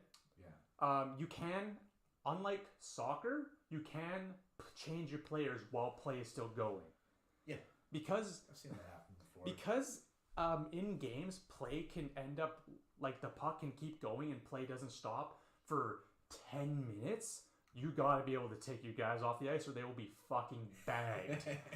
So, in the middle of play, guys can make line changes.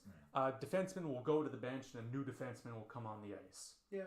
I think I've also seen like the offensive three, like the center and the two wingers, like go up and then the defenseman will swap out or something, Usually and then when, you'll swap the rest. Usually when play moves to the offensive zone, the defenseman will change. Yeah. And then when it comes back, the offenseman will change. Yeah. But the offenseman some of the offensemen will change when it's going towards the offensive zone if like they're not involved in moving the puck forward. If they're like behind. Yeah. If it's like halfway across the ice and one guy's back by his own net, But because just put a new player in. Very close. As a defenseman, one of the most annoying things is forwards not back checking. It fucking pisses me off. What's back checking? Back checking is moving back to your defensive zone when play moves that way. Oh, okay. Yeah. So forechecking is moving into the offensive zone with the play. Back checking is moving into the defensive zone with play. Oh, okay. Some forwards just lazy and he wants to hang some out. forwards are fucking lazy assholes and won't back check. And I hate them. I never want to pass them the puck. But the problem is the ones that do that are usually the best players. Yeah. On like minor Ego, league teams. right? Yeah, they got big fucking egos. There was something else. Oh yeah. So during play line changes. Again, I'm gonna fucking call out my favorite sports team. Tyler said that if you have at any point 6 men on the ice, that's an immediate penalty. Too many men on the ice. Right. This is not true. You can have 6 men on the ice if 2 of them. I have returned, Buster Keaton. Let's go back. I gotta get down to the core of Giants Deep. That's what it is. That's the name of the planet. Oh, there goes the probe. Okay.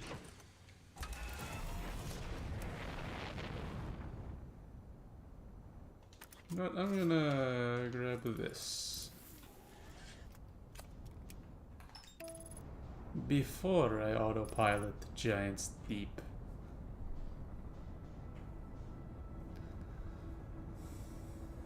Here we go.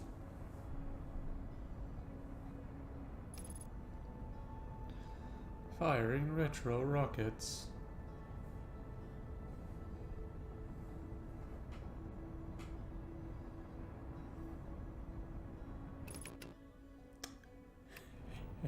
Hey, there's a quantum moon.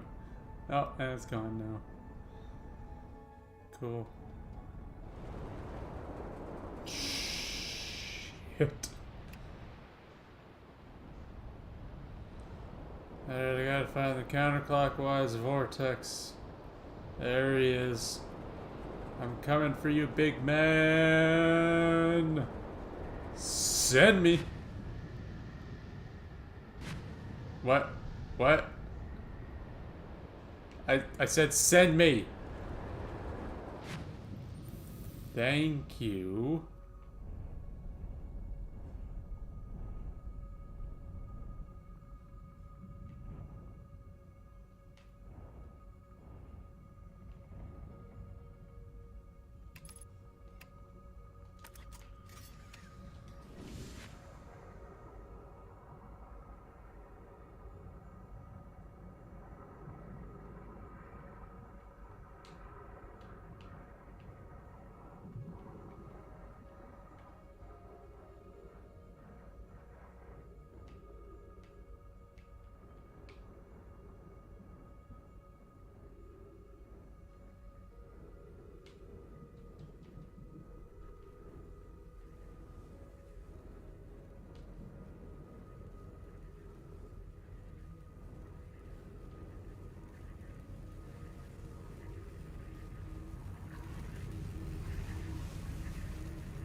I mean, holy shit, it was that fucking easy, eh?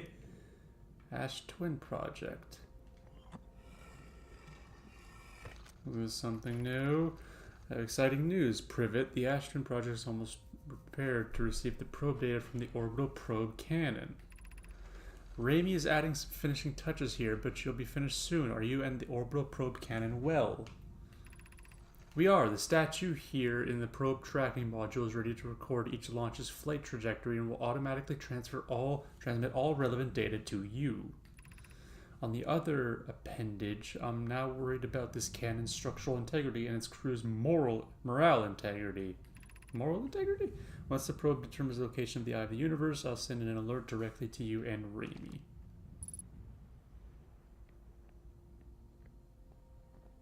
Why is my ship getting closer? Oh, that's getting floated. I think it's just floating. I'm pretty sure it's just floating there. Launch module.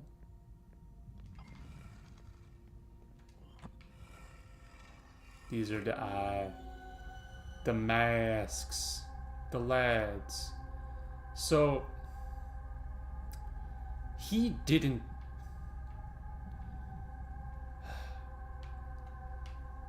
Feldspar, harmonica lad, did not mention anything about being in a loop.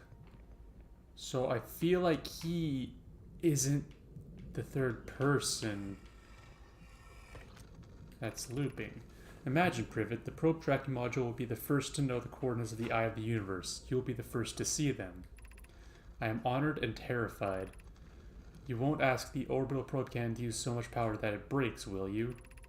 Fret not, my nervous friend. We only need to fire the probe once anyway, so who minds if it compromises the orbital probe cannon's structural integrity slightly? I would mind, Mallow. I would mind, because we won't be able to capable of receiving our probe's data if... Oh yeah, I already read that stuff. Okie dokie. Up I go. That was weird. First one.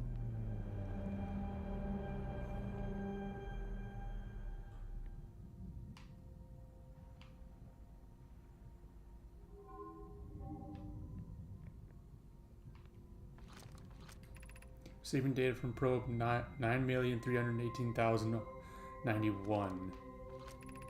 Visualizing current trajectory of probe 9,318,091.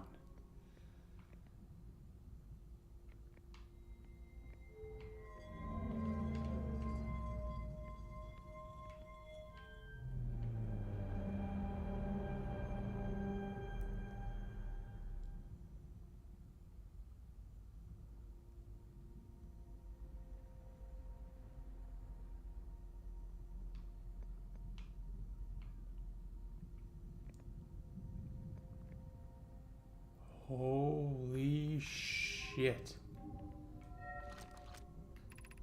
Retrieving previous launch data from Ash Twin.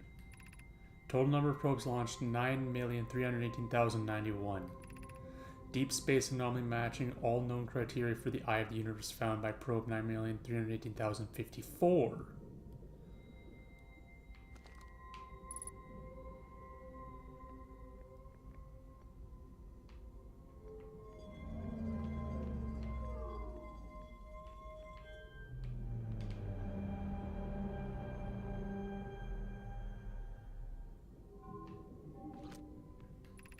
Retrieving stored coordinates from Ash Twin. Displaying coordinates for the Eye of the Universe.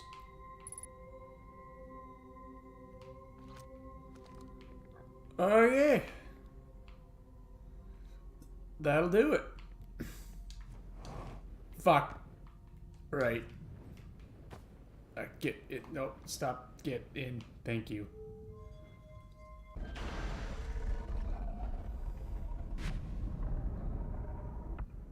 If I could...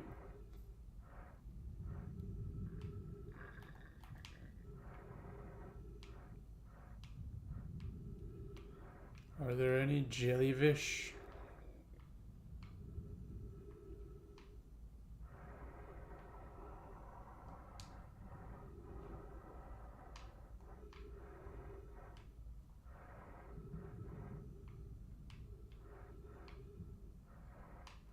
Oh, jellyfish.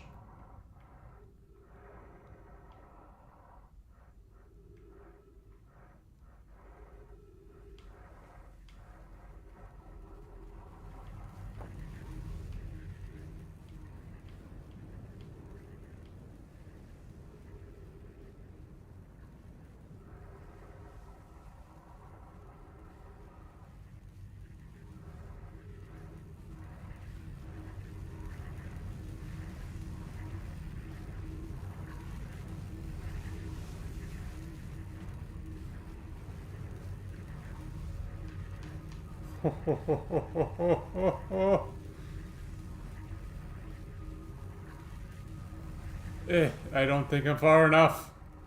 Oh, yes, I am. Am I? I'm gonna have to be. I am. And there's my ship.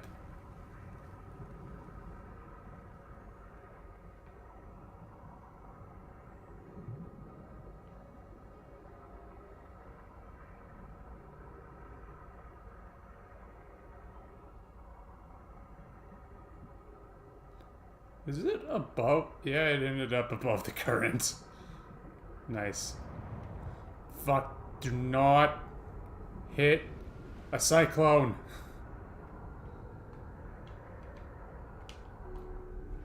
Nice. I made it to the probe tracking module.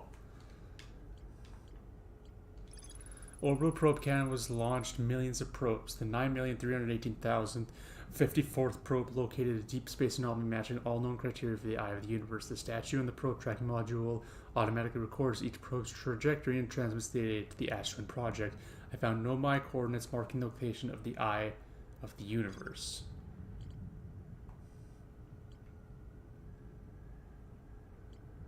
Huh. Vessel crashed somewhere in Dark Bramble. One of the three Nomai escape pods never made it out of Dark Bramble. Ooh, I should try to find that next in Dark Bramble. Maybe that'll help me find the vessel. But I now know. Yeah, I'm deep in Giants. I'm stuck in Giants deep.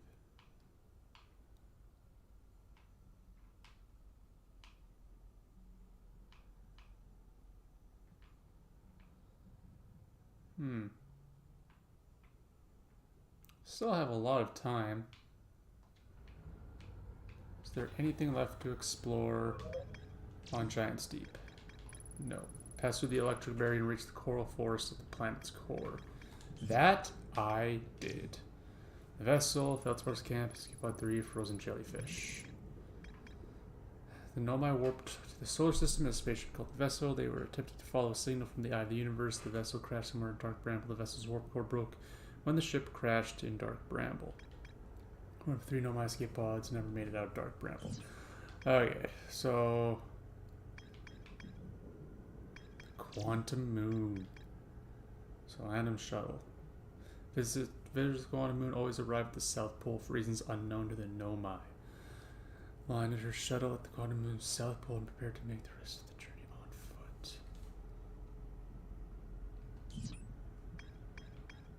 Ooh, maybe I should try to land on the South Pole.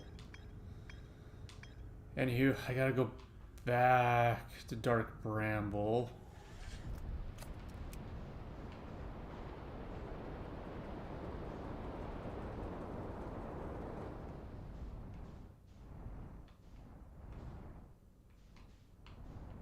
There you are.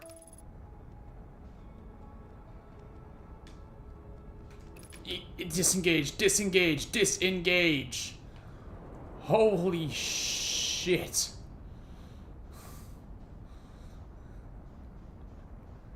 Good lord.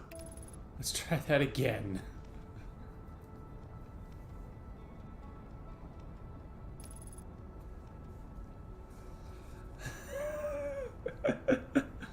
God damn it. Distress beacon. Oh, great. I'm gonna have to listen to that the whole way through. Ugh. Oh well.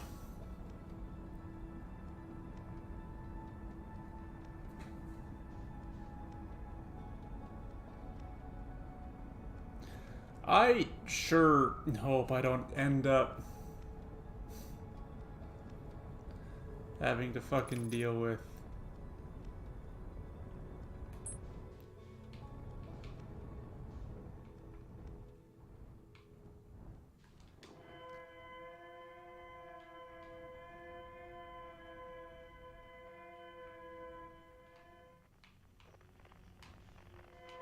that one. Headlights off.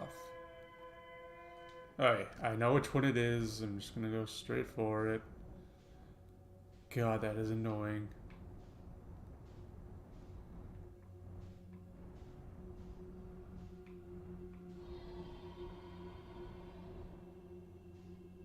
I really don't want to know what's making that noise.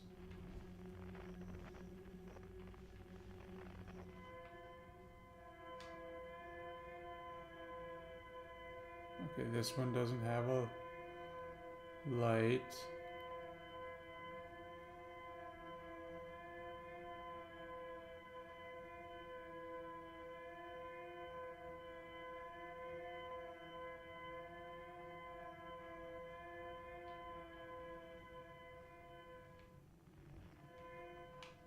Oh, right here.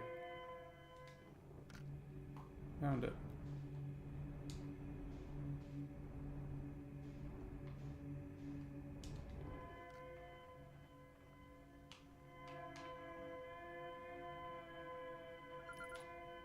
Escape pod 3.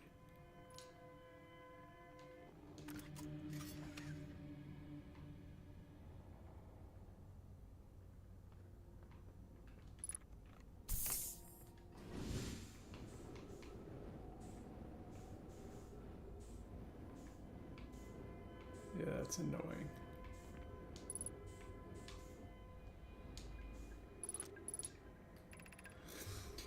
Our escape pod crashed as we tried to flee this place, destroying our movement and communication capabilities in the process.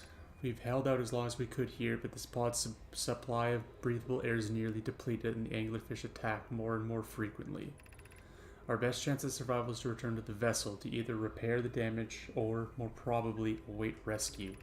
Second, is the message finished? The vessel's beacon is already growing fainter. It will be gone in a matter of hours. We need to leave here quickly.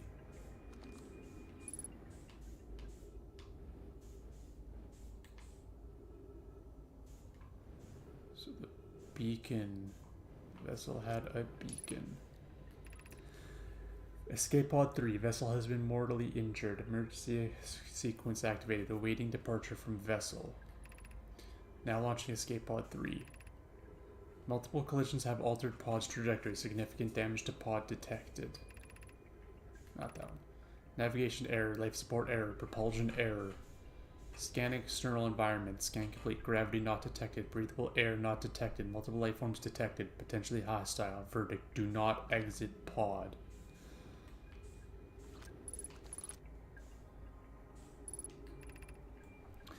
There is a new problem. Our equipment is detecting two distinct beacons from the vessel, but it isn't possible for the vessel to be in two different locations at the same time.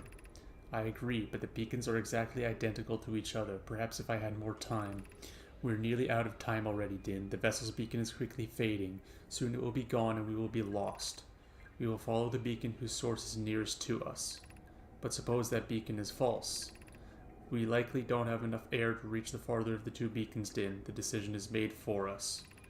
We'll leave a trail of lights as we go. There's still a chance someone could hear our escape pod's distress signal.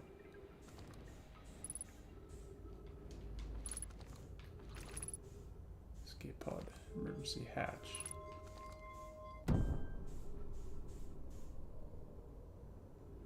Trail of lights.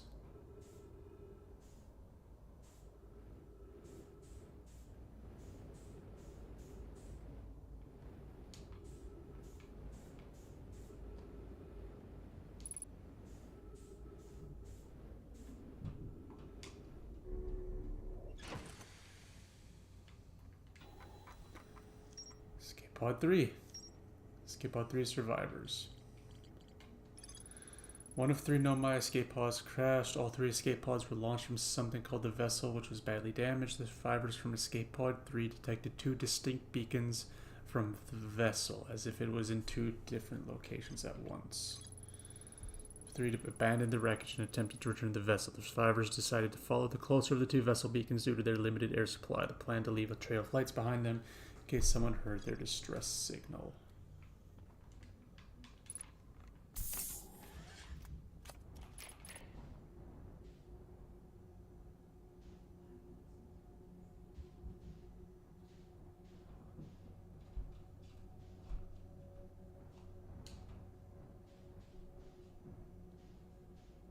I'm worried I'm gonna encounter an anglerfish, because I've heard a lot about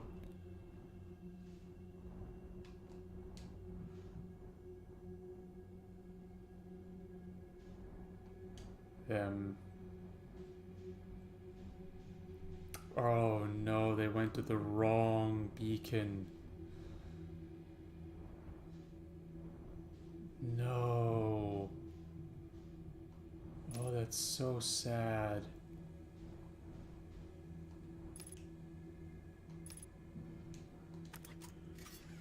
Oh, that's so sad. They went to the beacon was coming from 2 different positions, the actual vessel and then a seed that led to a part of Dark Bramble where the vessel was, and they went to the seed. Oh, that's so sad. To any who come here searching for us, we followed one of the 2 beacons from the vessel to this place, but now can go no further. It's almost too faint to hear now, but the vessel's beacon is still faintly emitting from within this thorny seed, yet the opening is too small for even a single Nomai to fit through, so our escape pod couldn't have flown through here. I don't understand how this could be possible, but this gruesome place seems able to manipulate space itself. Maybe this was our undoing. To be so close to the location of the vessel and still so far is difficult. Worse, the vessel's beacon is dying. Soon we will be unable to hear it. There is nothing we can do now but try to perhaps find a way inside, or at least attempt to comprehend why this happened. My dearest hope is that the other escape pods were able to reach relative safety. Oh, that's so sad.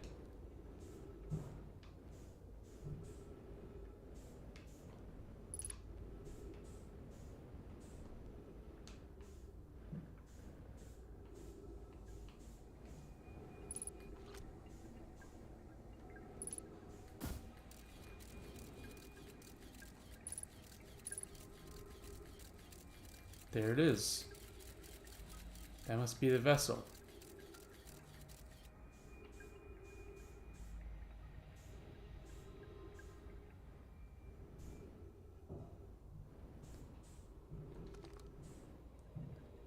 There's my scout.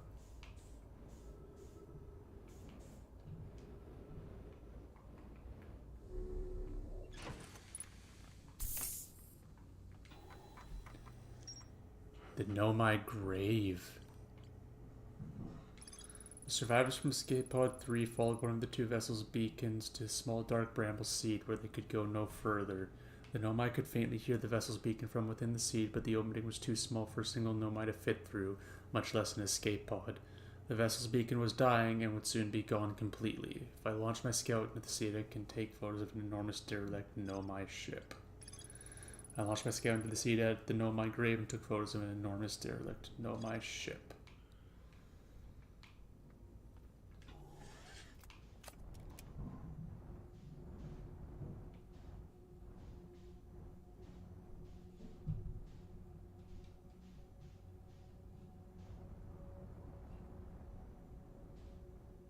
Oh, is it in there? Oh, it's in there. Okay. And there I go, I guess.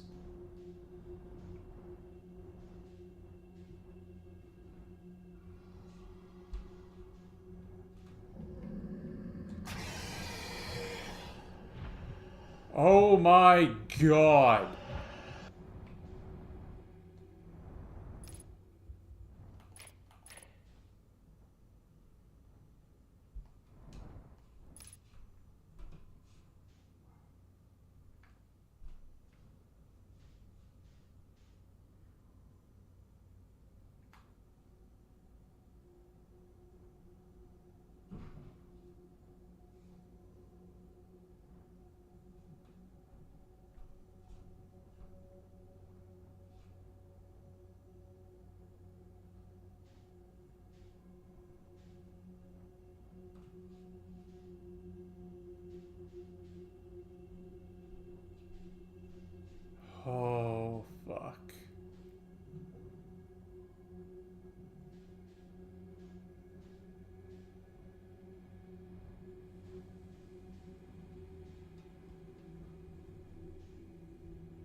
Fuck me, man.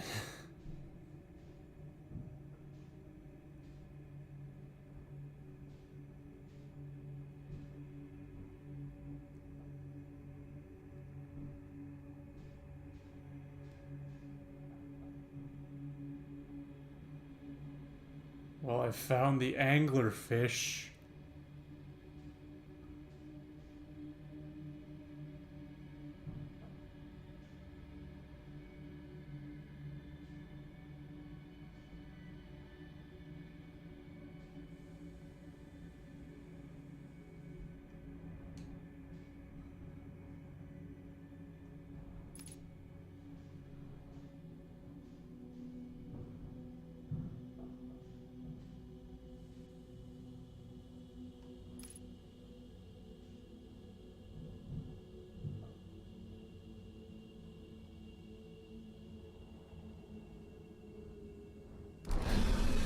Fuck me!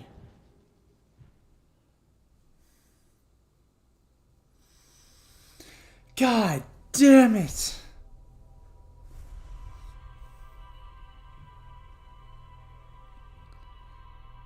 Scared the shit out of me.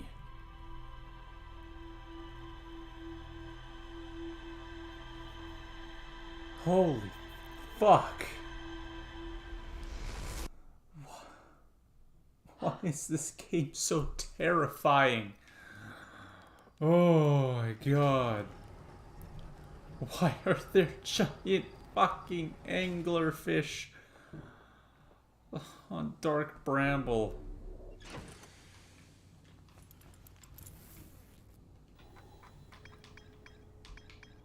Fucking Dark Bramble, man. Ugh.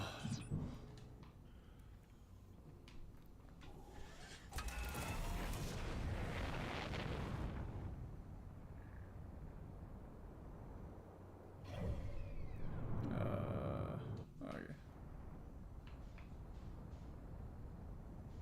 This way. There it is.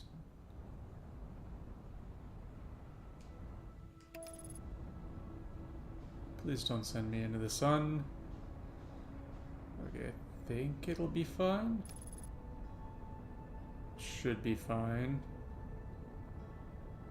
Yeah, I'll be fine.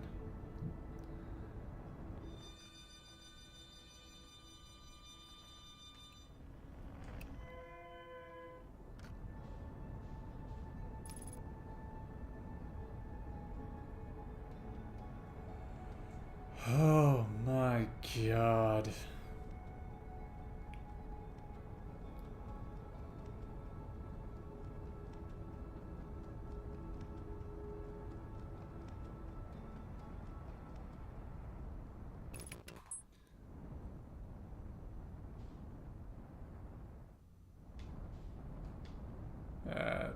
That's what I wanted.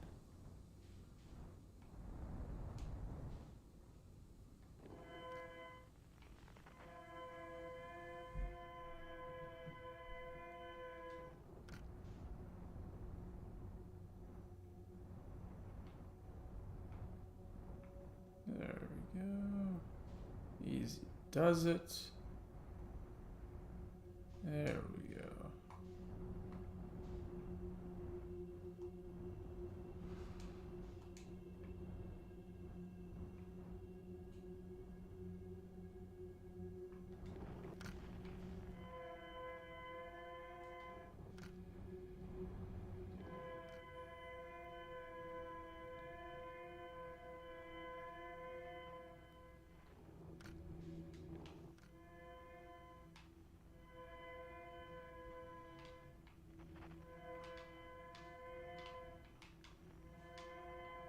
There you are.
Yeah, that's just not good. Ugh.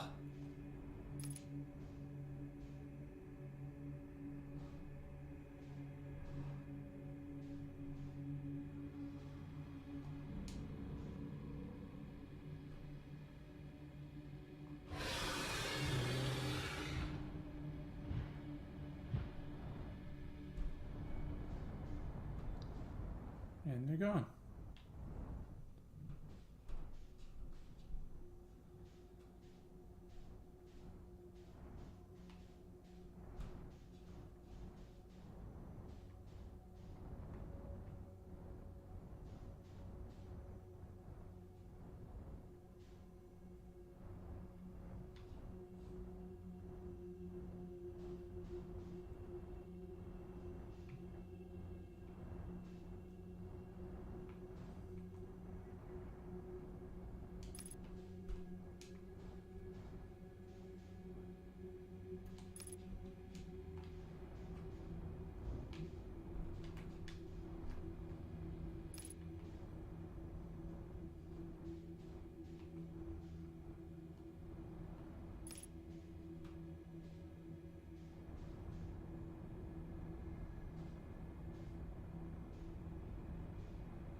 Oh, did that just take me back?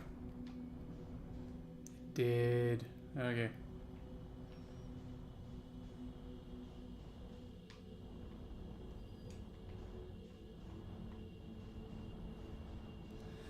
Shit, okay.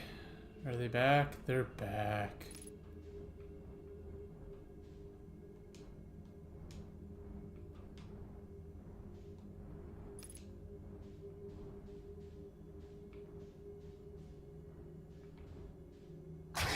Fuck me!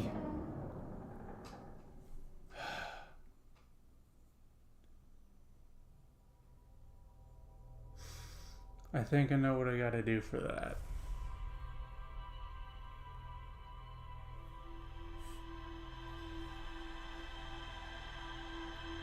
I might just have to take a page out of Feldspar's book and just fucking go for it.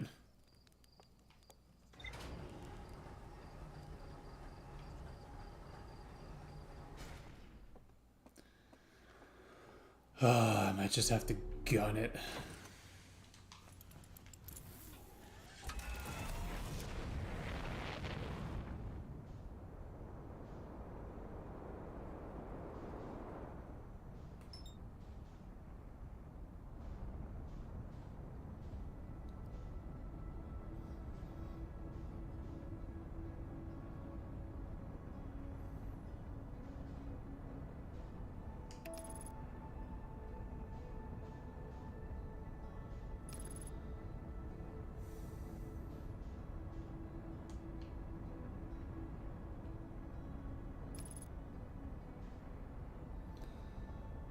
Okay. Here we go.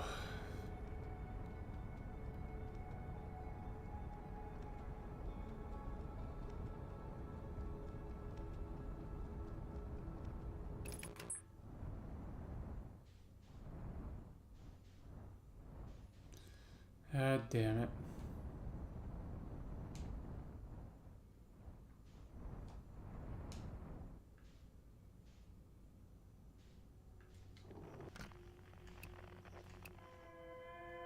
That one.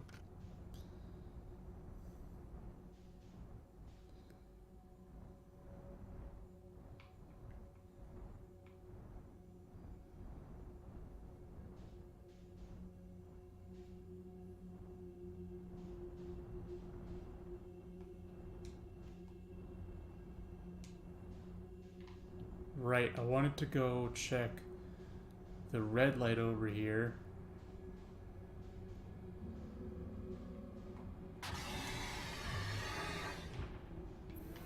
Fuck, why is there...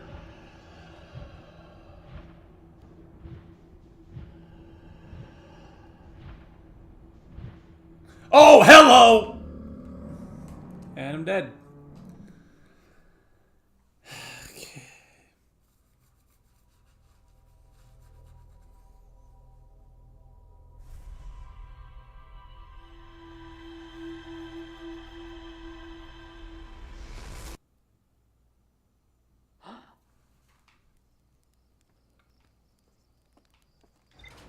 Shit.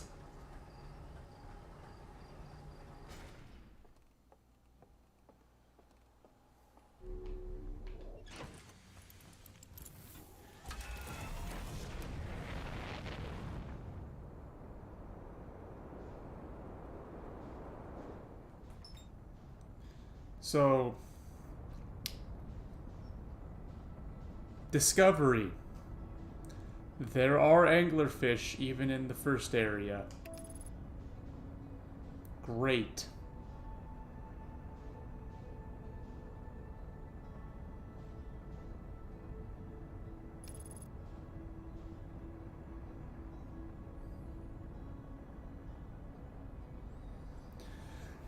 Yeah, that's just fantastic.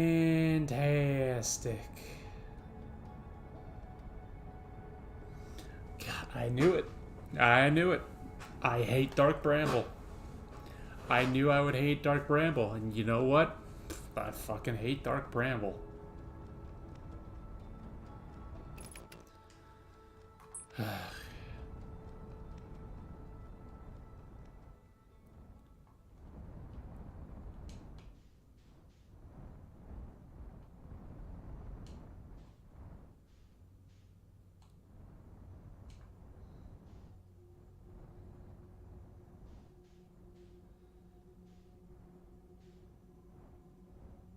One of these lights is an anglerfish.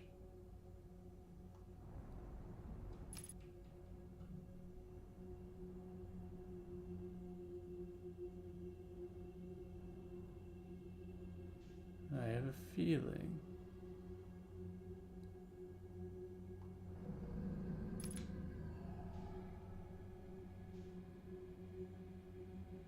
If you bump into me, are you gonna try to eat me?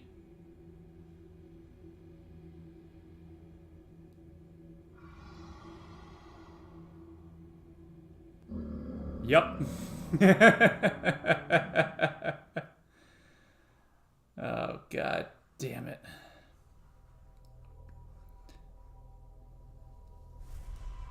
Look at that. Okay. Shit. You know, I'd rather fucking deal with Brittle. I'd rather take any planet other than fucking Dark Bramble, but I gotta find the vessel.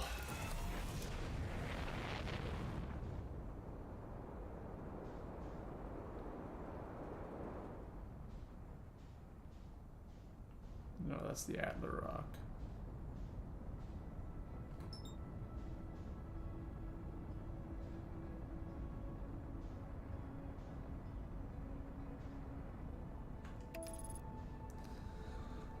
Okay.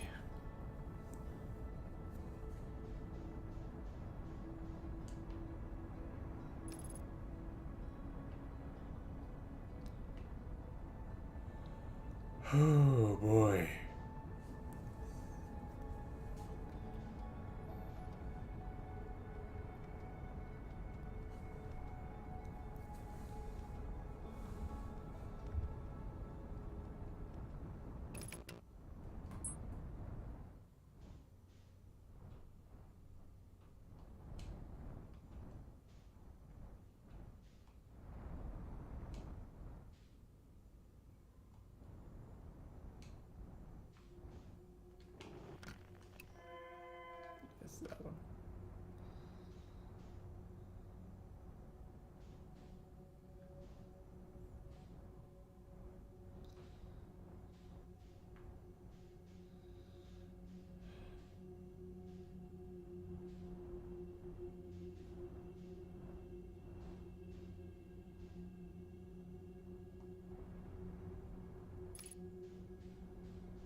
So I wonder if that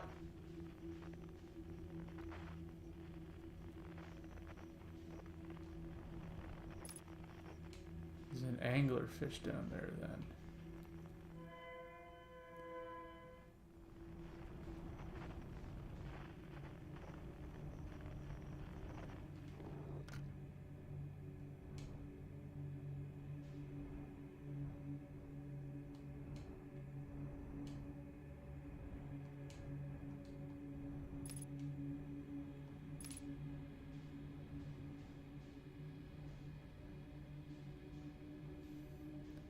I just have to slowly glide through this area. Because I'm not actually sure if this light is the seed that I'm looking for. Or god, it's an anglerfish.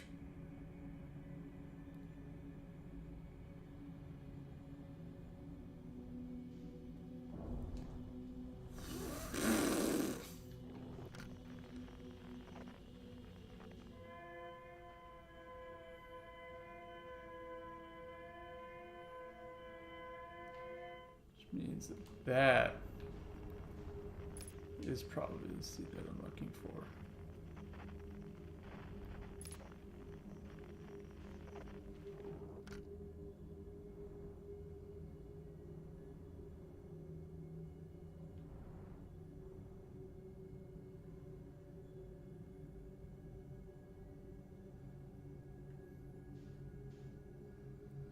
If I see another antenna, I'm gonna flip a shit.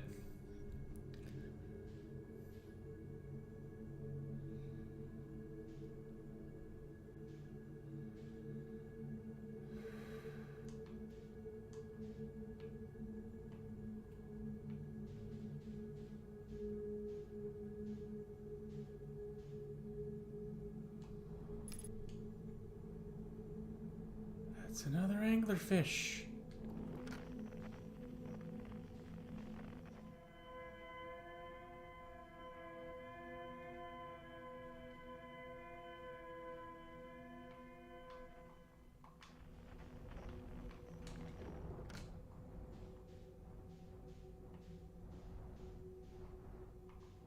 Then where the fuck?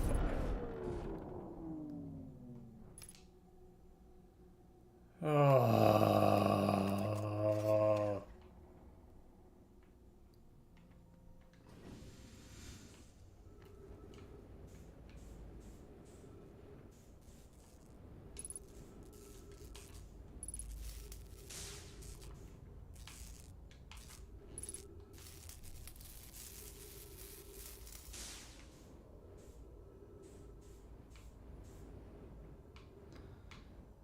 Jesus.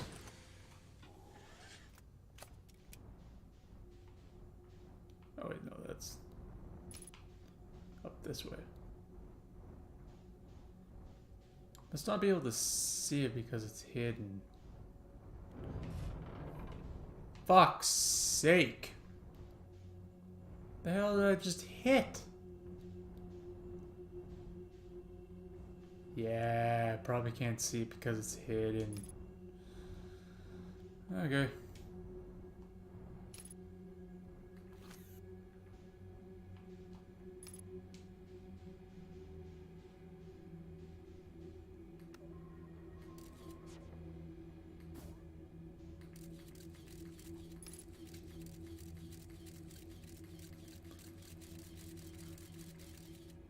Yep.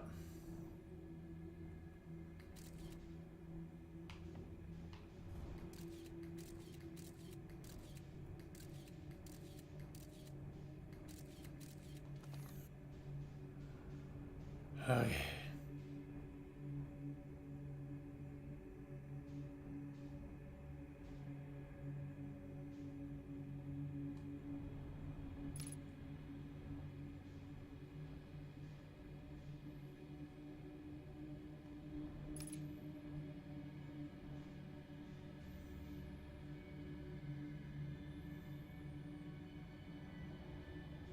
Gonna sneak past you.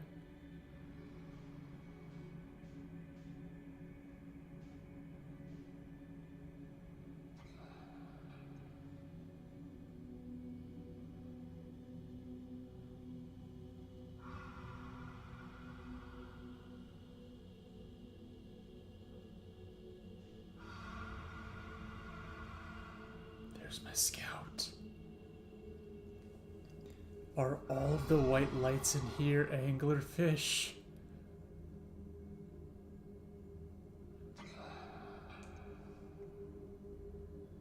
Oh, that is terrifying.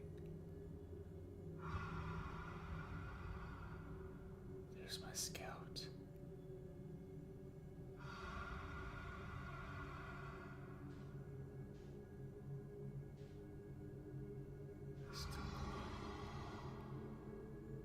I am still slowly gliding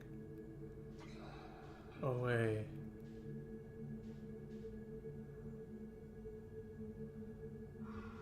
Slow.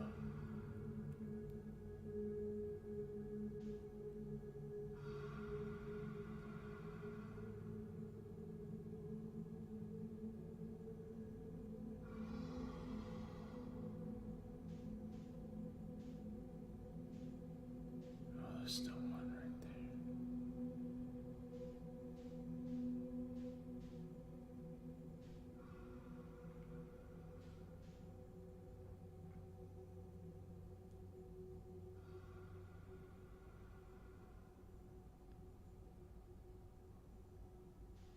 Oh yeah.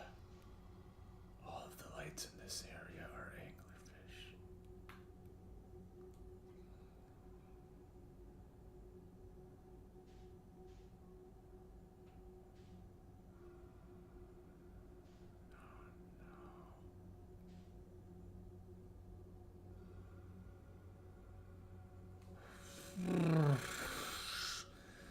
This is the worst.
Holy shit.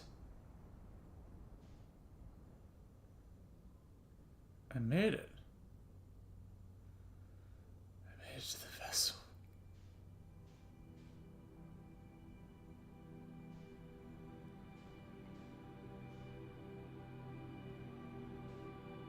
Holy crap.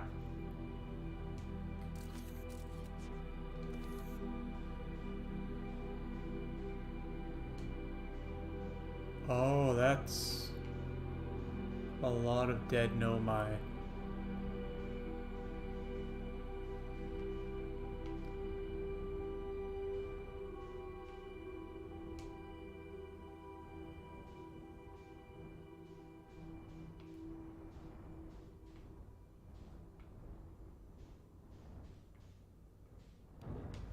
Ow. Aye. How do I get in to the vessel?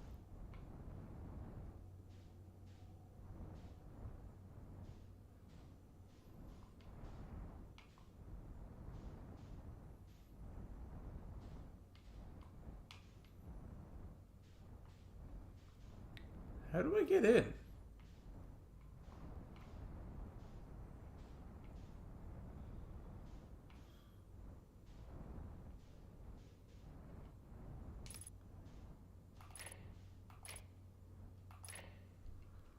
Were my lights on that whole time? Okay. Yeah, no, that's fine. That's totally fine.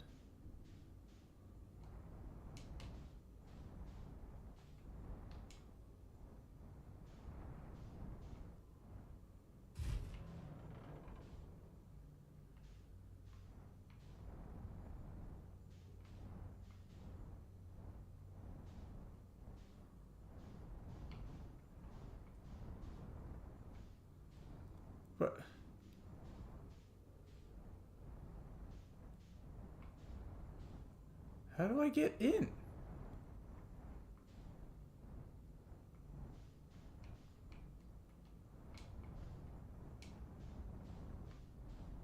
Can I get in?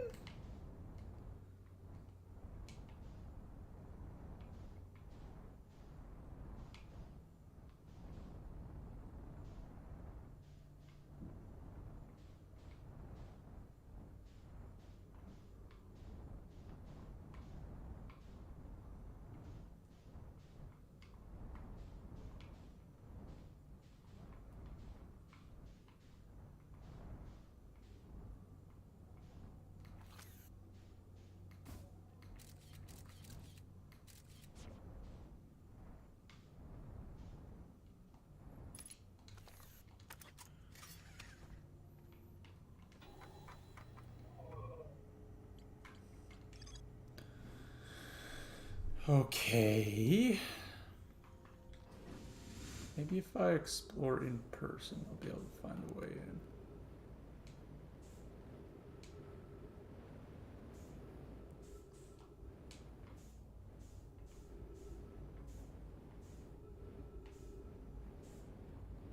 Ah, here it is. Oh, it's where my fucking... The way in is where my scout landed.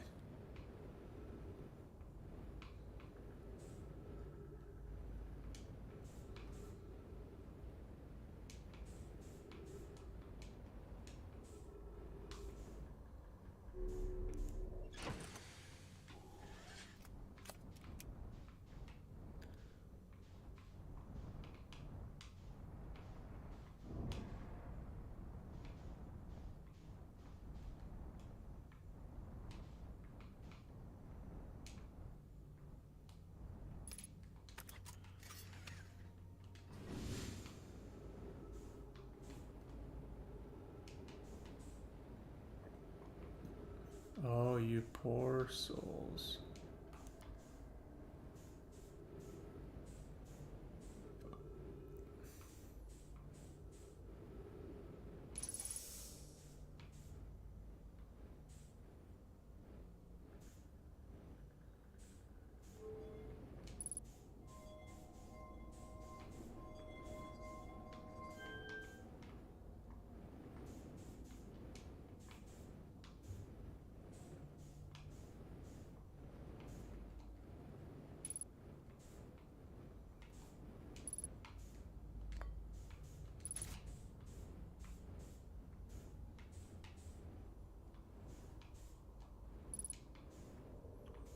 Probably need to recharge it somehow. Yeah.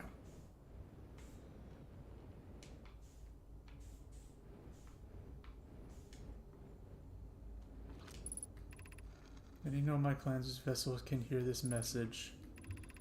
It's clear the universe is dying. There are fewer and fewer resources and safe places within space now, so my clan and I believe the best option is for all of our clans to stay together. If you can reach the gloaming galaxy, we found that black rock suns are fairly stable, and life in the star system is comparatively thriving. We live in relative safety. If you prefer to continue exploring alone, know you will be on your own. Canna, we're making our way to you. It's good to hear from you, Bromi. We'll watch for your vessel. Has anyone heard from Neem? His clan was on its way to our vessel, but they never arrived, and he hasn't sent any messages. Beginning to worry. That is unsettling. It reminds me of that old myth my grandfather used to tell, the disappearance of Escal. I remember hearing that story as a child. One day, Escal's vessel simply stopped responding. The other clans searched and searched but found no trace. It was as if their missing friends had warped out of existence. That's no myth, friends. Escal's clan existed and their story was real. What a curious event to have passed into myth. Our ancestors' were told that story then when they were young. Are you sure it's true, Hesop? It was a very long time ago, but yes, my clan's ancestors searched for Escal's clan for a long time, but in the end none of them were ever seen again. It's the only time in our history a vessel has ever disappeared this way. Hesop, I hope you aren't comparing Escal's story to my clan's vessel. Neem, my friend, we feared you were gone. Not yet, we aren't, but nearly. We found trouble during our warp. The triple suns of the bright spark star system exploded, and it was only a lucky coincidence we weren't caught in the blast. We'll meet you soon, Kana. I'm relieved your clan is safe, Neem. It's good to hear your words. Any vessels nearby, remember to be extremely cautious of potentially unstable stars, which most of them now.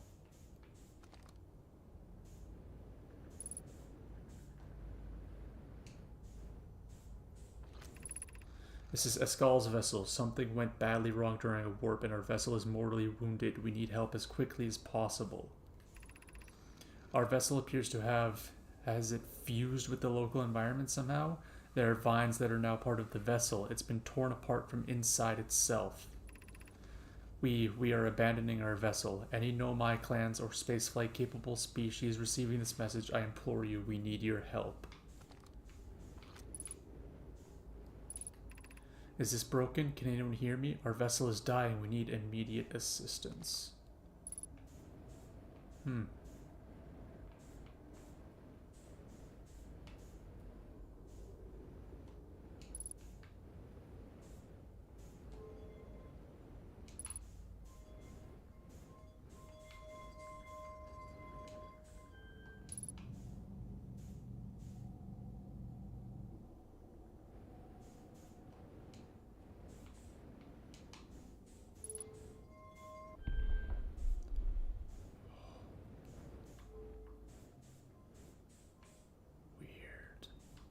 I'm not sure what that's for, but I need to get back to my ship so I can refuel.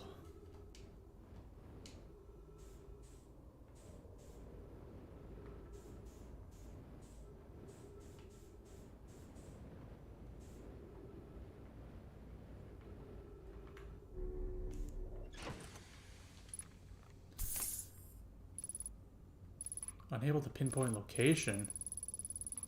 Oh my. Found the vessel.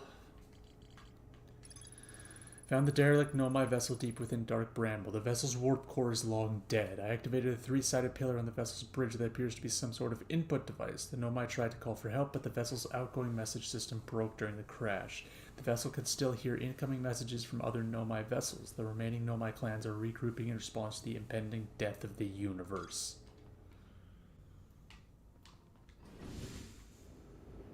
Fascinating.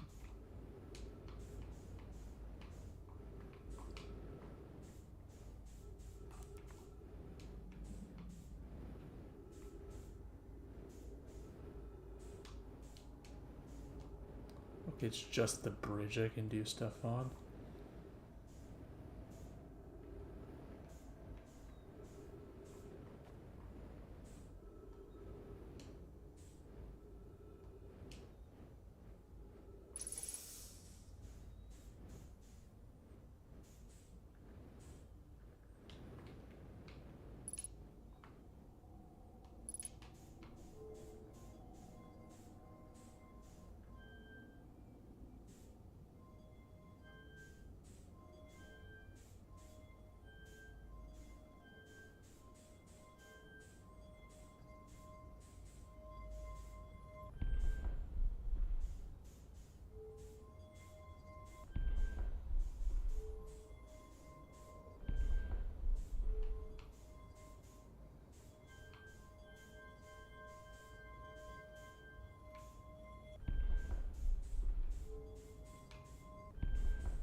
What is this going to do?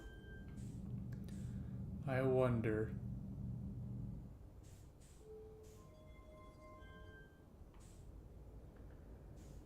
Absolutely fucking nothing. Apparently. Oh. Is there more down below?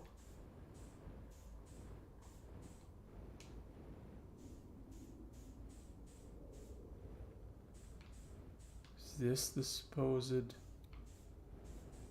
eye of the universe? I am recording now. I've never encountered anything like this. The signal the vessel is receiving appears to be older than the universe itself. This is our first contact with anything of this nature. Everyone prepare to warp immediately. Escal, wait. I need more time to send an outgoing message. Shouldn't we tell any other clan where we're going? We can send the message upon our arrival. This extraordinary signal appeared suddenly. It may disappear just as quickly. We can't lose a discovery of this incredible. Focus on preparing for the warp instead. I understand. Anona, is the vessel ready to warp to the signal's approximate coordinates? The warp core is powered, but this will be a significant jump. Afterward, we'll need time to recharge the core. That shouldn't create a problem, provided we arrive at or near the signal source. Everyone, we're ready to warp.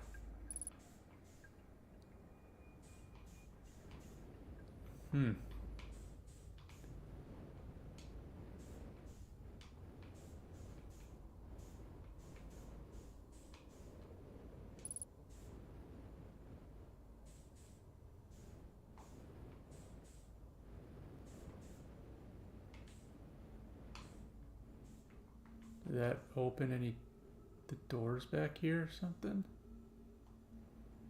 No, it didn't.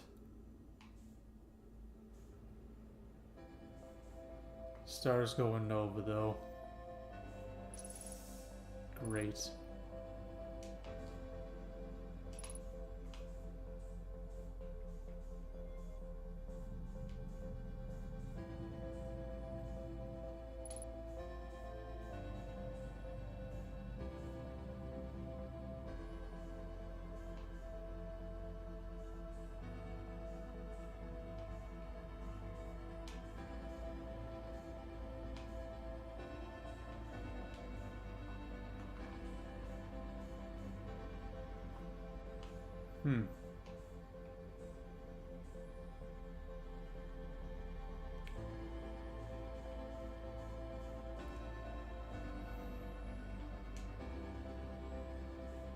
Puzzling. Well, I'm gonna head back to my ship to see how pissed I should be that the sun's exploding. Is there anything left to discover here? I found a recording of the original signal the Nomai encountered from the Eye of the Universe. The Nomai were worried the signal might disappear, so they warped before they could tell another clan where they were going. Okay, no, there's not. There's no more stuff. Okay, cool. So that is that. Why do I feel like there's something I'm missing about Hollow's lantern? Of all things.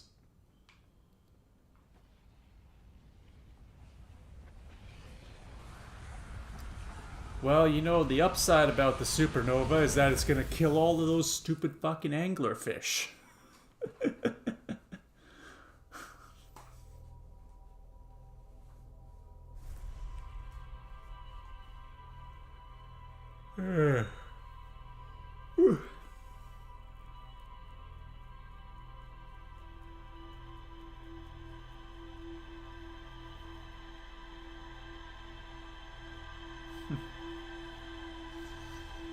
So, now what? Now what?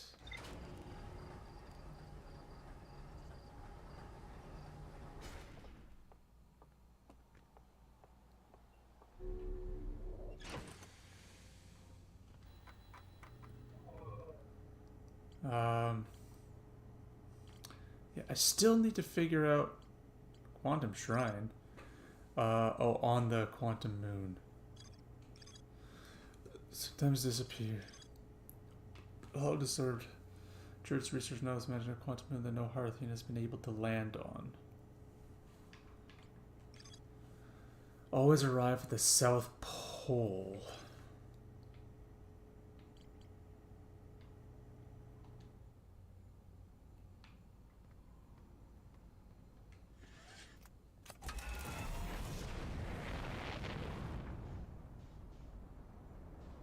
Gotta try something.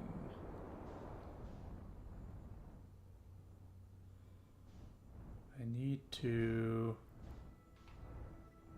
find the quantum moon first. Cave shard. Power shard. There you are.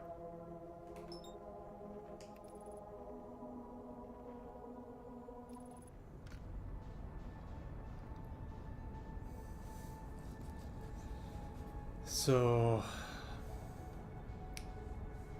what if I... Shit, abort.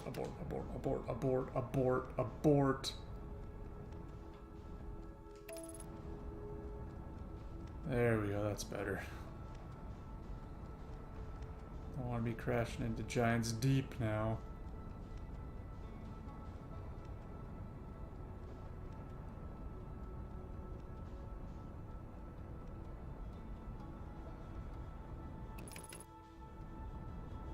Undershot target.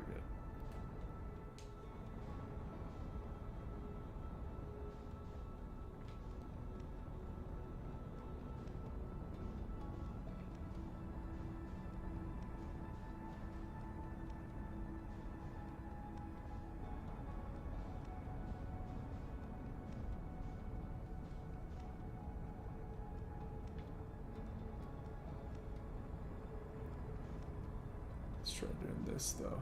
Let's try doing this.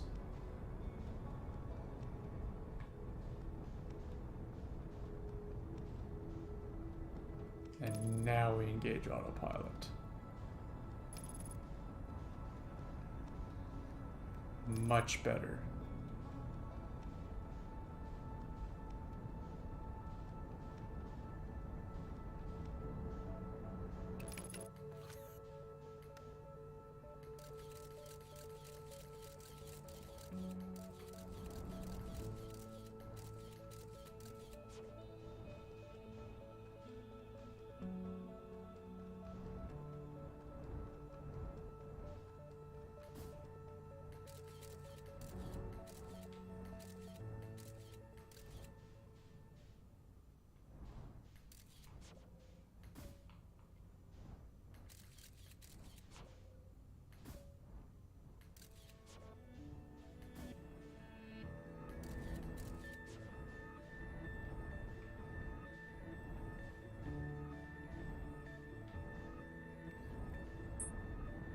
It's gone. Oh, Jesus. Get away from me.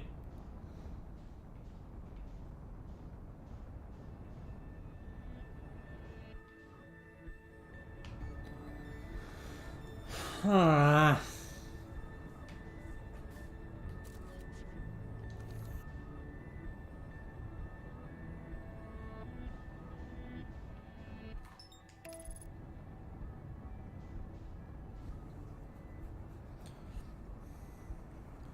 What the hell am I supposed to do?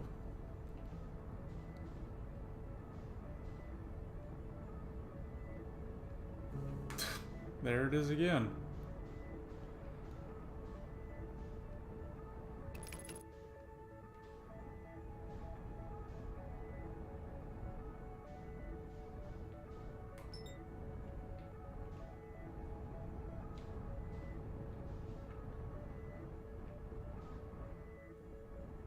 Is that the South Pole? Right there?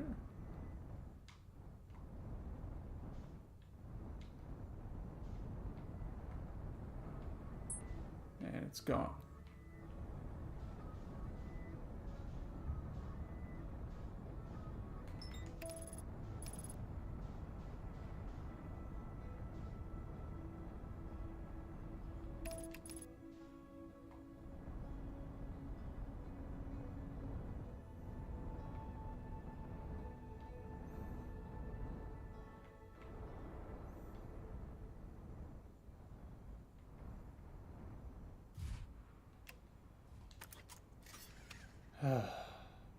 Is that, nope, that's an exploding star.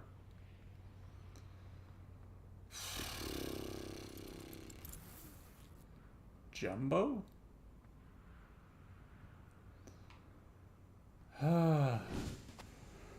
What the hell am I supposed to do? How the fuck? Hang on. Ash Twin Project. Oil Station uses a model for these towers which are built for the Ash Twin project.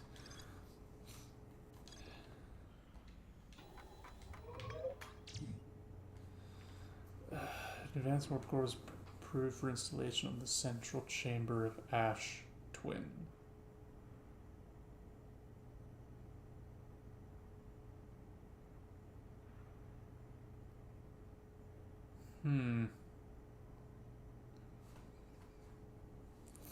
How do I get to the Ash Twin project?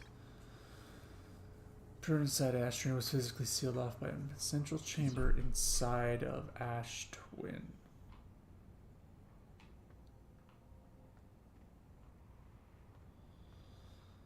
Huh.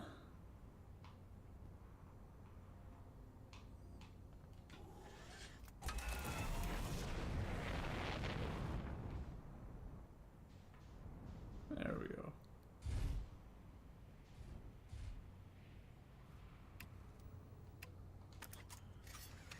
There's another star going supernova up there. And another one. God, all the fucking stars are going nova, ain't they? Huh.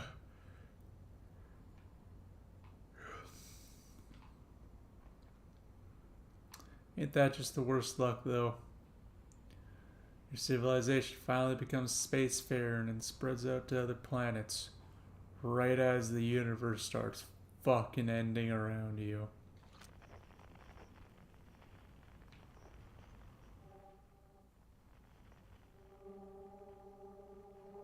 There you are.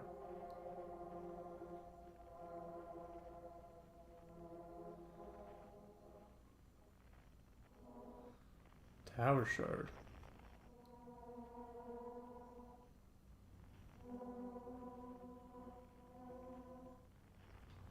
Oh yeah, the tower shards.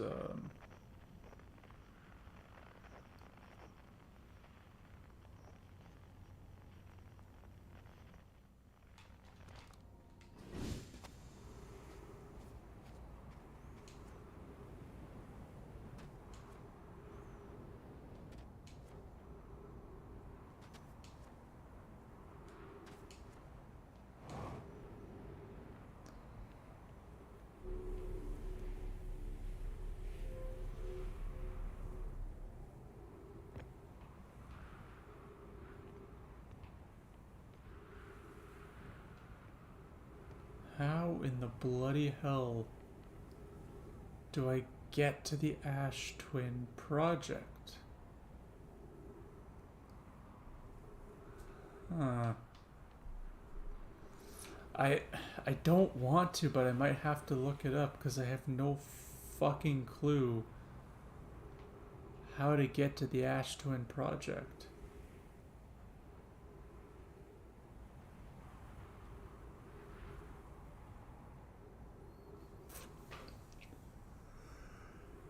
Shit, man. What the hell?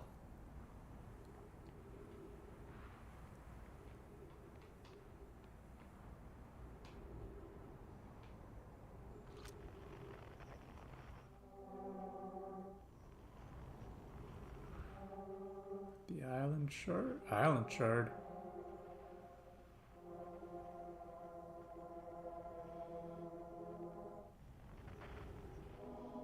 Oh. Quantum moon. And it's gone. Tower shard. Hey, there's the quantum moon.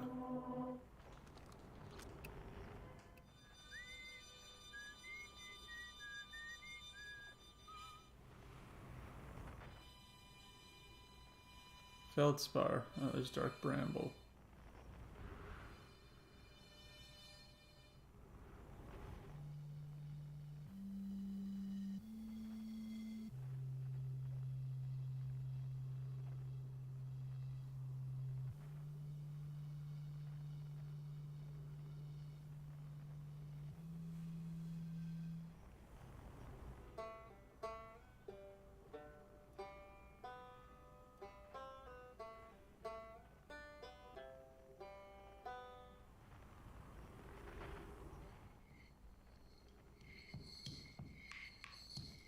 Just get... I like Church Jam the most, I think.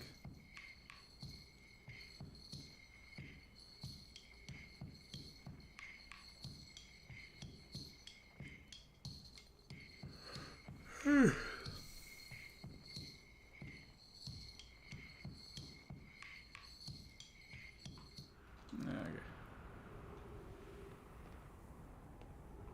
I have no clue what I'm doing, man.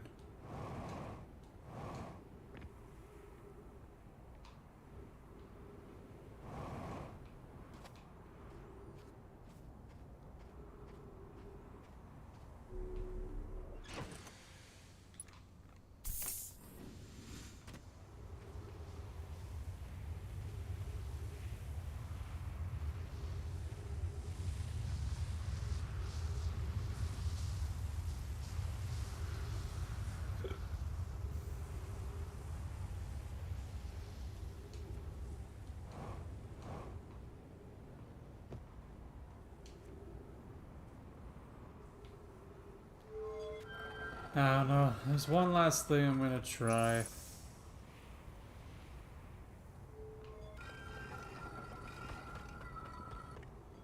And then I'm gonna look it up, because I have no idea how to get to the Ash Twin project.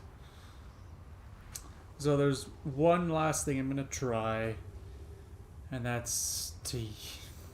I don't know why this would work if it does. But that's the last thing I try is to use.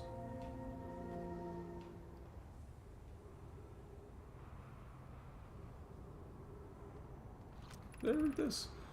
First delivery, one warp core, fish in the black hole. Yeah, I read that already.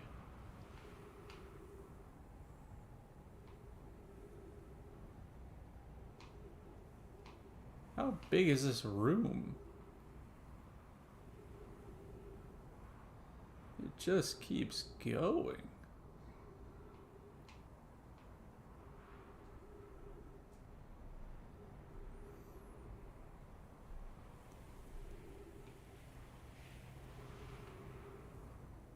Oh, there it is.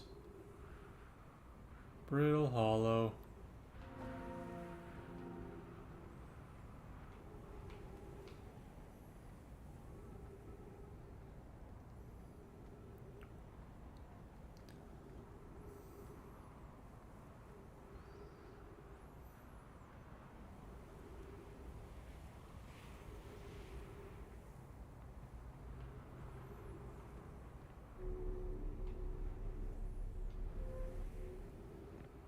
Wait.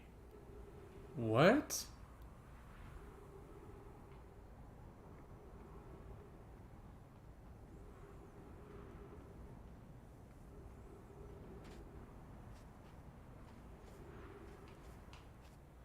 I know there's a door up there, but is there like a door down below?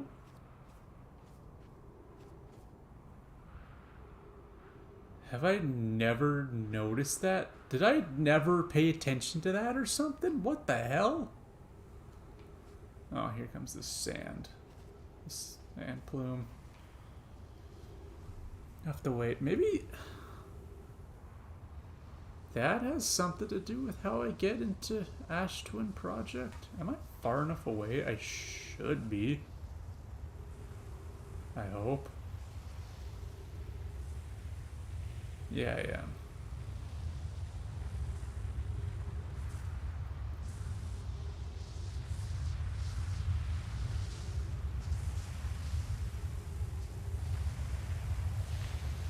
No, I'm not. No, I'm not. No, I'm not. No, I'm not. No, I'm not. No, I'm not. No, I'm not.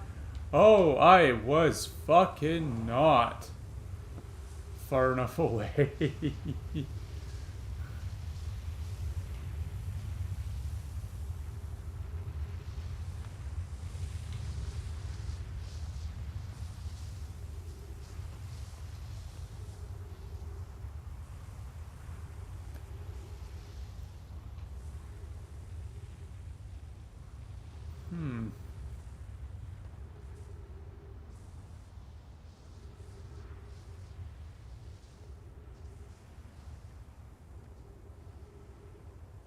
Oh, that's where it ends. Okay. But there's still that elevator in there. So there has to be some other way into here. But there would be an elevator there.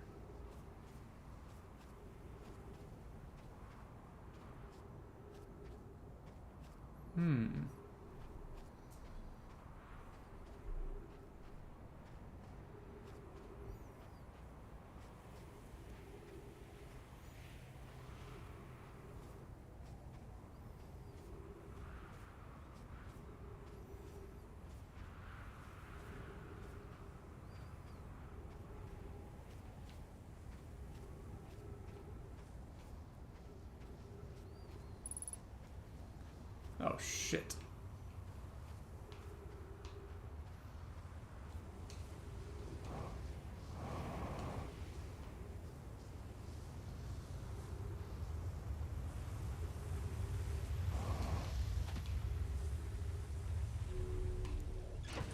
I'll take my ship closer over there.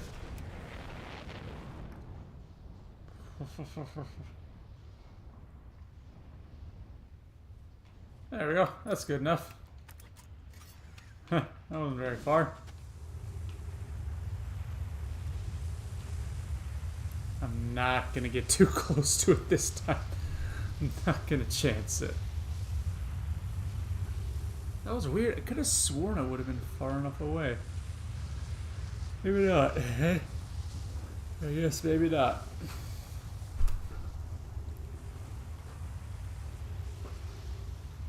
Oh, you know what? I think I might have already taken that elevator up.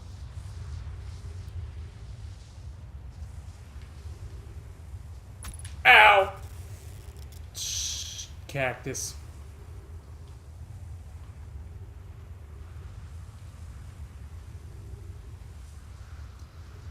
Yeah, it's looking like that's a big ol' lot of nothing.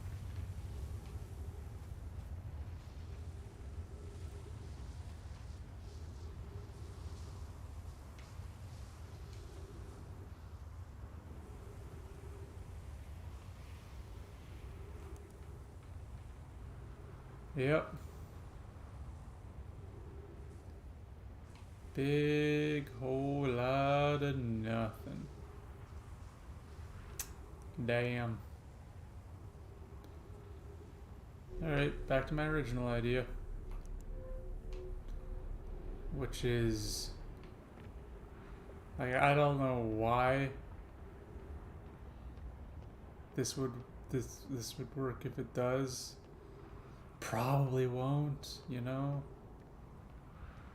But whatever.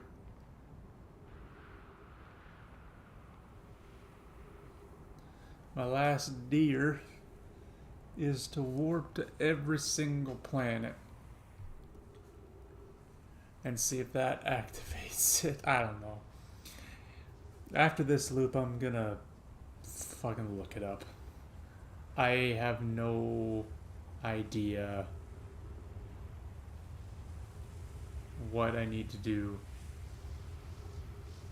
In all honesty, not a clue.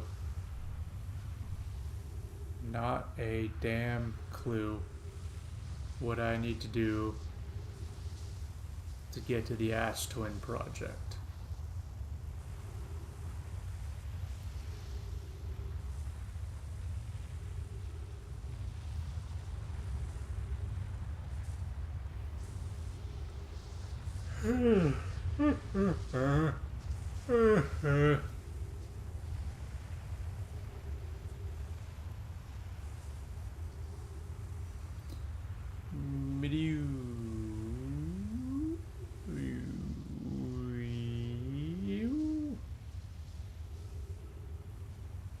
Oh wow.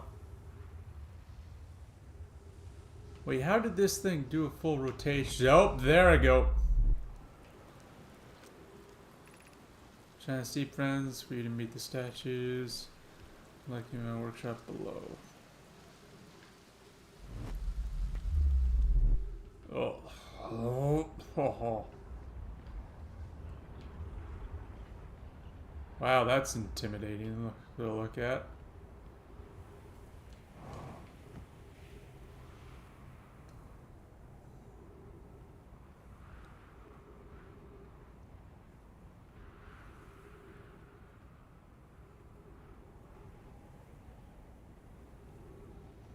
Brittle Hollow, take me.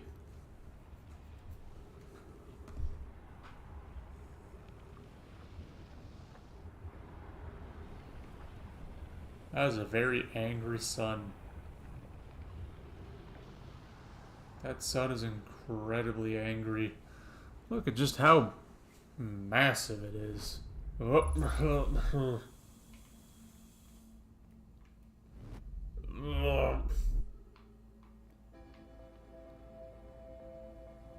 Not that way. This way. And it's about to blow up, too.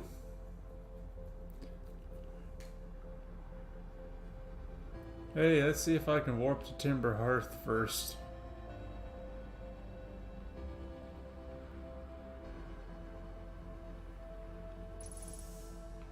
Hey, Timber Hearth. Oh, I just... Are you fucking kidding me?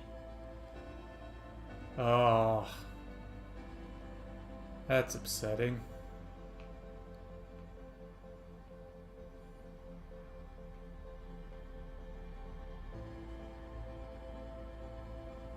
There's giant steep again. Send me to Timber Hearth before the sun goes kablooey.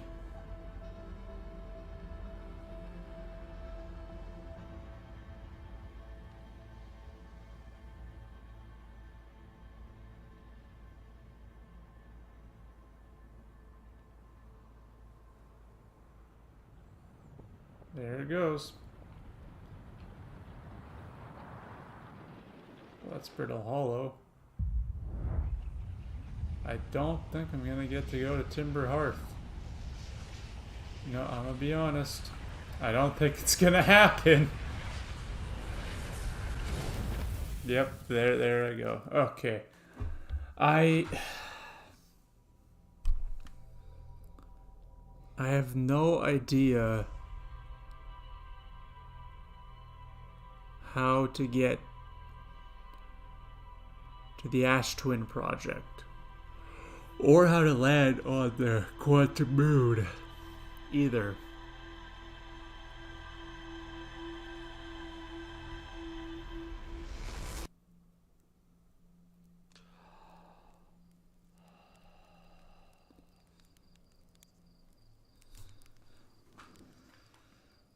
Let's go take a look at my ship.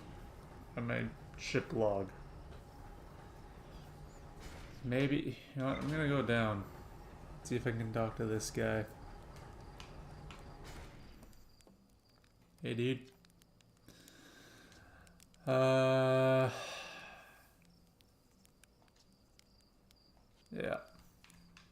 Nothing new.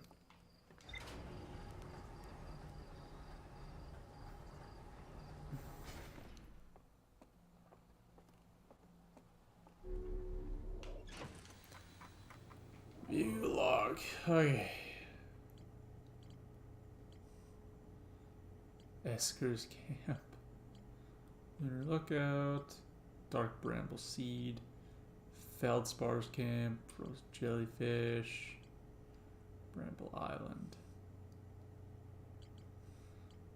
Orbital Probe Cannon. Ruptured Core. Oh yeah, that stuff. The vessel. I can't believe I actually found the vessel. Huh.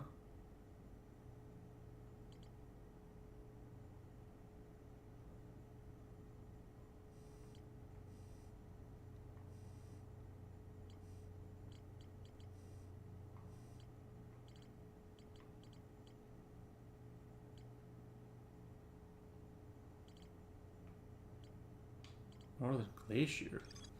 North Pole Brittle Hall is covered in snow and ice. There's a uniquely shaped Nomai rune on the surface. Nomai were able to warp here from the Whitehole Station. This is where the first recreated warp technology.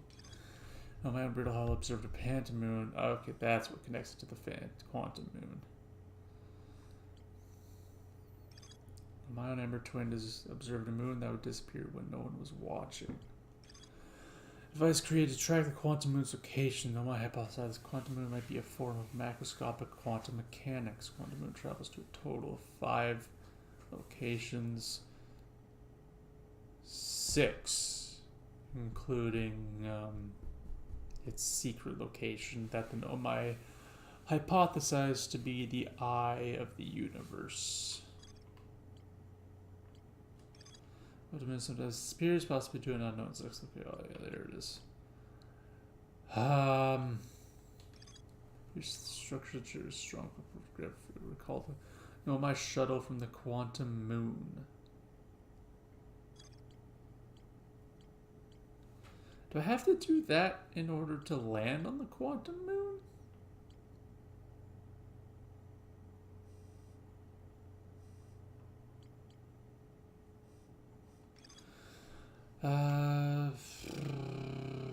Slant shuttle, Church research notes mention a quantum moon that no Hearthian has been able to land on.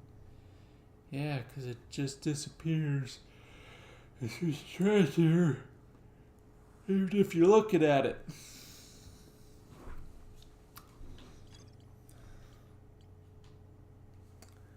I really can't figure these things out. The construct technology capable of reducing 22-minute negative time interval on Ash Twin. The Ash Twin project. How do I get there? Okay, fuck it. I'm looking it up. I'm looking it up. Oh shit. I am looking it up.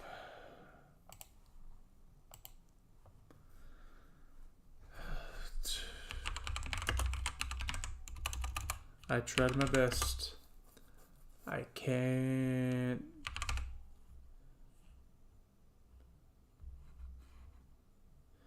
Okay.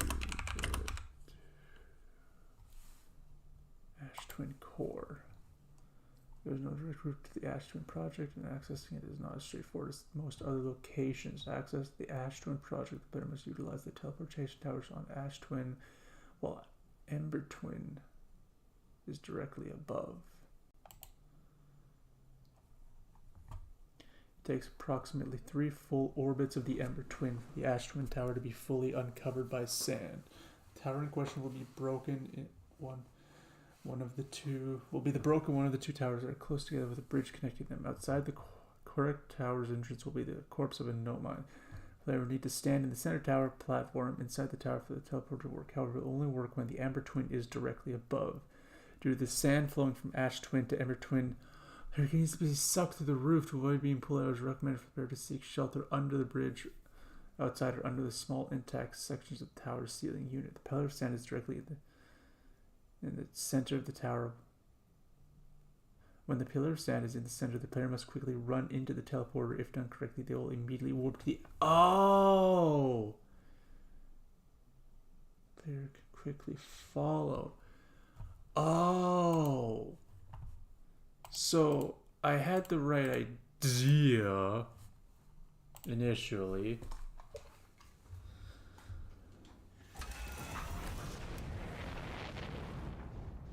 Okay, interesting. Interesting.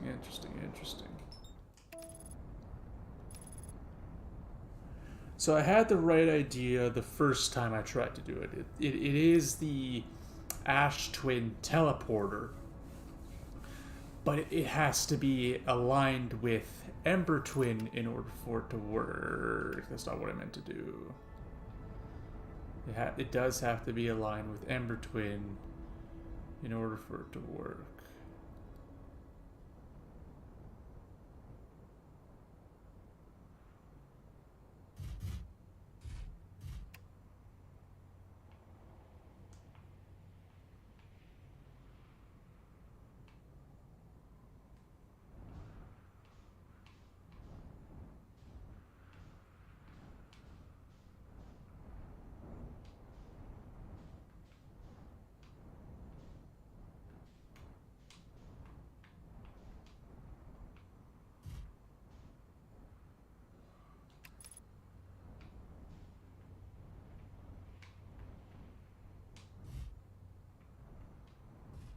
Oh, it's bouncing on the elevator. Funny.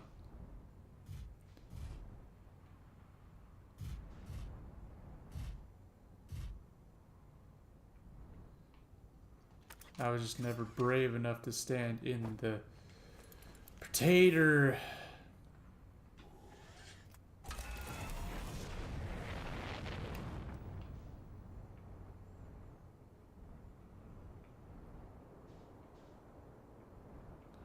Just never brave enough to stand inside the potato when the sands were flowing. I guess.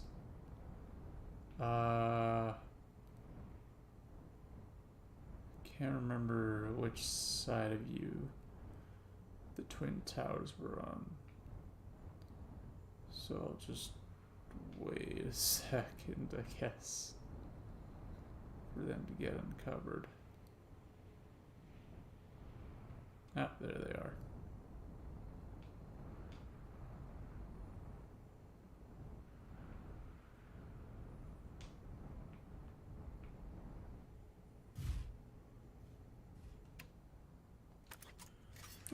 There's the interloper. Is it? Yep, making its first round.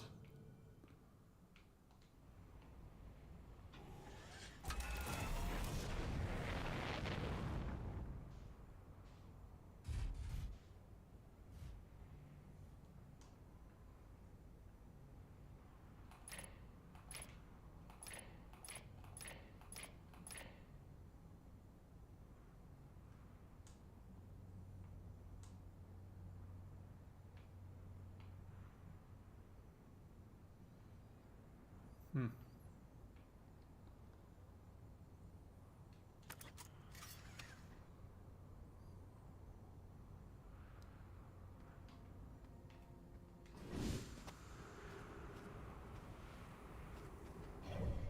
Where is it? Oh, it's coming around.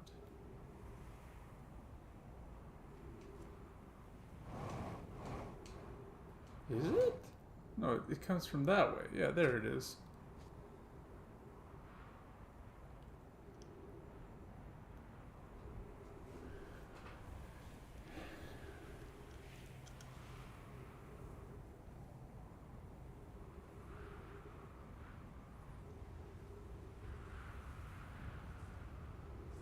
Yeah, that's kind of annoying that you have to stand in the fucking... Oh, God. Seems awful.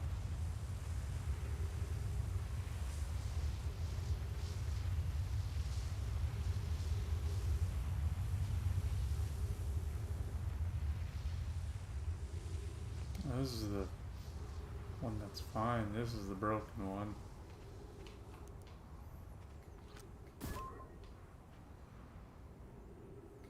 Are you sinking? No, you're not. Oh, yeah. That was weird.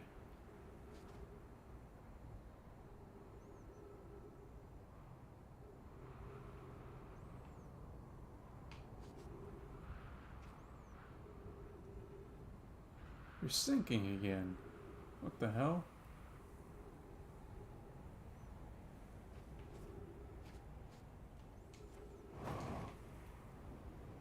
Yeah, that might be able to hold me down.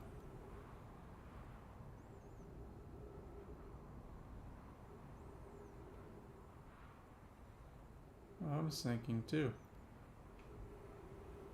Weird.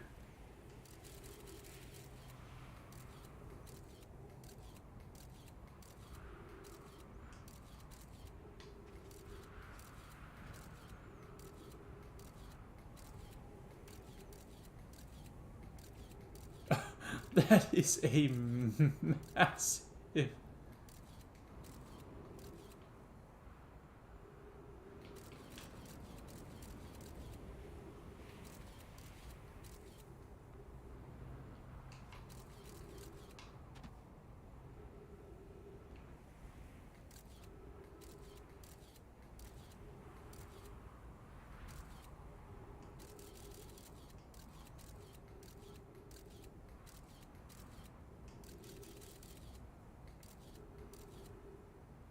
Oh, uh, uh, uh, uh, uh, is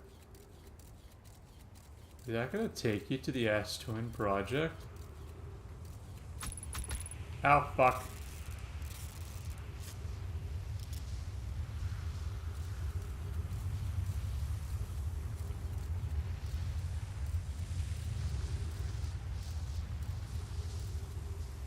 Now.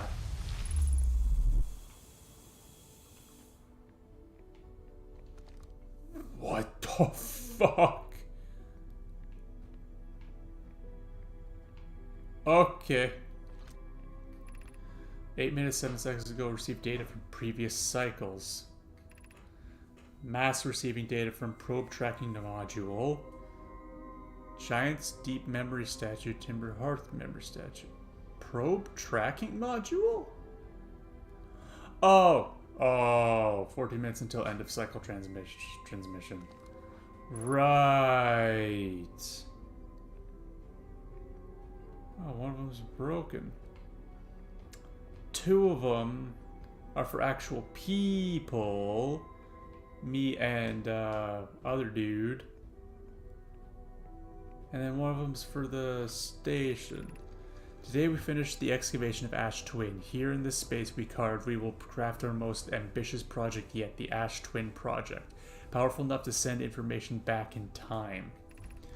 We've also finished relocating all subterranean plants we met while digging. We'll need to keep our eyes on how significantly we've altered the environment here. How far we've come since our experiments at the high energy lab, I still can hardly believe Raimi's hypothesis was true. Pope just sent the warp core for the final tower to us from the Black Hole Forge. Now Ash Twin can be connected with Giant's Deep, where Cassava is working with Avens to craft the orbital probe cannon, and where Phlox is sculpting the memory statues. Hypothesis: it was not by accident the core of our warp tower was the last to be forged. Hypothesis: the cores could have been forged faster if Cassava had interrupted my work less frequently to ask for updates. The important point is we are all connected through Ash Twin now, and also that I'm no longer needed for mediating your disagreements. Our friends in Giant's Deep tested the orbital probe cannon today. Mallow tells me the cannon is doing well and that Avens advocates for more launch power. If anyone can coax the maximum power from a device, Avens can. But then, if anyone can goad a device into exploding, that too is likely Avens. Perhaps I should check in with the orbital probe cannon crew in the interest of safety. Would it help to remind Avens that Mallow, his love, will be one of the Nomai aboard the cannon, or is Mallow part of the problem? Phlox and Daz finished the memory statues today, and they are truly remarkable. When the Ash Twin project succeeds, or in the event it fails, the memory statues will activate, allowing us to gather more data before we shut down the project. Pi and IDA have worked hard on the Sun Station, and it at last is complete. If everything goes as planned, the structure will prompt the Sun's explosion, which will in turn supply the power the Ash Twin project requires. I'm impressed by their mental fortitude. This was the project's most difficult task, in more ways than one. We're nearly ready to activate the Ash Twin project. Here is what will happen. First, the Sun Station will receive the order to fire at the Sun, prompting it to explode. Using energy from the resulting supernova, the Ash Twin project will send the order for the orbital probe cannon to fire back in time by 22 minutes. Exactly 22 minutes after these orders are received, the Sun Station will again trigger the supernova to send the probe data from this cannon launched back in time. In total, each cycle created by the Ash Twin project will last precisely 22 minutes. We can end this cycle at will. These words are difficult to write. The Sun Station did not work.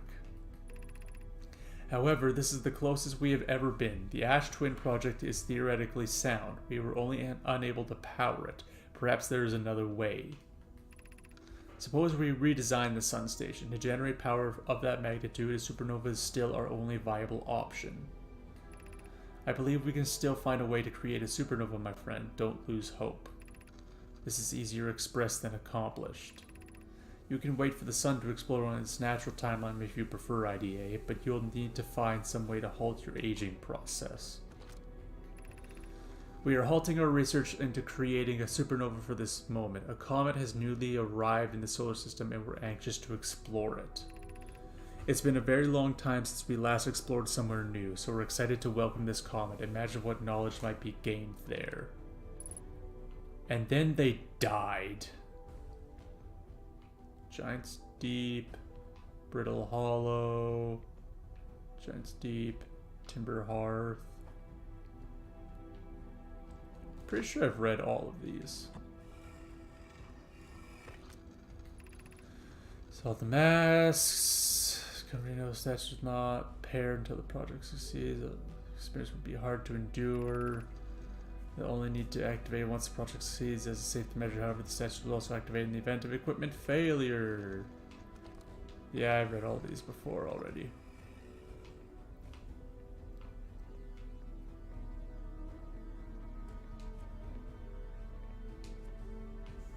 Oh, that was funky. Oh, those are the two towers. Oh, that's cool. Artificial gravity control. Let's just turn that off.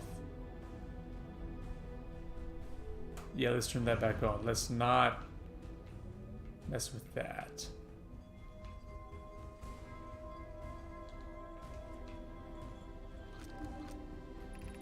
You're about to access the core while the Ash Twin project is active. Removing the core will disable the Ash Twin project.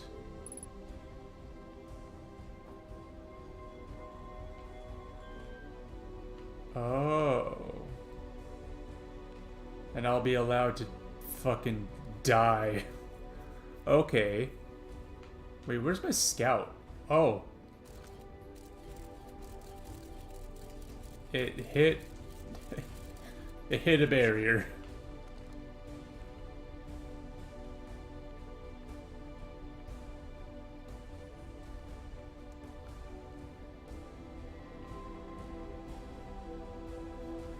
Okay, so if I want to finally die,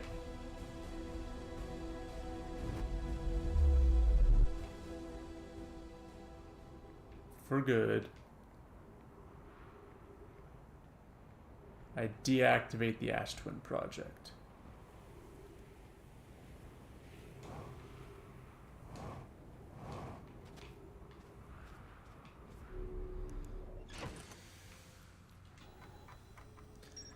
There it is. Ash Twin project. A hollowed out chamber inside Ash Twin. The energy cables from the surface are plugged into a protective casing at the center of the planet. There are 8 monoliths with Nomai masks attached. 3 of the masks are actively receiving data from the probe tracking module, Giant's Deep and Timber Hearth respectively. Ah, got it. Got it. Figured it out. The language, yep. 3 of the masks are actively receiving data from the probe tracking module, Giant's Deep, and Timber Hearth respectively. The Ash Twin project was designed to use the energy from a supernova triggered by the Sun Station to send probe data from the orbital probe cannon 22 minutes into the past. The Sun Station did not work. Although the Ash Twin project was theoretically sound, the Nomai were unable to power it. There's an advanced warp core inside the protective casing at the center of the planet. Removing the core will disable the Ash Twin project and allow me to fucking die. Still gotta figure out how to get to the quantum moon, though.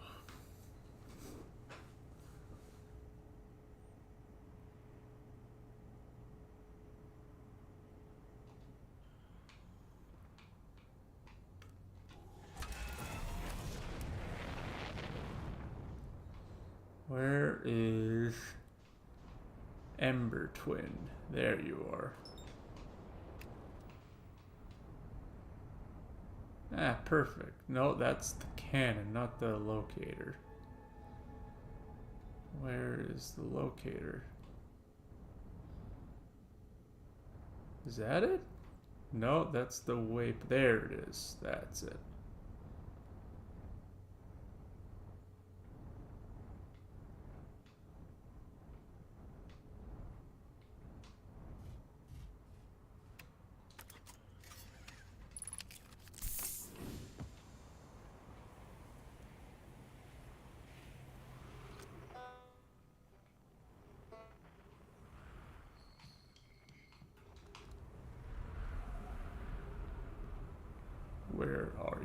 There you are.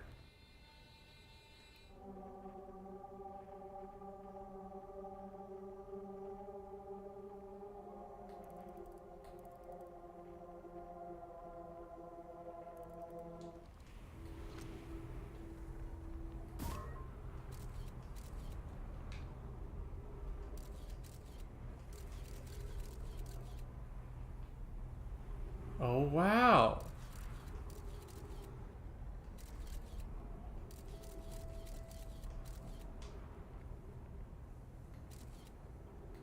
So if I plopped it right in the middle.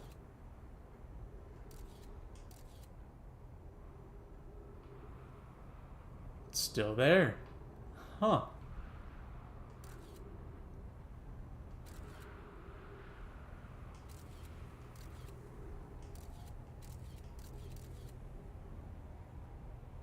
Oh wow, all the planets are aligned. What the fuck?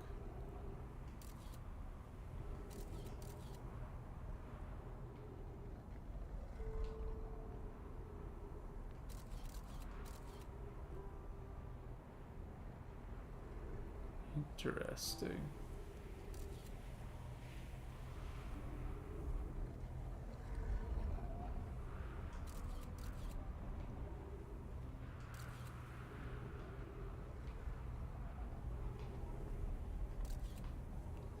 Interessant.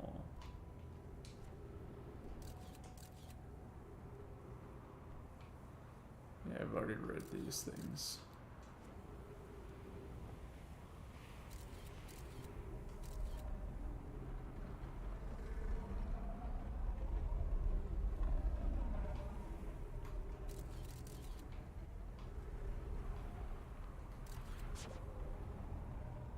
That's on Giant's Deep.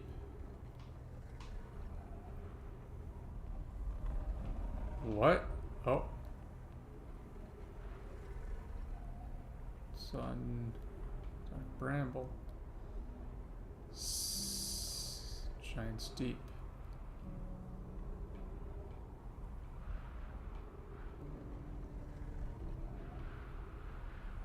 Dark Bramble. Interesting.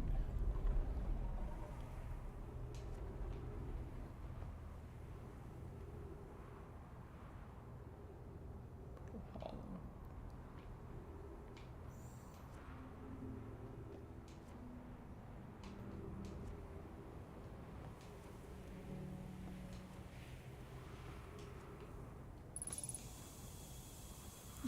Cool.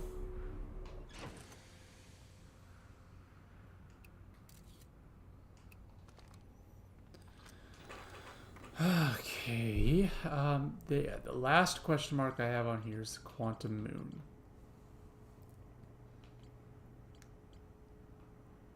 How do I get the quantum moon?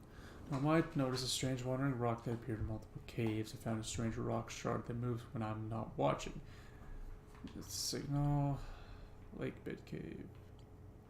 Tower of Quantum Trials. This tower held knowledge and Nomai needed to make his or her first quantum journey. Observing a quantum object, observing an image of a quantum object. These are the same. And Nomai called this the rules of quantum imaging. Remember, the other quantum shards have other lessons to teach. Maybe if I take a picture of the quantum moon.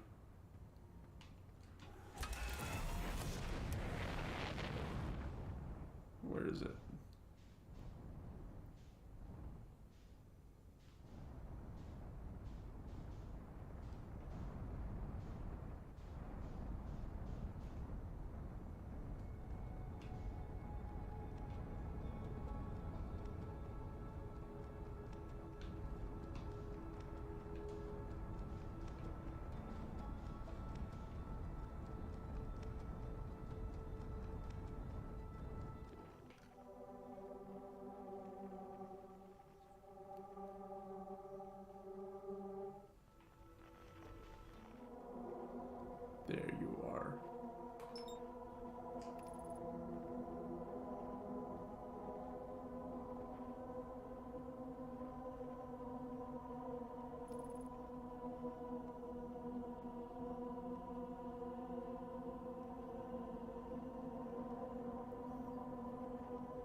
Okay.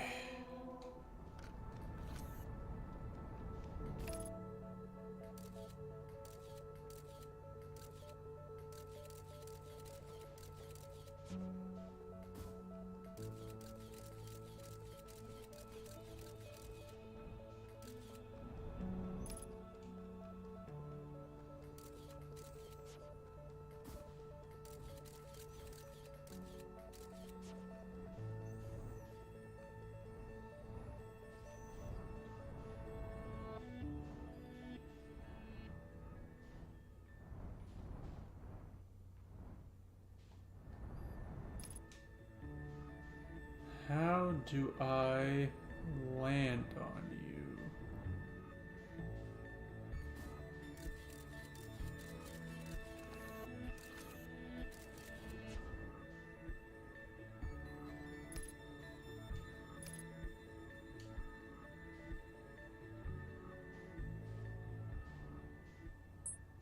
And it's gone.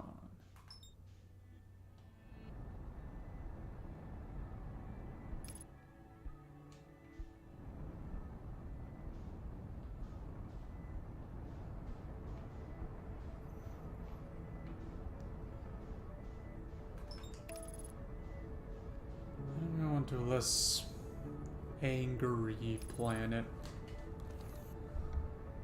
Ah. Wait, it'll...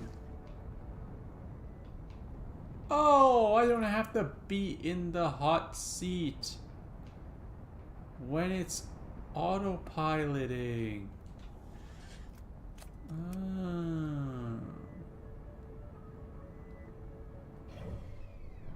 Is it going to enter? Yes, it is.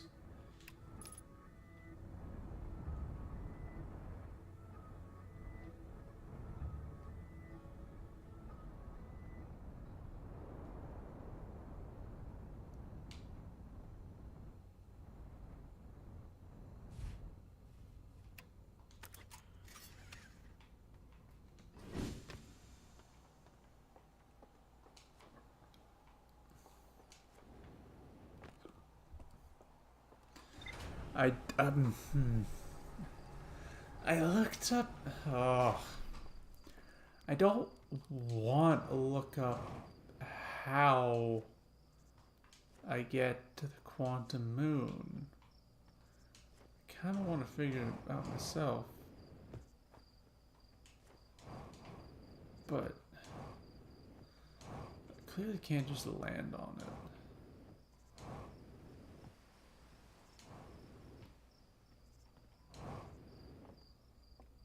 Hey, you know your boy's alive. I found Feldspar. You found Feldspar? And they're in dark bramble? Stars above, this is wonderful news. Thank you. Thank you for finding them. That Feldspar didn't immediately join you on your ship or return here is incredibly Feldspar of them. We were never entirely sure what Feldspar was thinking back then, either. Still, we ought to fish them out of that dreadful place with all haste. I'll radio Gosan and have them prepare a ship. It really should be Gosan who brings Feldspar home. Again, thank you. You can hardly imagine how profoundly happy I am to hear that they're alive and unharmed.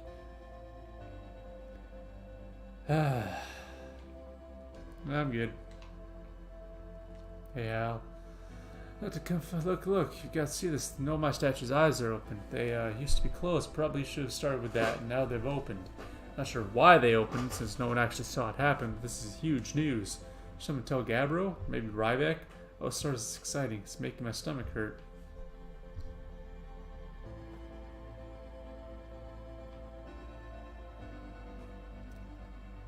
Goat people with 3 eyes.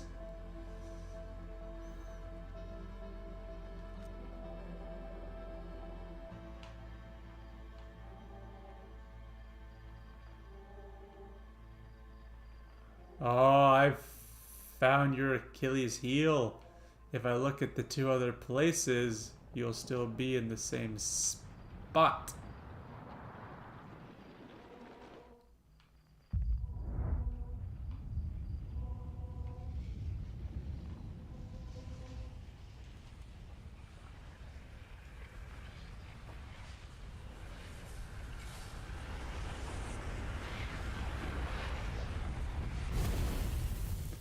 And there it goes. Okay. How do I land on the quantum moon?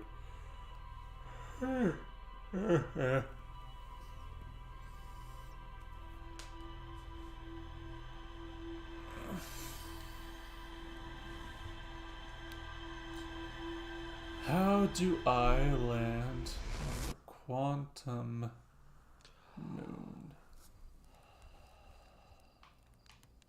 Yeah, that one. What the fuck? It's the first time I've ever woken up to the quantum moon before. Funny. Oh, that's why the probe fires at the start of every loop. Because it receives a signal from the ash twin station, which receives enough power from the supernova. It sends a signal back 22 minutes that tells the cannon to fire a probe.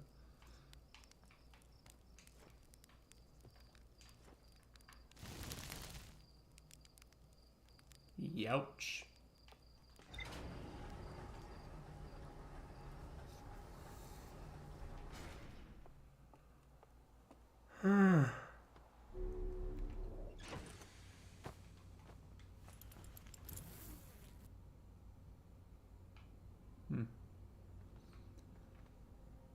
Okay.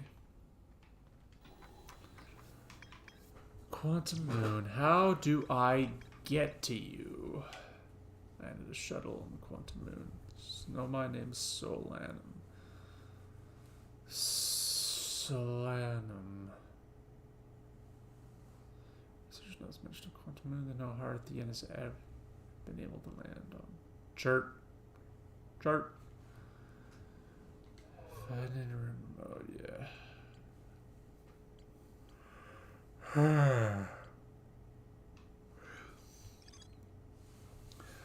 Solanum landed her shuttle at the quantum moon's south pole and prepared to make the rest of the journey. Visitors to the quantum moon always arrive at the south pole for reasons unknown to the Nomai.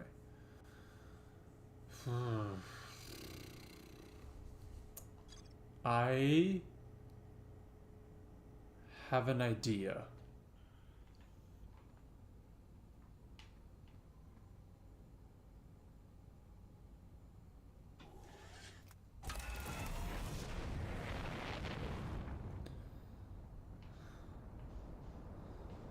It's a terrible... This is probably a terrible idea.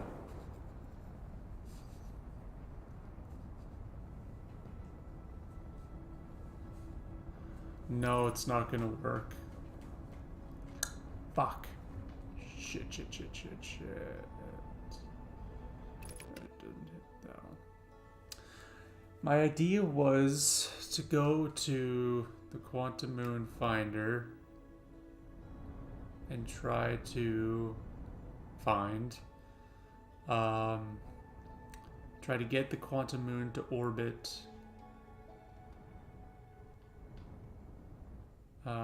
Brittle Hollow.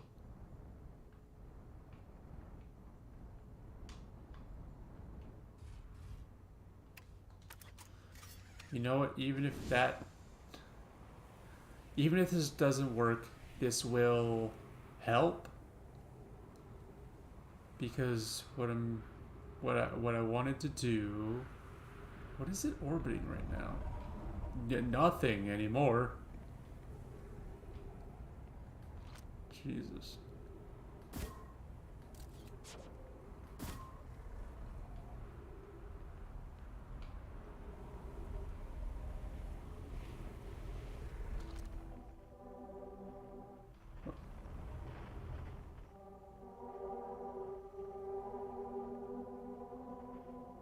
Okay.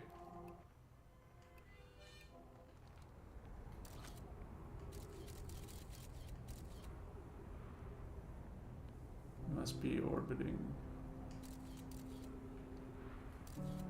Timber Hearth right now.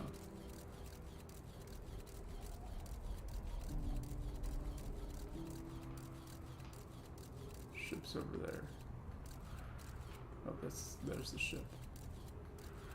Okay. So I have my scanner there. So what I'm gonna do is I'm going to go to Brittle Hollow now. God, this is a terrible idea. Where's Brittle Hollow? There it is.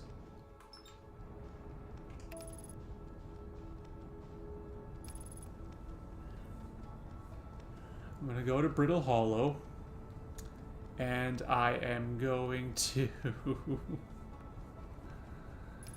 try to use my scanner to align the Quantum Moon with Brittle Hollow. Just gotta find the cannon first. There it is.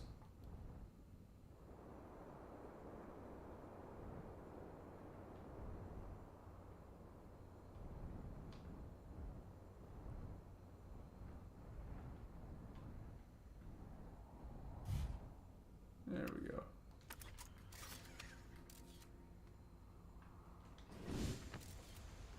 Where is the moon? Oh yeah, it's on.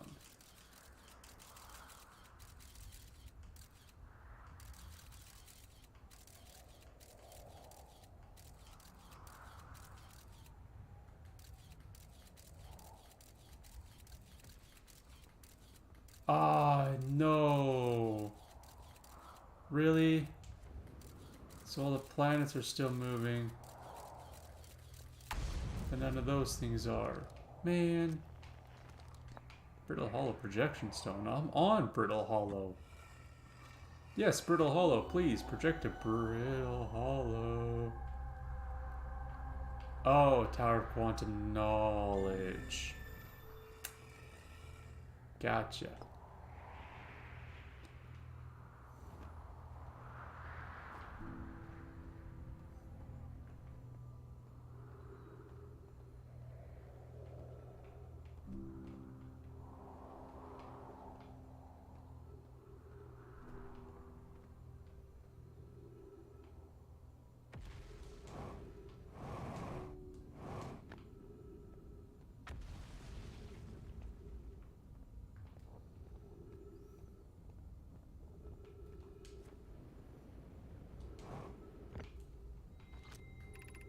Shuttle is currently resting at the Quantum Moon.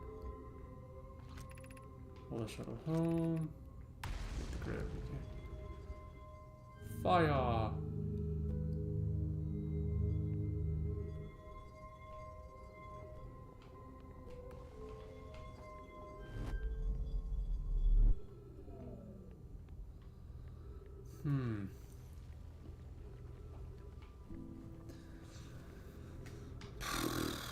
How do I get to the Quantum Moon?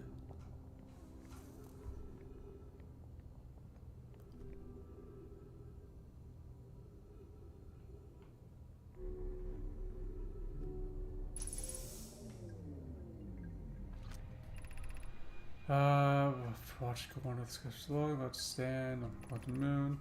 Shuttle has landed at the moon's south pole. I will make the remainder of my journey on foot. If you don't know why the Quantum Moon always welcomes the visitors at the south pole, just that this is true. Such an unknown sinister now, though. I understand they bear no ill will. I'm ready. Oh, your corpse is in here, so that's a good sign.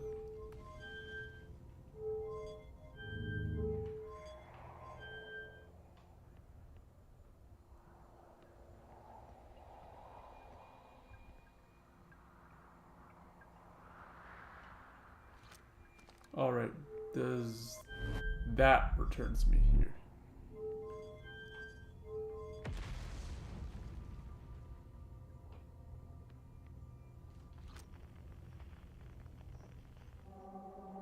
Tower Shard, Quantum Moon.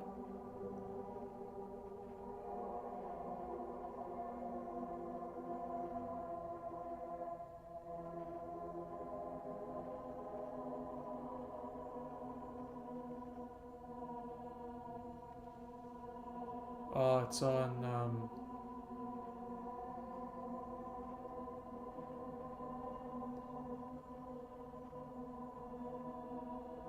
what is it on?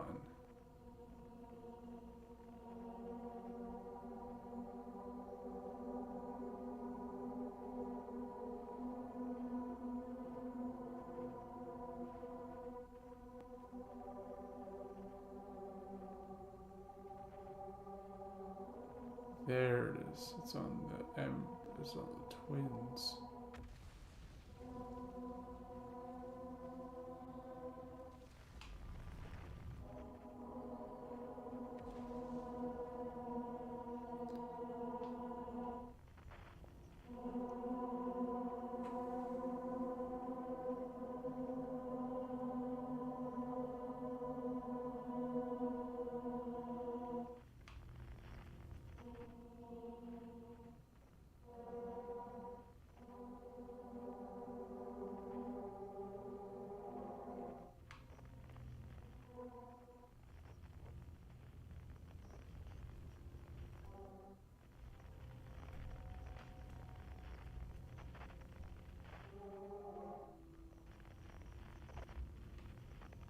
Can't even find the island shard, man.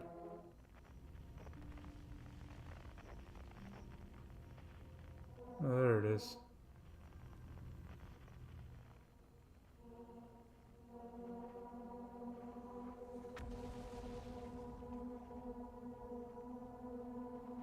Oh, wait, no, come back.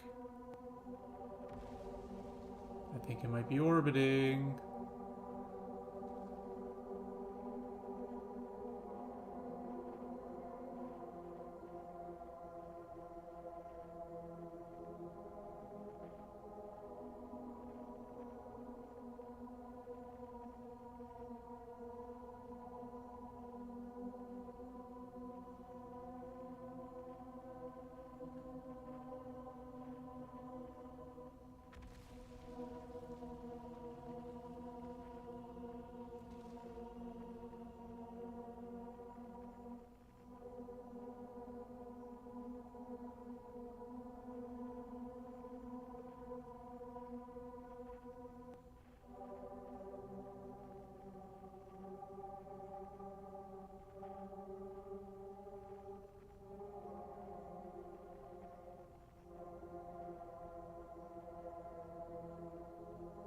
Wait, what?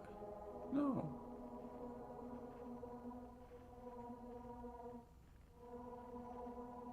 Oh, man.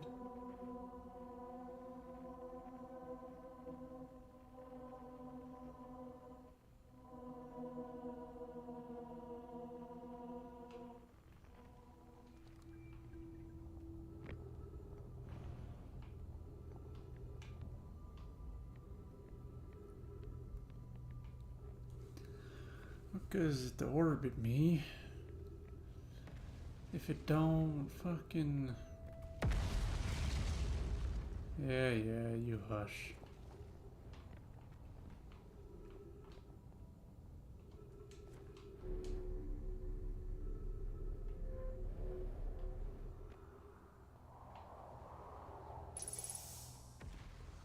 Yay. Well... Shit.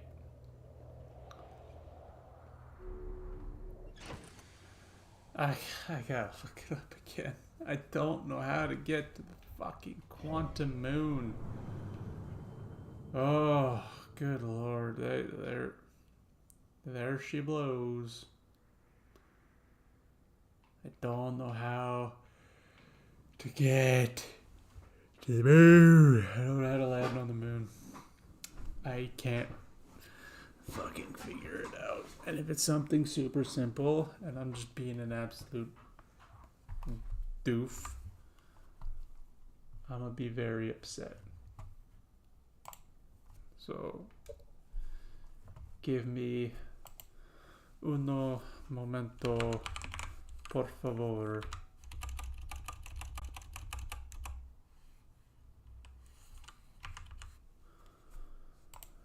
Quantum moon.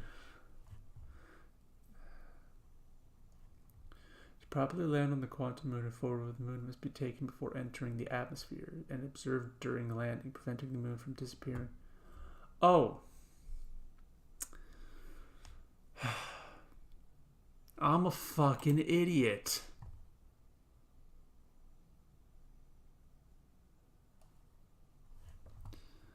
I'm an absolute big dumb doofy doof.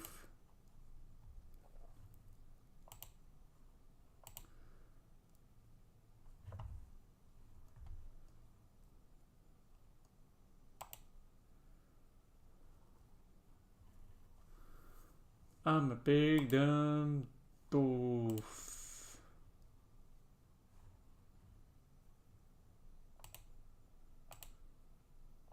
I'm a big dumb idiot. Apparently.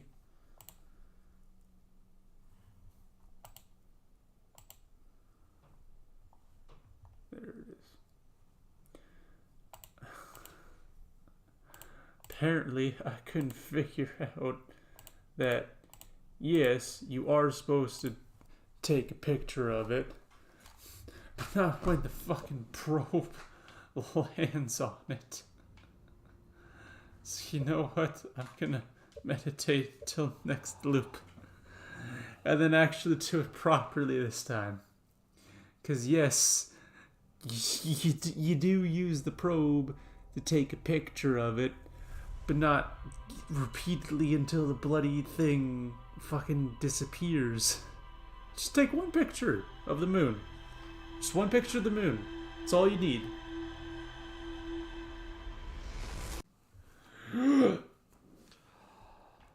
Let's go.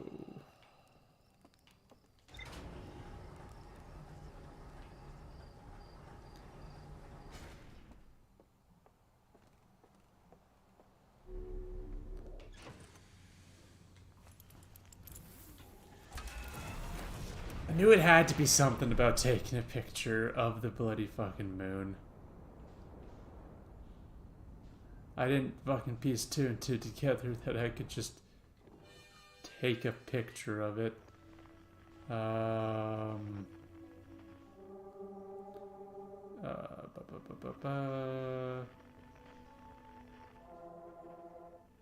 Just two there. Island. There you are. Oh, come on. Oh, I hate it when it does this. Okay, whatever.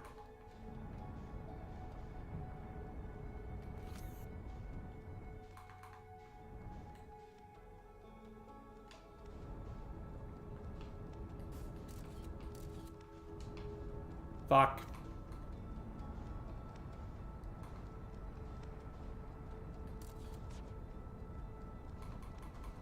Great.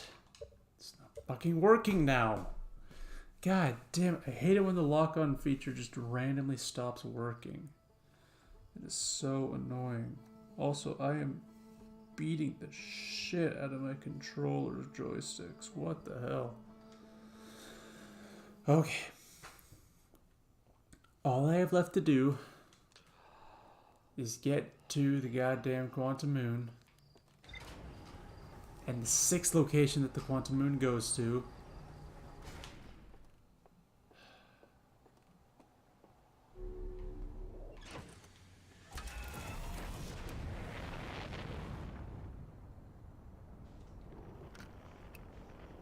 Quantum fluctuations. Yes, there's 2 on this planet.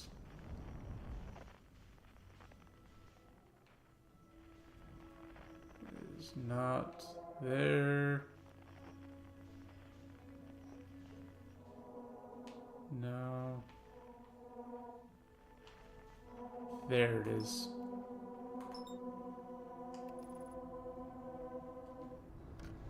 I have found you, quantum moon. Your ass is mine now.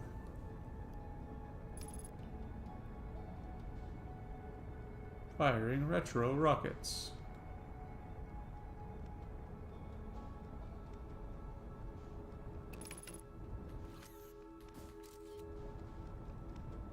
There we go.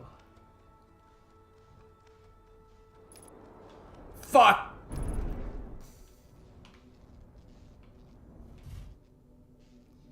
Yep. Did it.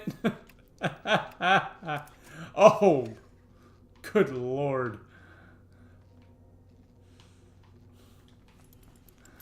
That's right, everything on here is gonna be annoying.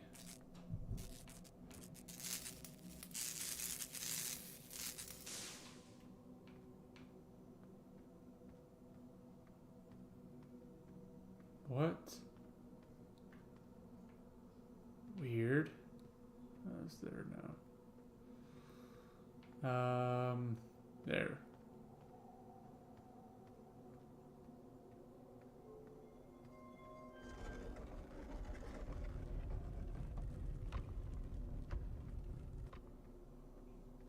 Oh yeah, yeah, that's fine.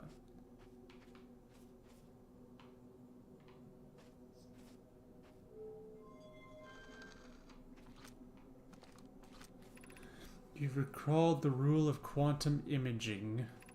Recall the rule of the sixth location. Recall the rule of quantum entanglement.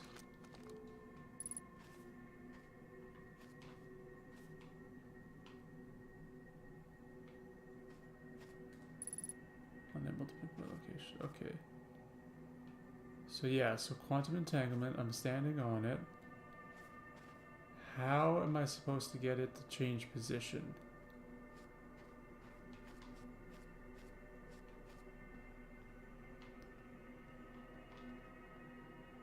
It's gone now. Oh! There's the other ship. And it's back there again.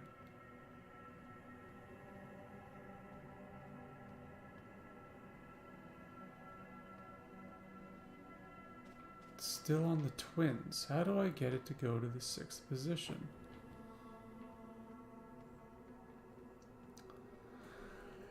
I have made it to the quantum moon, though. I'm very pleased with that. New ship log. Quantum moon. Quantum shrine. I was able to land on the surface of the quantum moon. Know my shrine that wanders about the quantum moon. You have recalled the rule of quantum imaging. It is inscribed next to a mirror tower on the island. Of quantum entanglement, quantum shard and cave, were 6 locations described next to a mirror of a tower hanging above a black hole.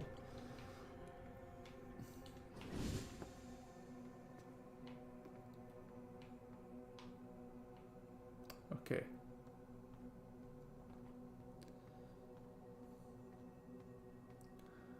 I don't seem to be running out of oxygen. Interesting. Aha. If you change position, does that mean we have changed? Because the moon has changed. No, it's still tied to the twins.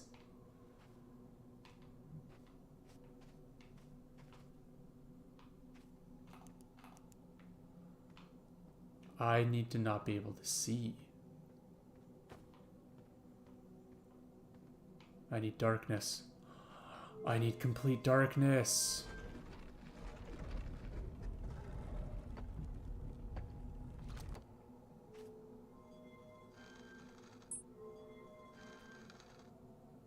All right. Okay. I will come back to this. No. Because I definitely remember there being something about the North Pole. I think. Or maybe that is the only notable low gravity feature on this planet.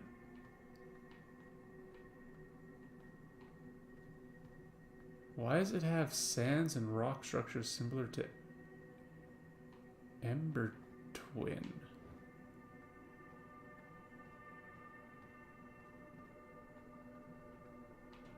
It was there for a second. Oh. Is my ship missing?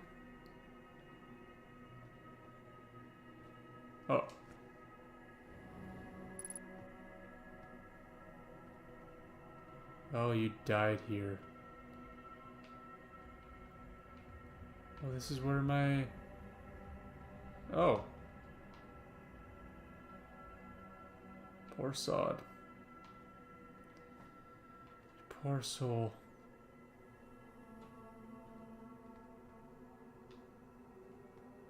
Hmm.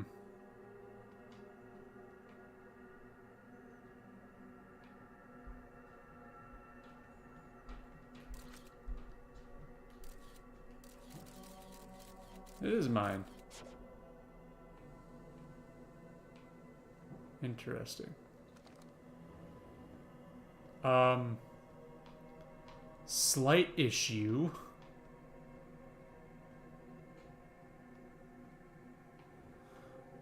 Well, I guess it's not really an issue. I don't know where my ship is. My ship is gone.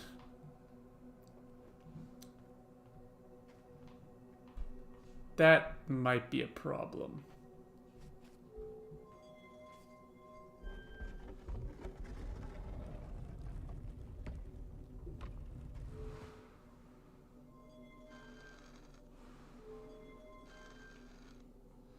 Timber Hearth. Dark Bramble. 6th location.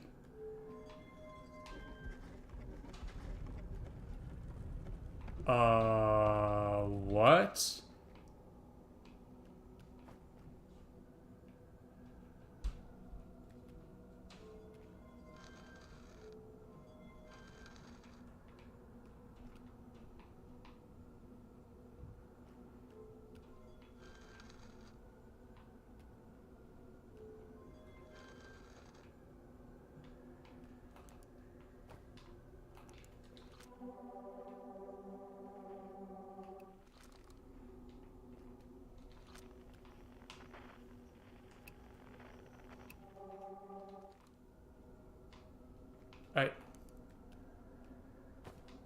Okay then.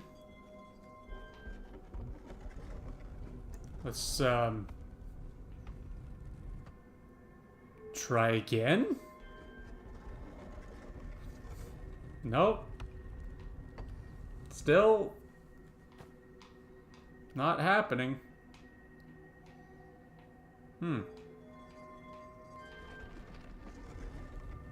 Maybe I need a different tower location?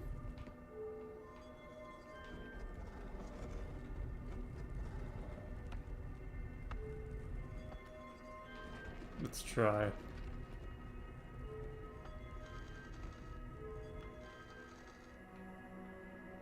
Okay. No, yep.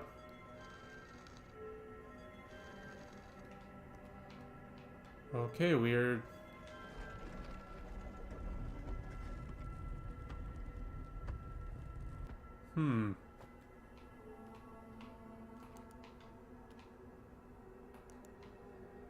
I appear to be stuck.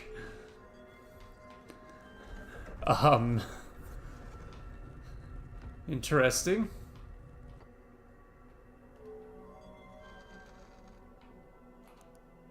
Ah. Better. Wait. Changing the planet it's orbiting changes the geological structure of the moon?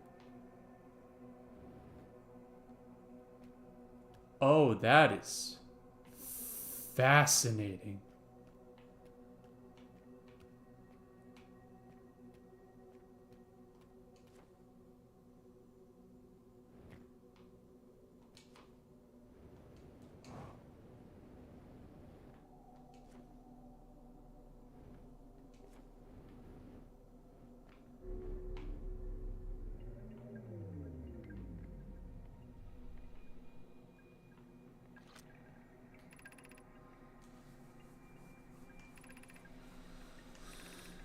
Yeah, this is all stuff that I've read already. Okay, I need the tower again. Wait, can I get to the other pole on Brittle Hollow Moon?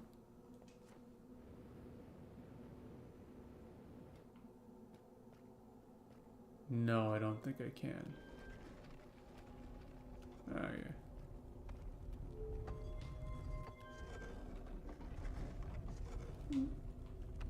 This is definitely in a different position, though.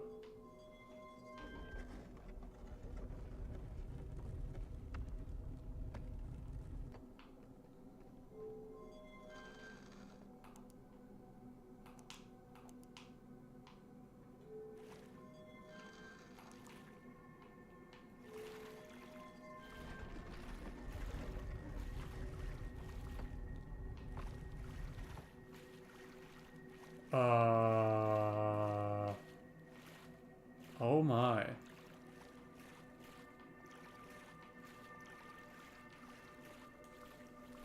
It's fascinating, though, that the moon takes on the properties of the planet it's orbiting.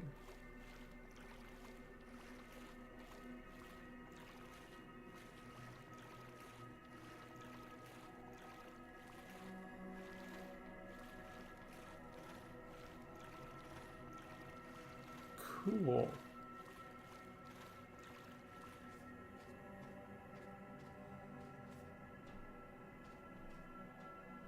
This must be Solanum.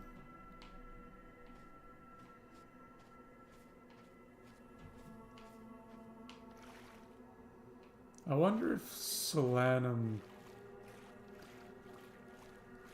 died like others did, due to what I think would be the ghost matter released by the comet.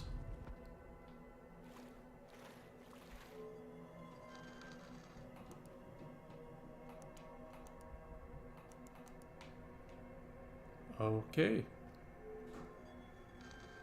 Let's see if it's any different. That would be a no. What is the sixth location?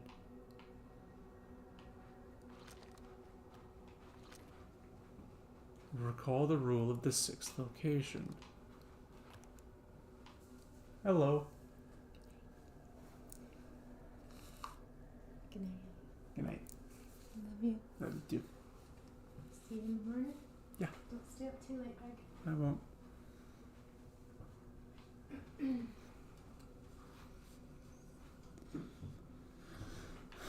Huh.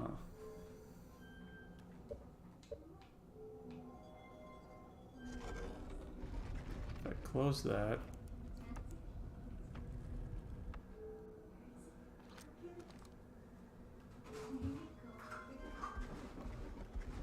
Hmm.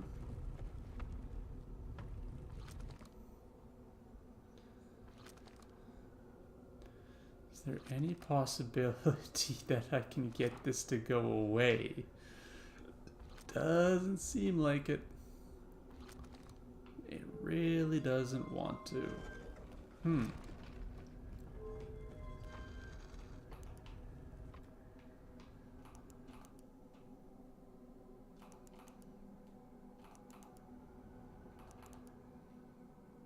There we go.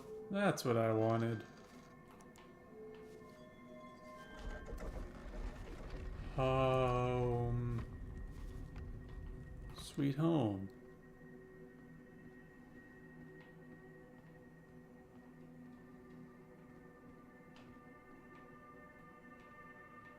Oh.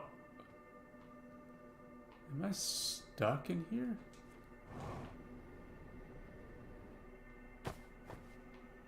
I think trying to go out over that would be a bad idea.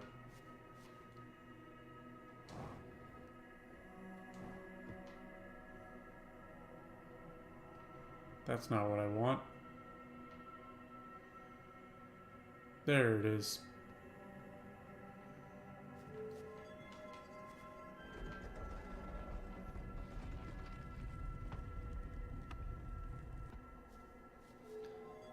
Alright, take me back to the twins. Actually, I want to go to Dark Bramble. I do want to go to Dark Bramble.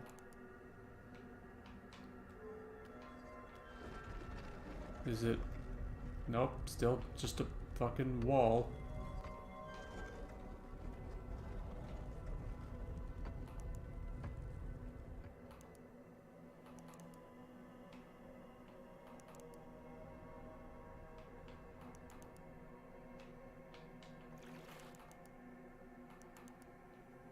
Dark bramble.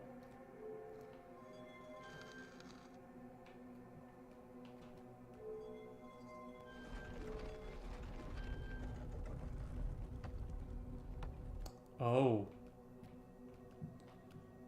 Dark Bramble's moon is awful.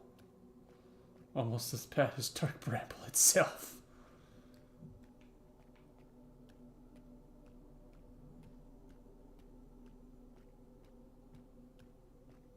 Wait a minute, can you actually get... No, you can't get to the North Pole on any of them. There's the tower.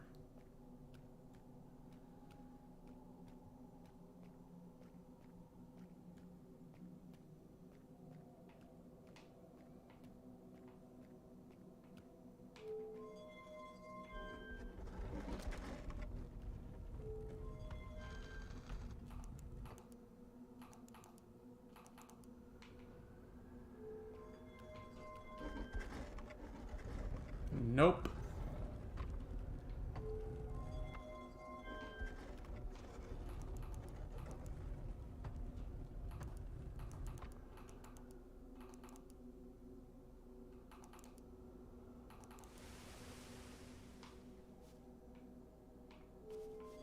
What?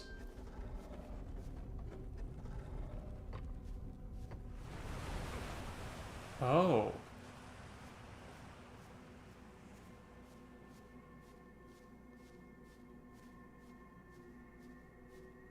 I did it. I got to the North Pole.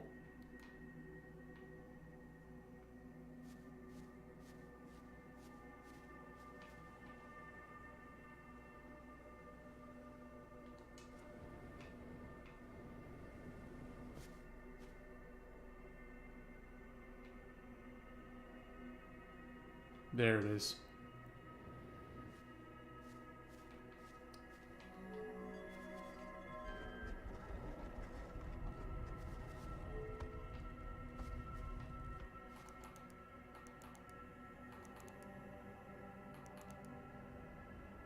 Here we go. Is it gonna be different? It is. Oh my god, it's different. I've made it to the Quantum Moon's 6th location. Huh.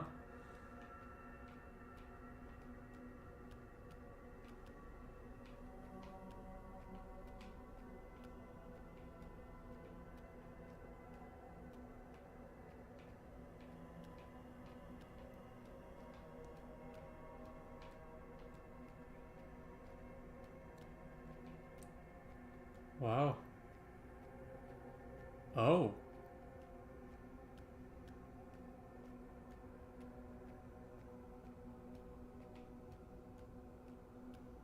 You're alive.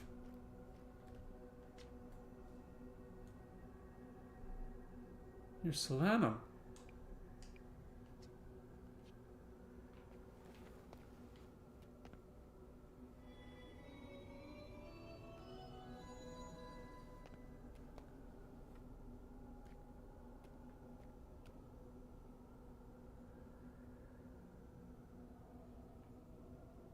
Identify, explain.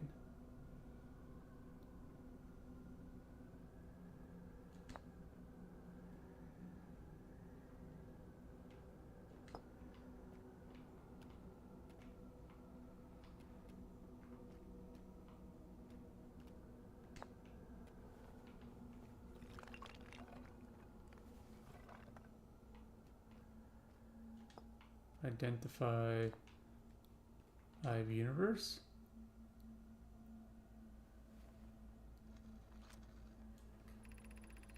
We are orbiting the eye of the universe now, although we cannot see it, only the quantum moon's reflection of it. The eye is older than the universe itself, My clan believes it dwells in an extremely distant orbit around this solar system.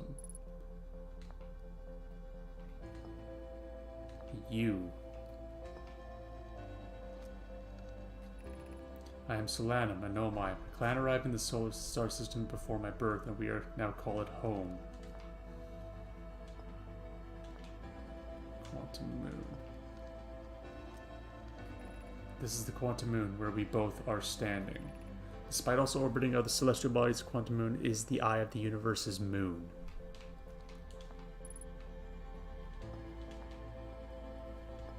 Oh.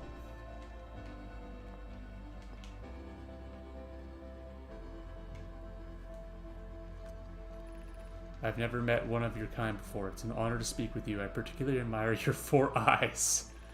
There are many questions I would ask. If I could comprehend your language, you have my gratitude for understanding mine.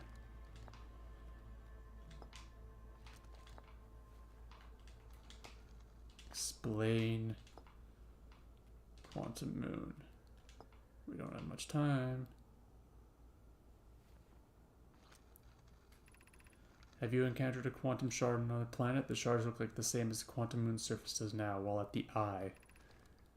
Oh. Dead. Fuck. Okay. God, it took me so long to try and get there. Damn it. Okay.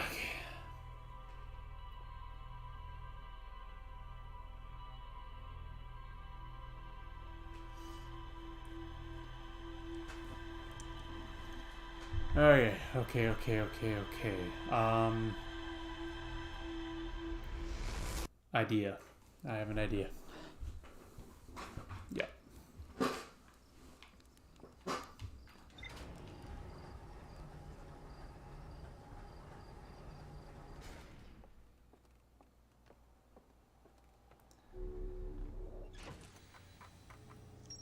Sixth location. I found a dead Nomai on a spacesuit near the South Pole.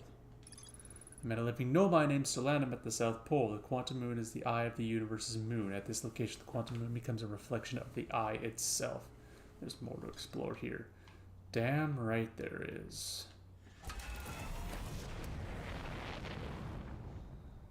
Okay, I gotta find the Quantum Moon again now.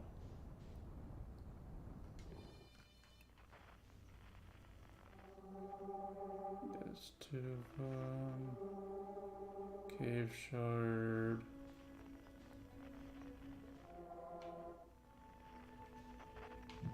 There it is.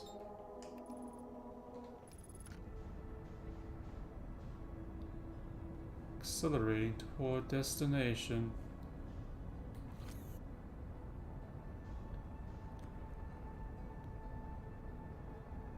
Okay, good.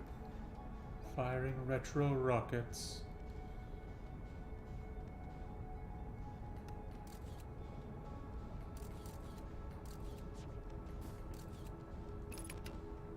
Let's go.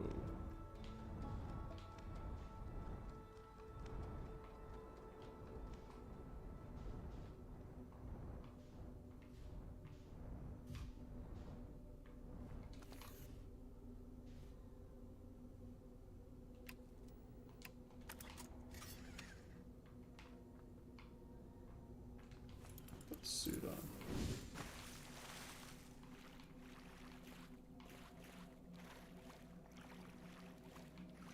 Oh yeah, I don't need to check for Solanum. They're fucking dead.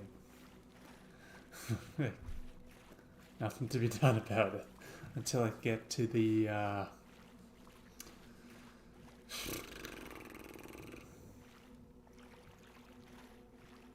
tippity toppity.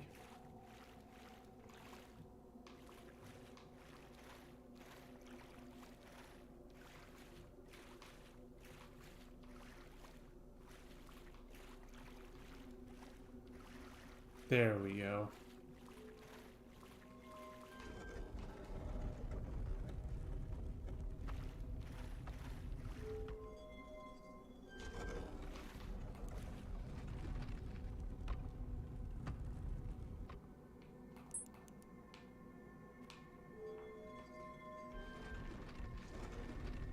Does this one have a path that I can take to the North Pole? It does. Right there.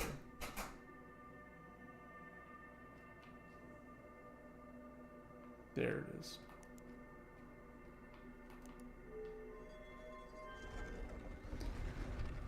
Alright, now I just flicker my light until I arrive at the eye of the universe. There it is. Easy as that.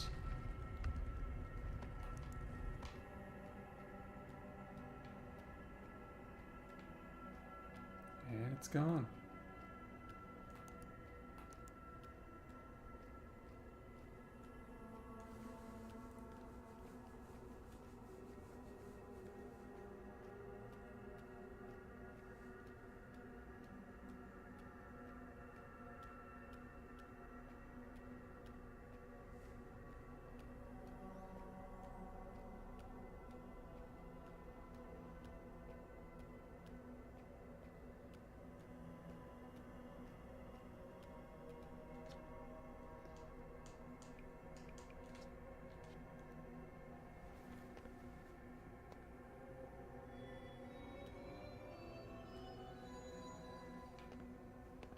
Alright.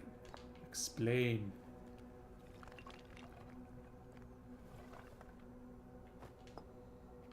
Explain me.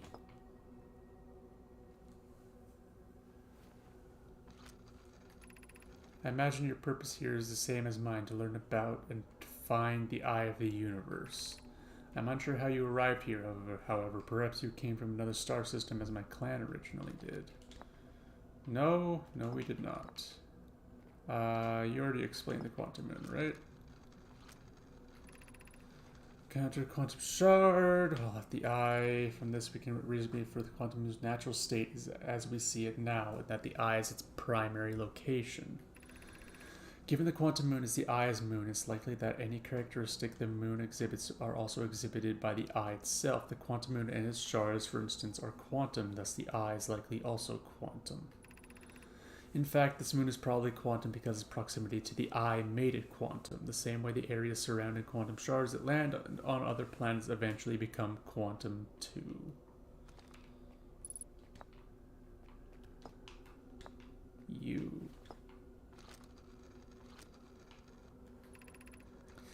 I am on my first pilgrimage to the quantum moon. All Nomai and my clan make this journey when we come of age. Even though the eye cannot be reached from here, the quantum moon remains special to us, as it carries us nearer to the eye than any other place we know.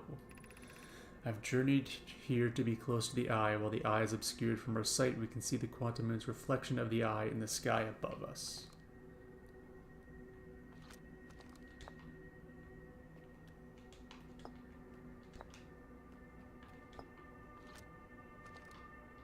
Oh, it's my probe.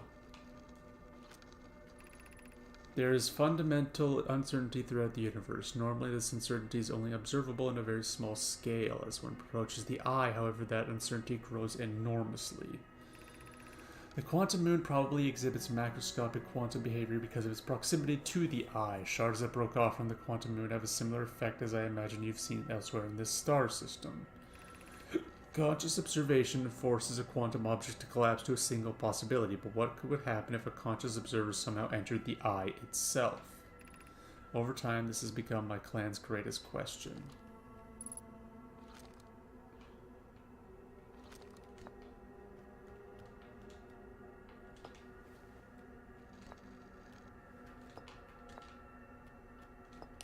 I just want to see if something happens. If I've read everything in a single loop.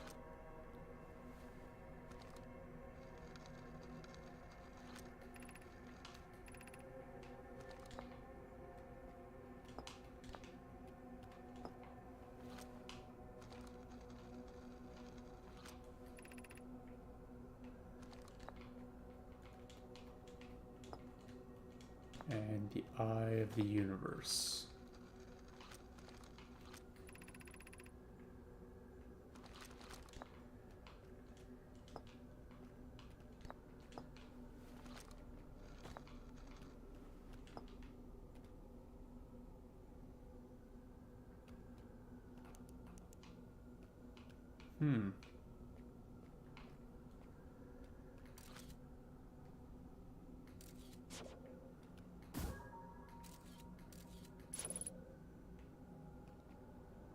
Oh. Cheeky.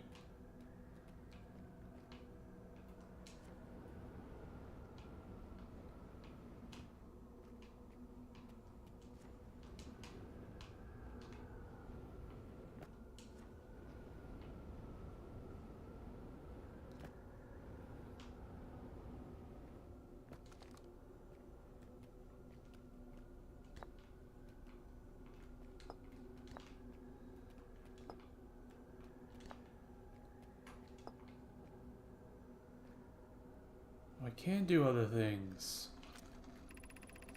I imagine you've noticed the quantum moon changes in appearance depending on which location it is currently orbiting. For instance, the moon looks quite different when orbiting Giant's Deep than it does when orbiting the Hourglass Twins.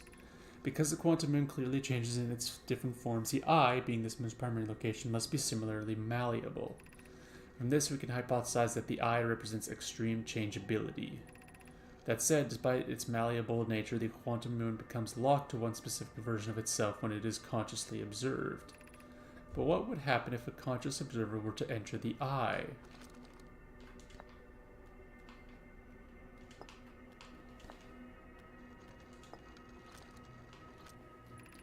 Many in my clan have believed the eye called to us for a particular purpose.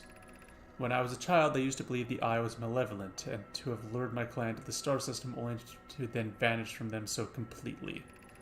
But I don't fear the eye anymore. In fact, it became my fondest hope to see the eye itself someday, but I fear this may be beyond my reach. You may think I'm strange, but I have a hypothesis that I may not be entirely alive. Perhaps my journey has reached its end. Well...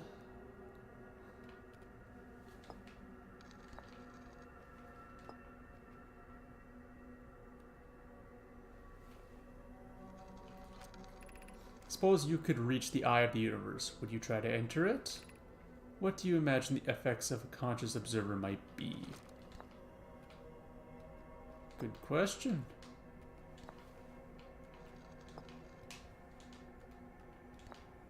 You... Moon.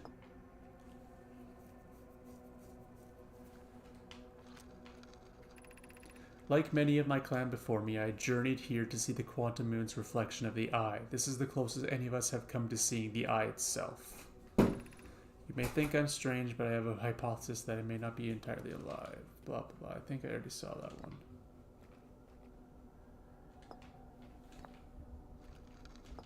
You, me. We do not have much connection, you and I. Still, this encounter feels special. I hope you won't mind if I think of you as a friend.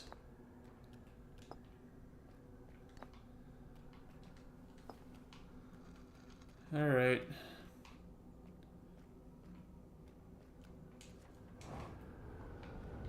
Oh, yep, we're doing something stupid.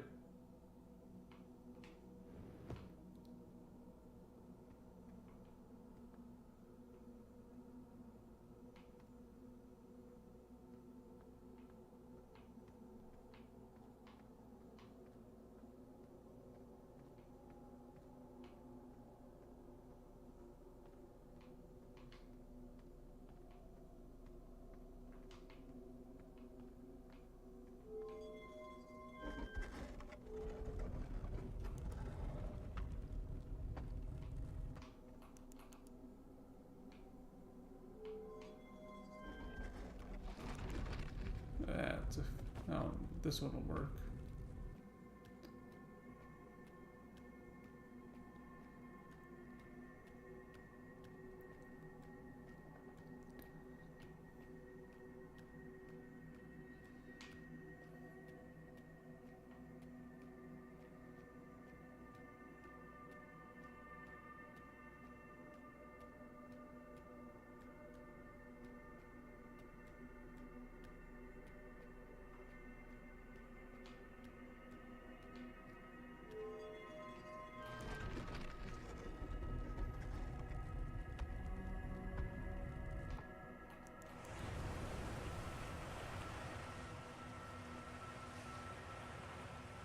Actually, I think this one Works.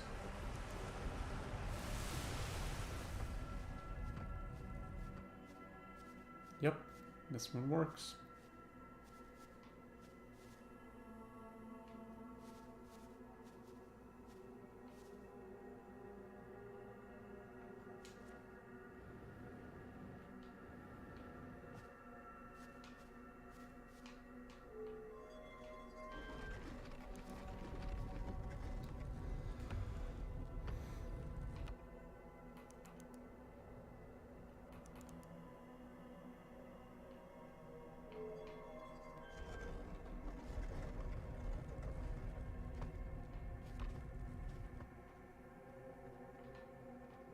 Huh.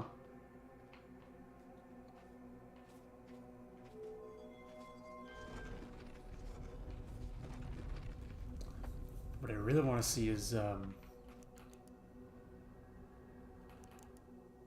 Dark Bramble or Giant's Deep. Here we go.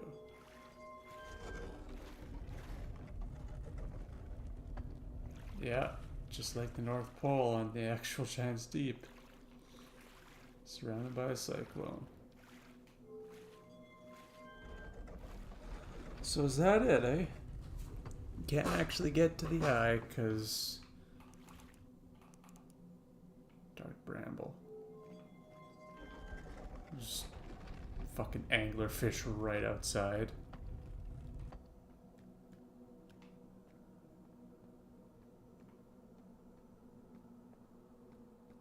Huh. How about that?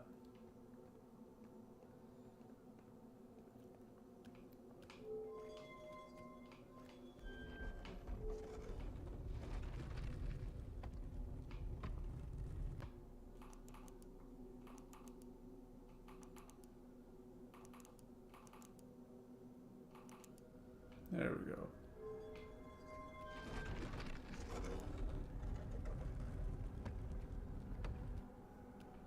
And it's gone already. Wow. That was fast. I wonder if I can peer anywhere else in here.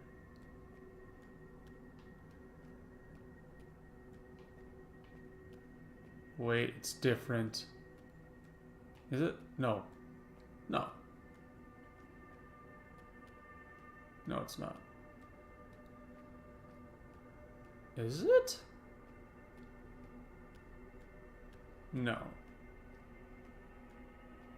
No, it's not. Hey, did you see that?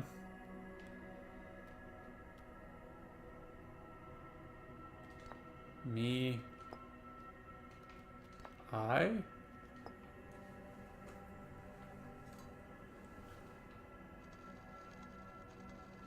Yeah, I've already this.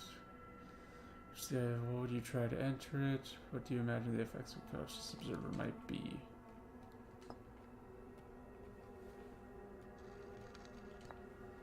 Me, moon.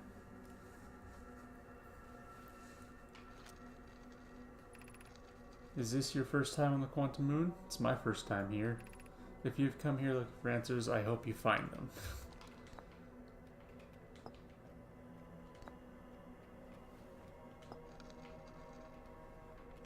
I guess I just go through everything now. See if there's anything I missed. Got that already.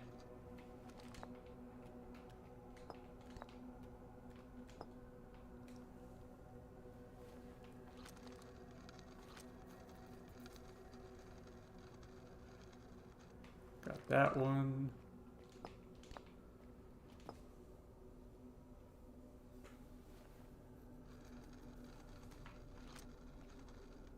Got that one.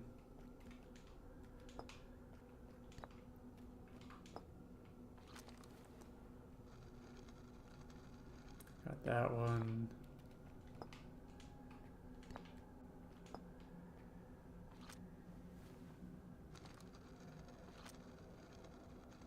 I already got that one.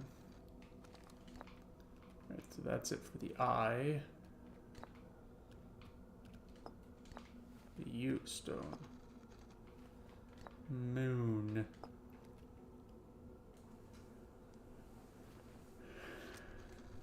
Got that.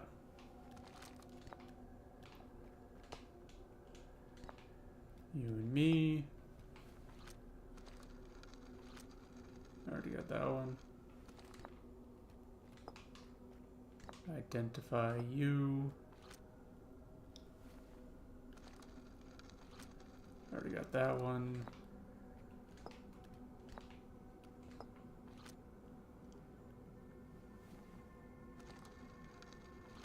Already got that one. Alright, so that's it for you. Moon. Me. Yeah, I got that one. Identify.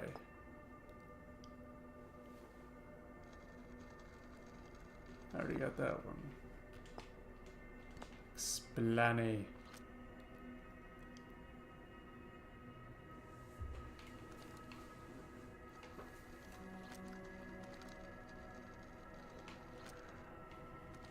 Alright. Me. Identify.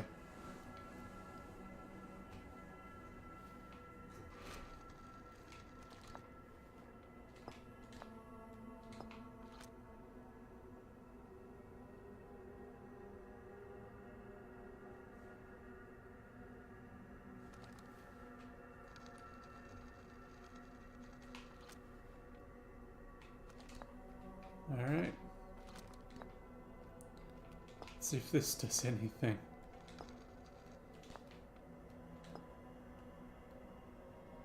Does do something. These are the two tenets of Know My Philosophy. To seek out and to understand is our way of living.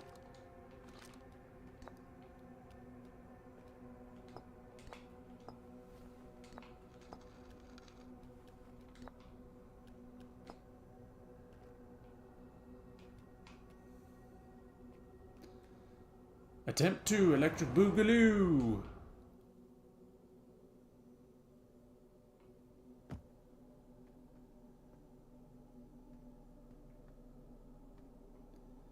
Why does it drop me off at Timber Hearth both times? Why is it seemingly on fire?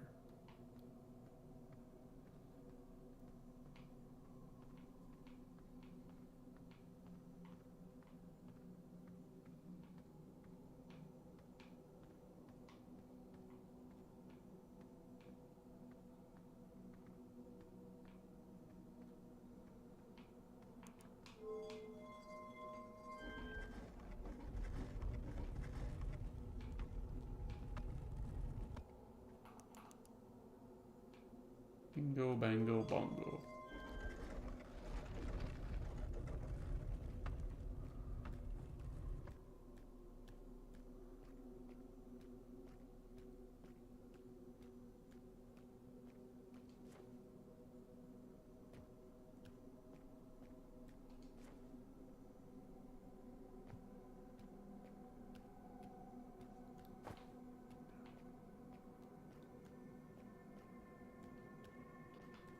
Hello.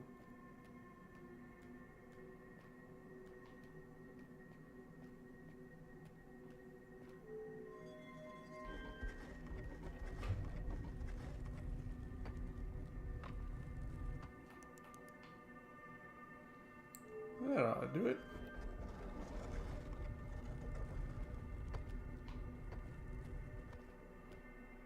Oh.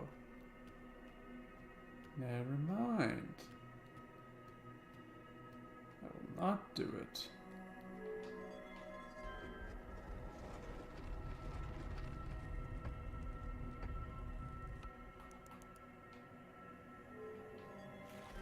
Let's find a different tower.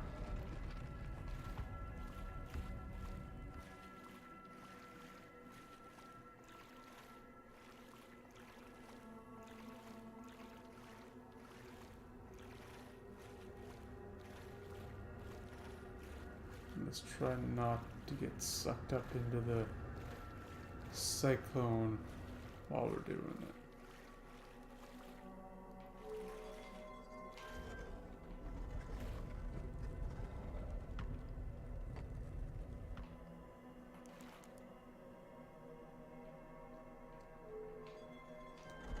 That should do the trick.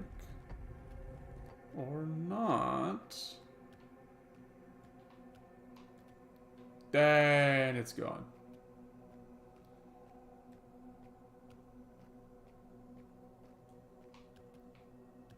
It's back. Good.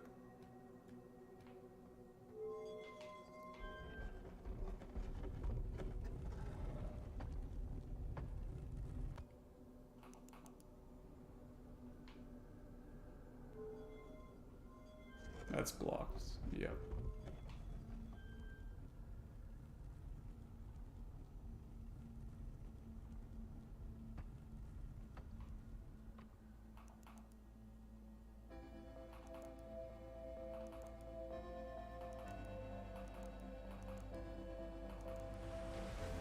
There we go.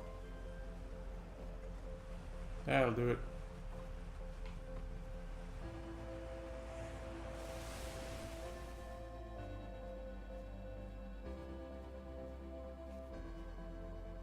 Ta-da!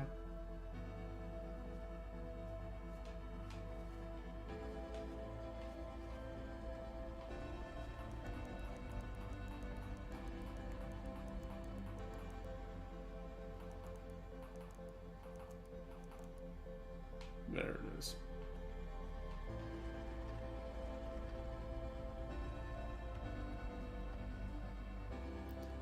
And away we go.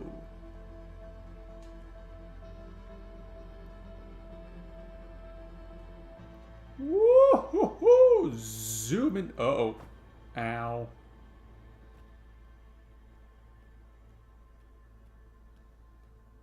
Hey, what's good? Check this fucking shit out.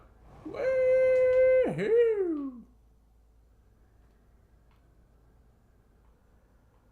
Oh.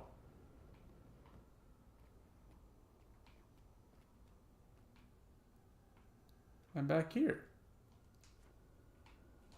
What? Okay.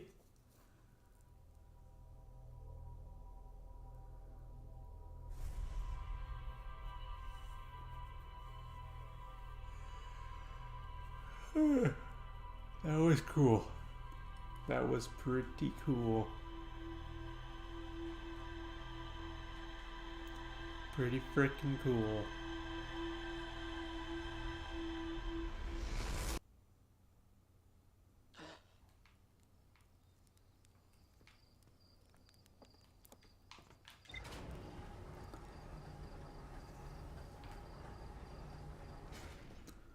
Good God, I've been going for 7 hours. Holy shit, I should probably stop.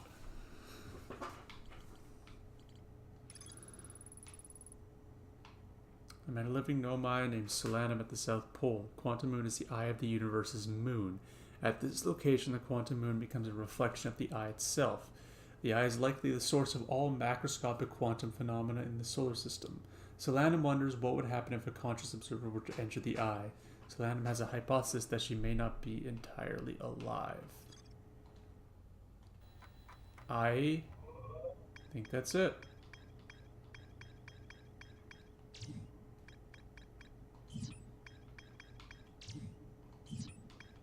That's it. There's nothing left to do but to break the loop and die for good.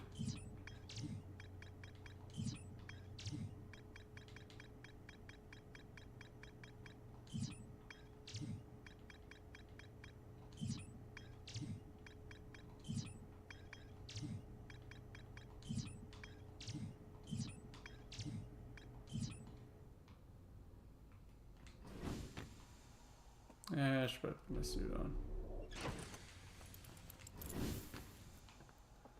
Let's say what some of the other Hearthians have to say about that, if anything.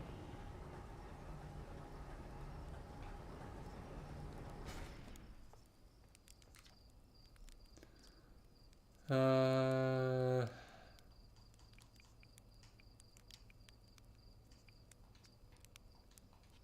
guess nothing. Oh well. I think I'm gonna go break a time loop.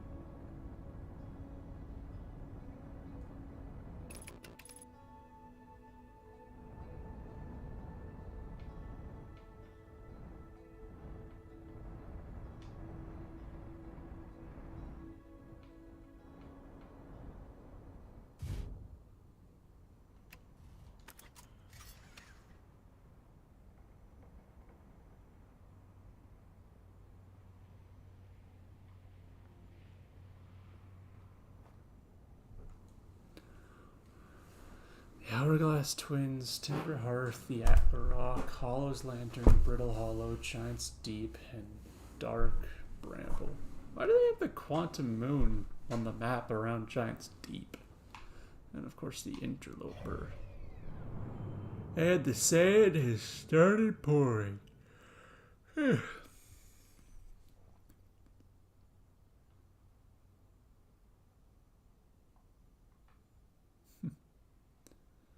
the Quantum Moon around Timber Hearth.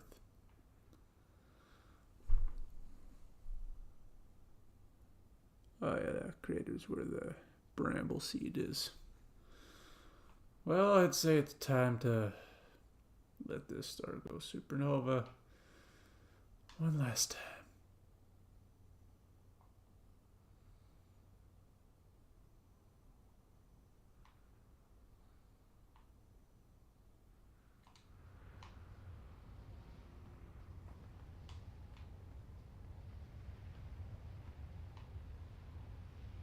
There it is.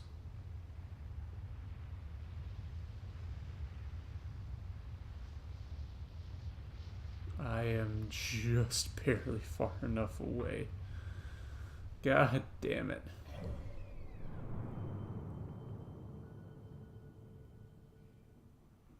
Alright, other side of the planet. Interloper.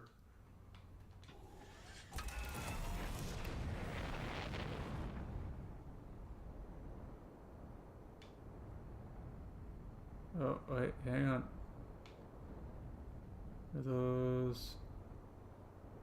Yeah, this is the towers.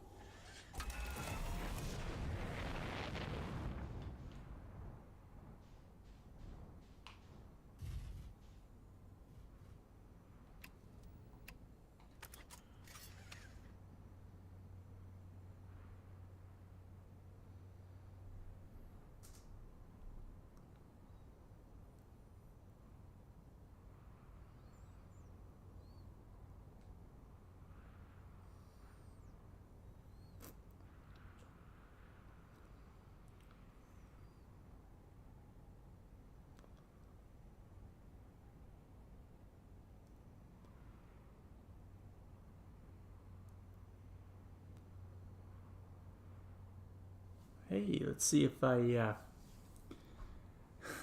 am close enough to get sucked up.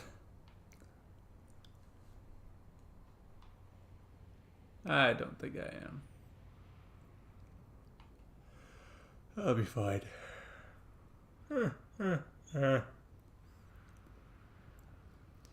Yep. Totally fine.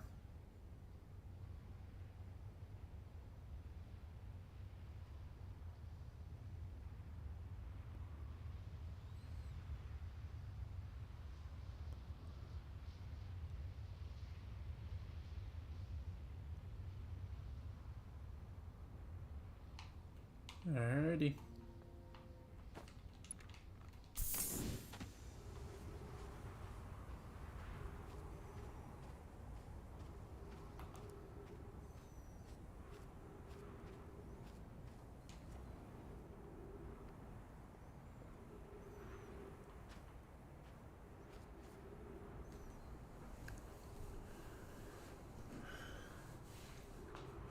Just gonna sit here.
Okay, it's coming. Oh, not there. Right here. There we go. And then we wait for about the middle of the sand plume, which is right about now. Sick.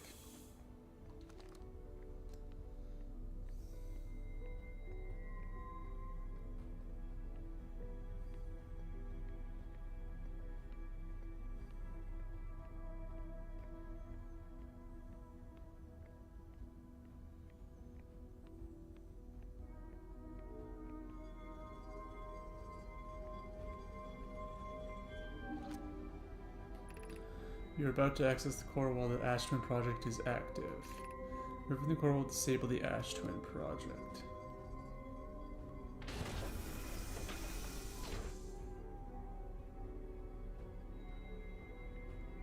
Hang on, could I... If I was quick enough...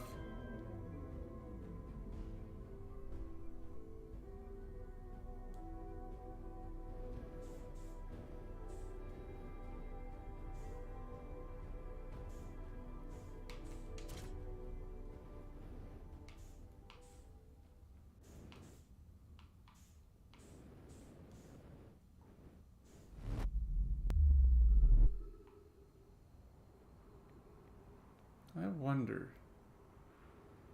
if I'm quick enough.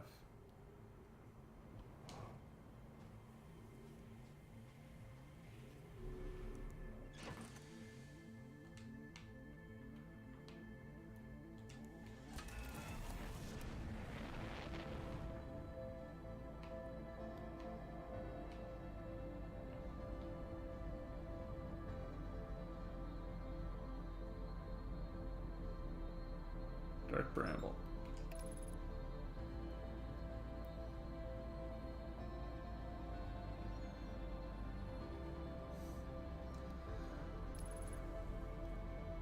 I mean, I'm gonna have to be pretty fucking quick for this to work. Maybe. I'm also gonna have to be careful, because I only get one shot at this now. Oh, this is a terrible idea.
Yeah, the rear of the ship. Okay.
Oh, God.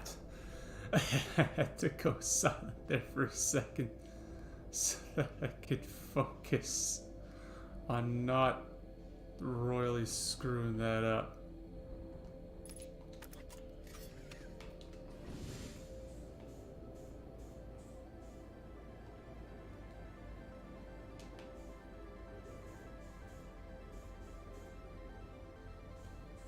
All right.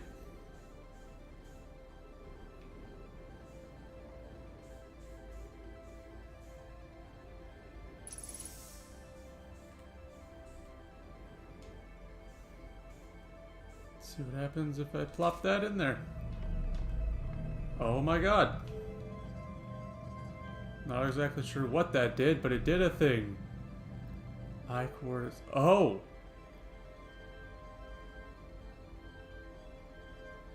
No, no. Oh, fuck me. It's there. There.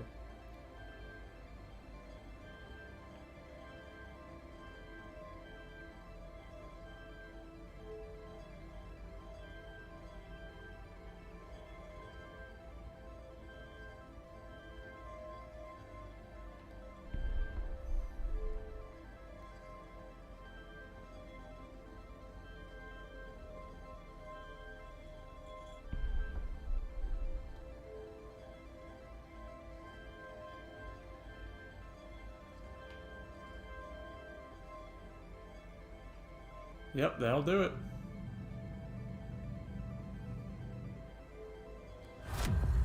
Whoa.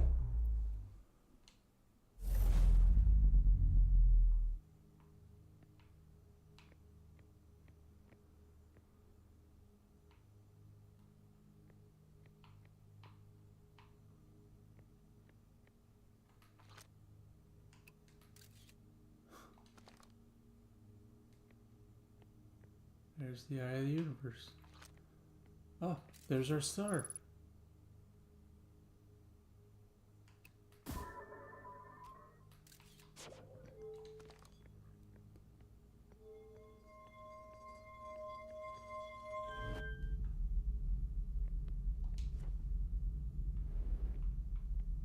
What does that do?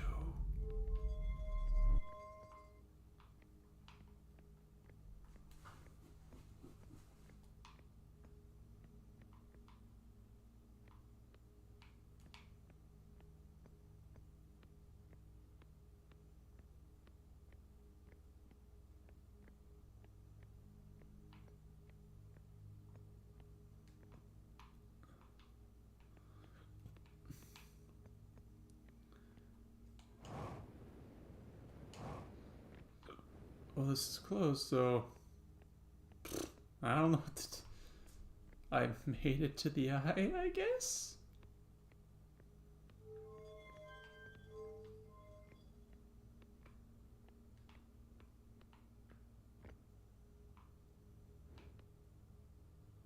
I did it. You know?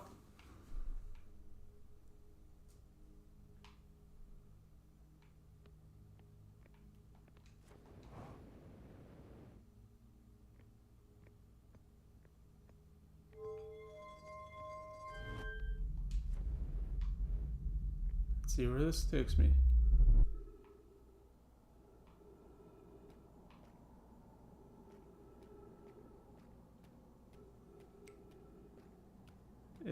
This is it?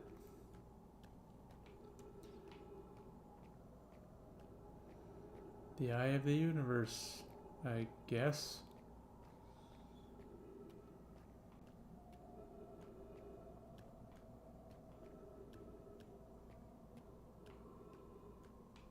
Oh, there's the quantum moon. And it's gone.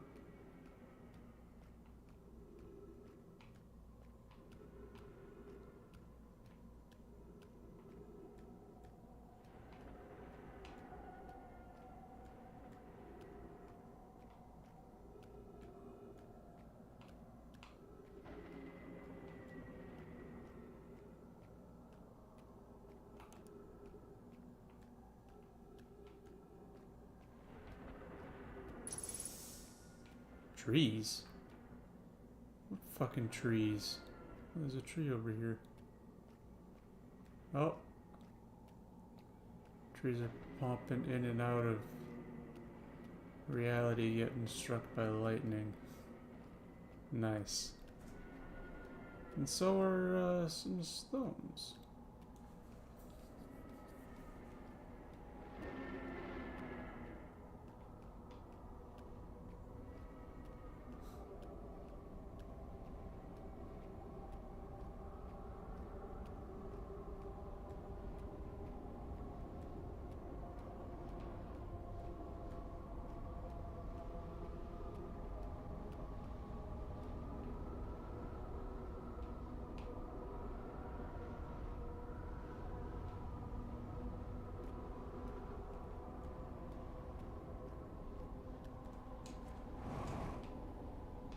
Okay, let's oh,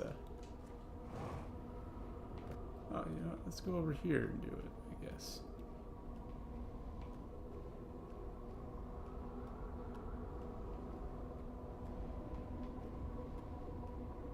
Let's go check this out, this hole in the bottom first.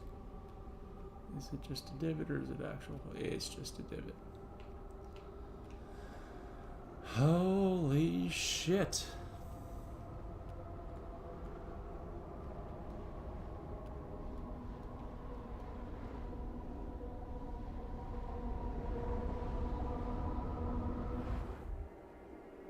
Oh my god.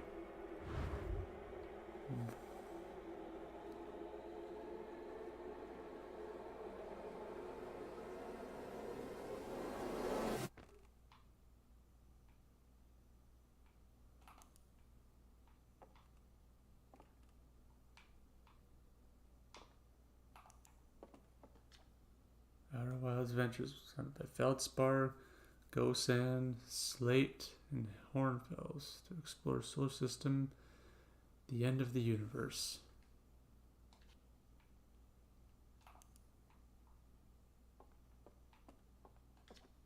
I never got to see it for themselves, but thanks to their efforts, technology, Harthian was able to reach the eye of the universe.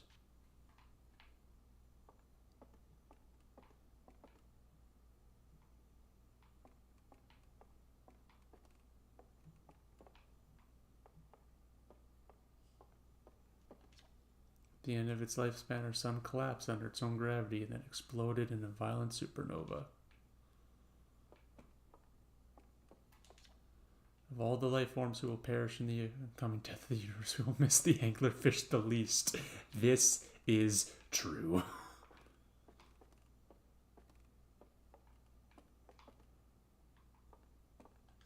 The Nomai who came to our solar system were following a signal from the eye of the universe. They perished when the interloper arrived, bringing with it the deadly substance we called ghost matter that flooded the entire solar system almost instantly and without warning. So that's why they all died. It was because of the interloper, like I thought it was.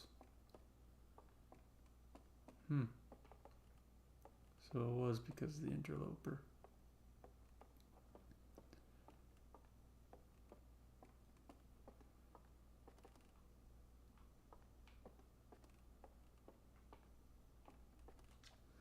Hornfels observations. This is incredible.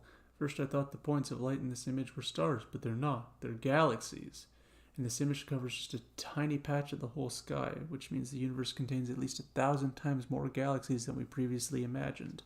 I think I need to sit down. This is odd. According to my redshift calculations, every single galaxy in this image is moving away from us. In fact, the further away a galaxy is, the faster it appears to be moving away. It's almost as if the entire universe is expanding. But if that's true, was everything closer together in the past? And how far back can we extrapolate? Did the universe have a beginning?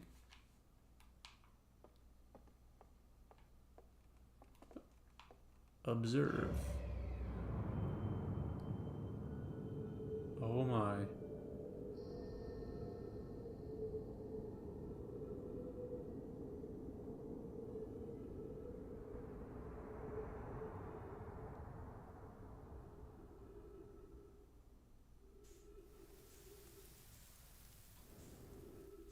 Oh.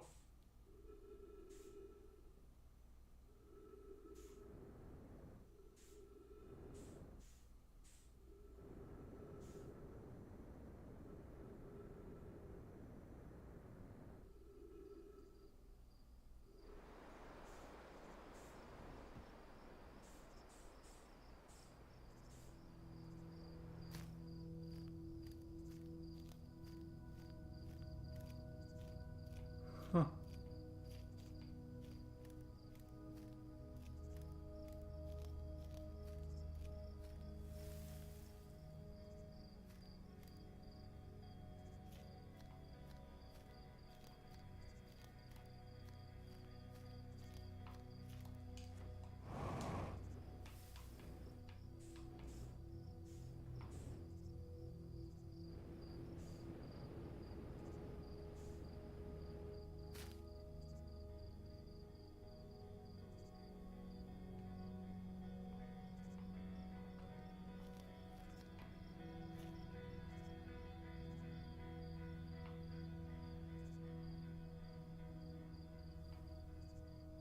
Well then.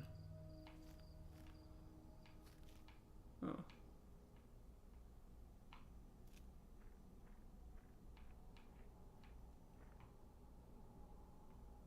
Oh.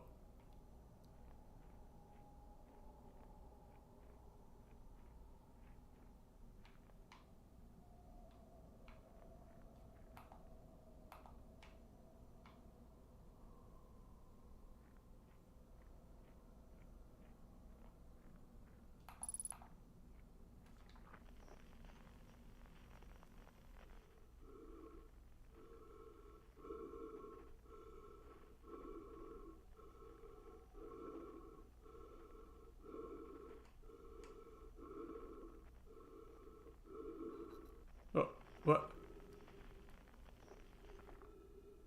It was me?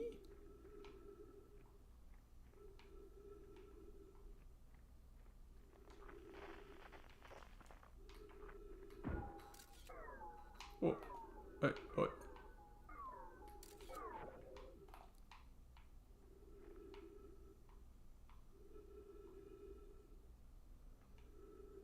Oh.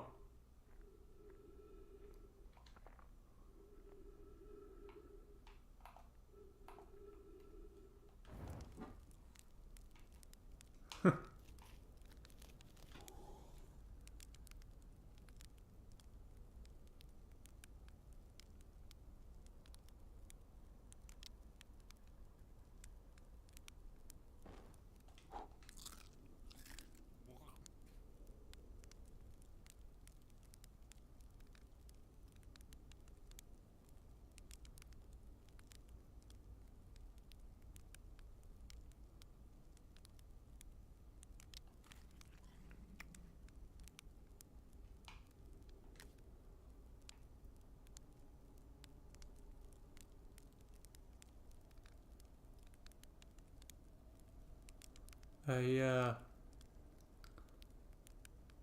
hmm.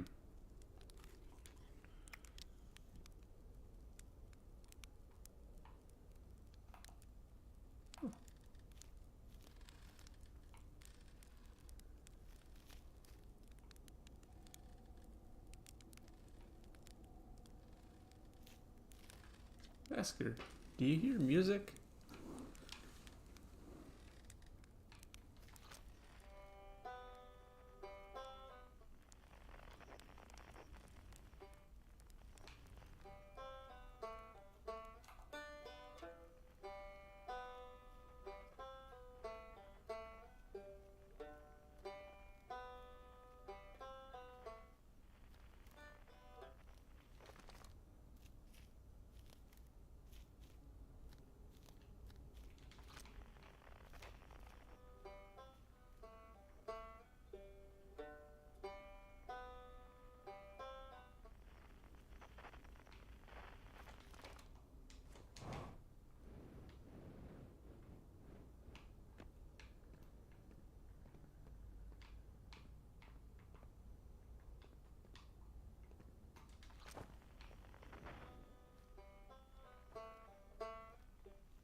It's not quite time yet. Pretty sure we'll need the others for this next part. We'll need, you know, everyone. No rush. Take your time. It might not even exist here. Aren't you forgetting someone?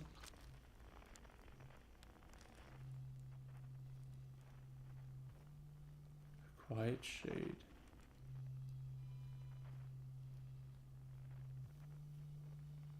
Across old bark. Quiet shade across old bark in the ancient glade. It's always dark.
Did I actually gather his drums?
Sorry, coming through. Don't mind me.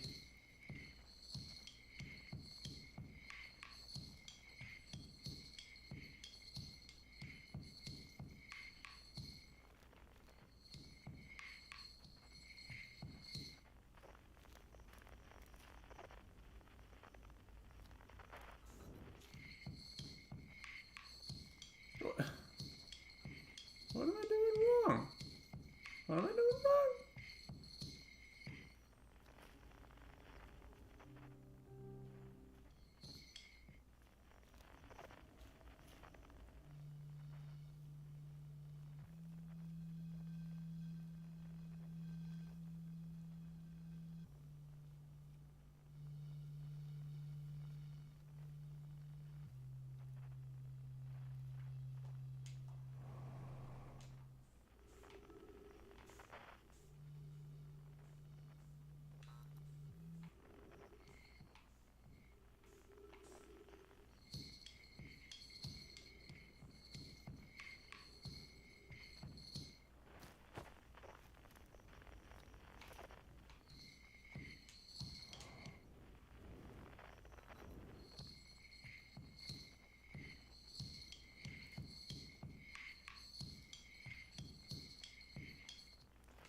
Hey, time, pal.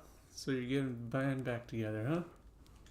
Go on, go find the others. I'll be here. You don't need me yet, but you will.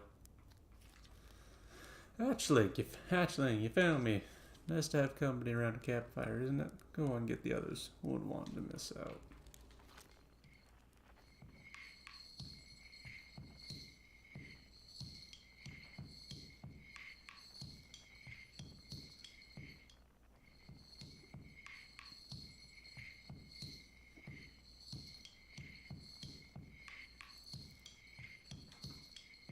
Oh. I see.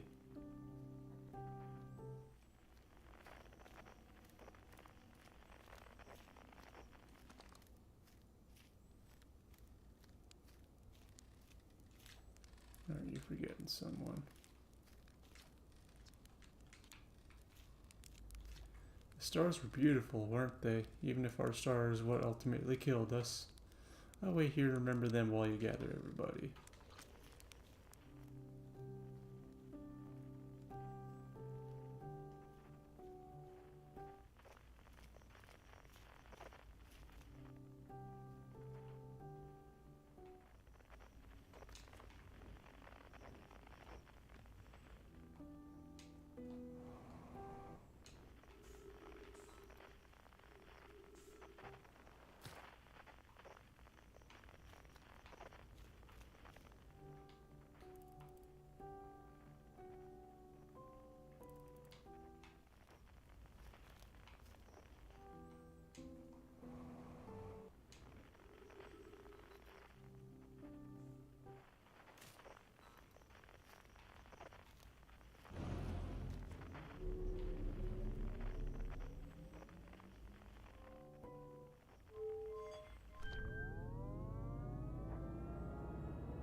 I'm sorry I'm sitting here quiet. I'm just kind of in awe and enjoying what's going on here.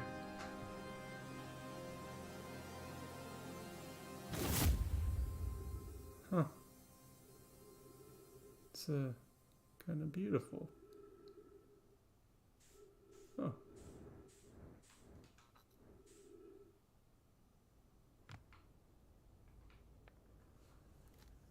Oh, solemn,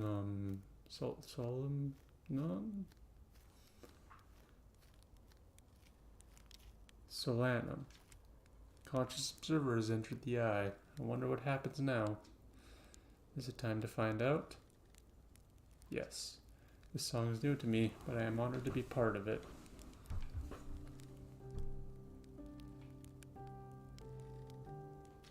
What do you say, time buddy? Ready to start with the music? Heh, this should be cool. What do you say then? Should I get out the old harmonica? Haha, here goes nothing. Can't wait to play with the whole group again. Can I start? Okay, I won't let you down. Shall I begin? Well then, here I go. Should I begin? You got it. I'll do my best.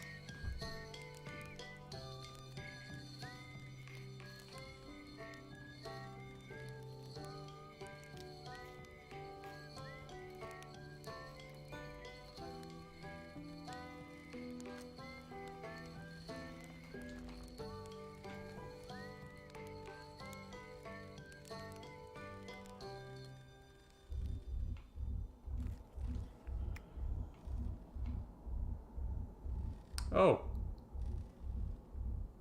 Well, hello there. That's quick. Wow, how long has it been since I got to make music with everyone around a campfire? Really happy we're all here. Even if it's over now, I had a good time learning. But I think the rules are about to change. I learned a lot by the end of everything. The past is past now, but that's, that's okay. Never really gone completely.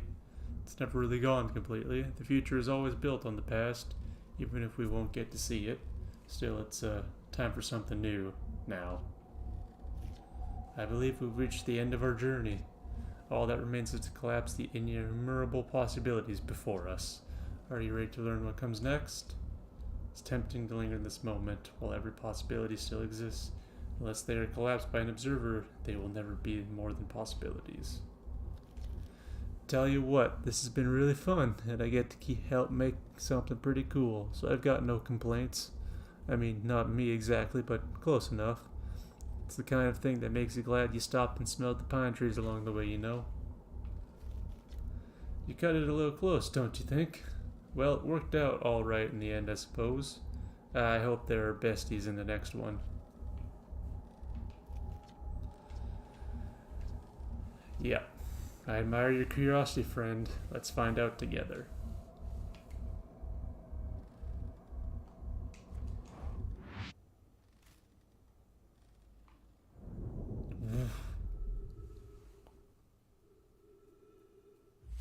Oh. Oh.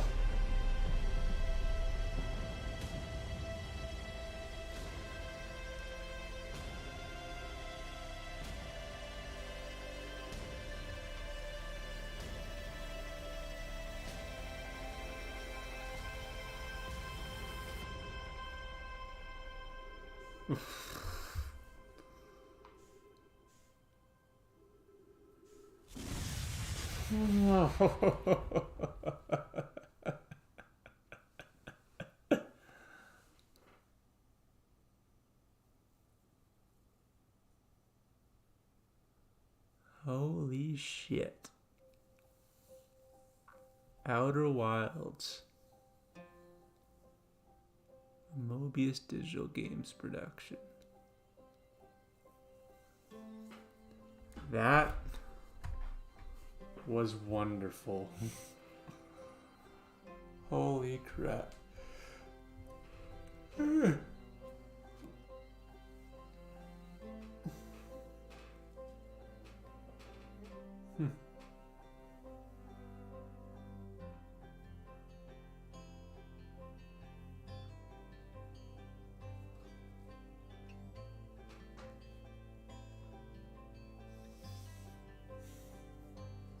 I really enjoyed that.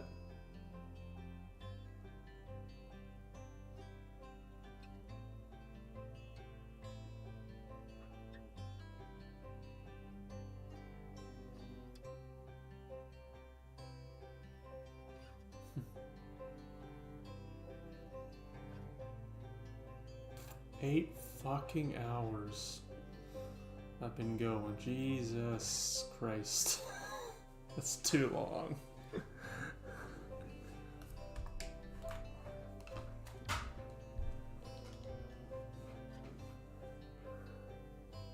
That was a wonderful, wonderful game. If anybody sees this, expect to see a video on Outer Wilds in the future. Because I want to gush about this game.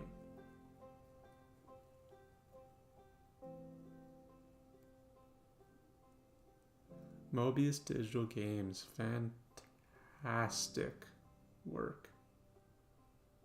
Holy crap.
Yeah, I'm definitely making a video on this one. I want to gush about this game. Oh, it's so good. So good. Holy crap.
I feel like I should say something, but I got nothing to say, really.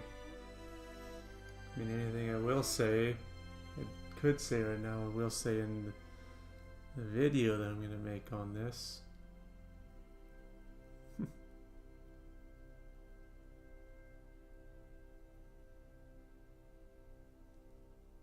I mean, it was a wonderful game.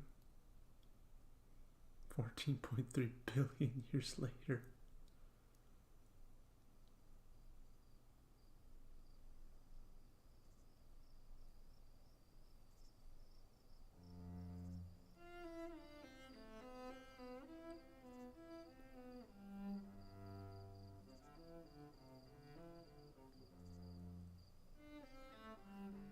What the fuck?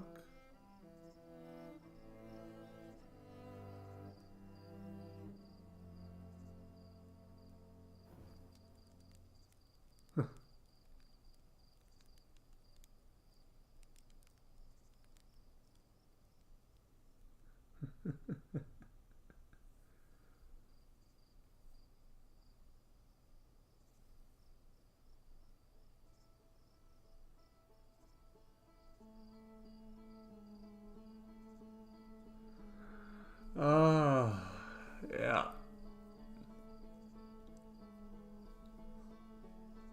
Wonderful. Fantastic.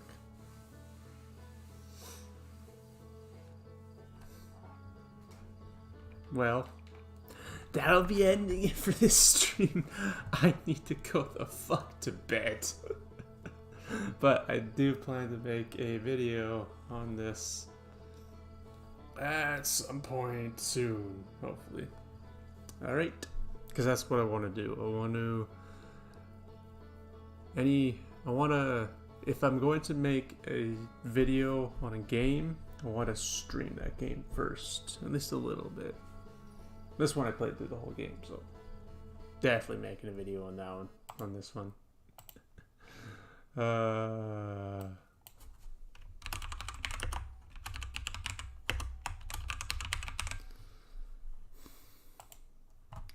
Alright.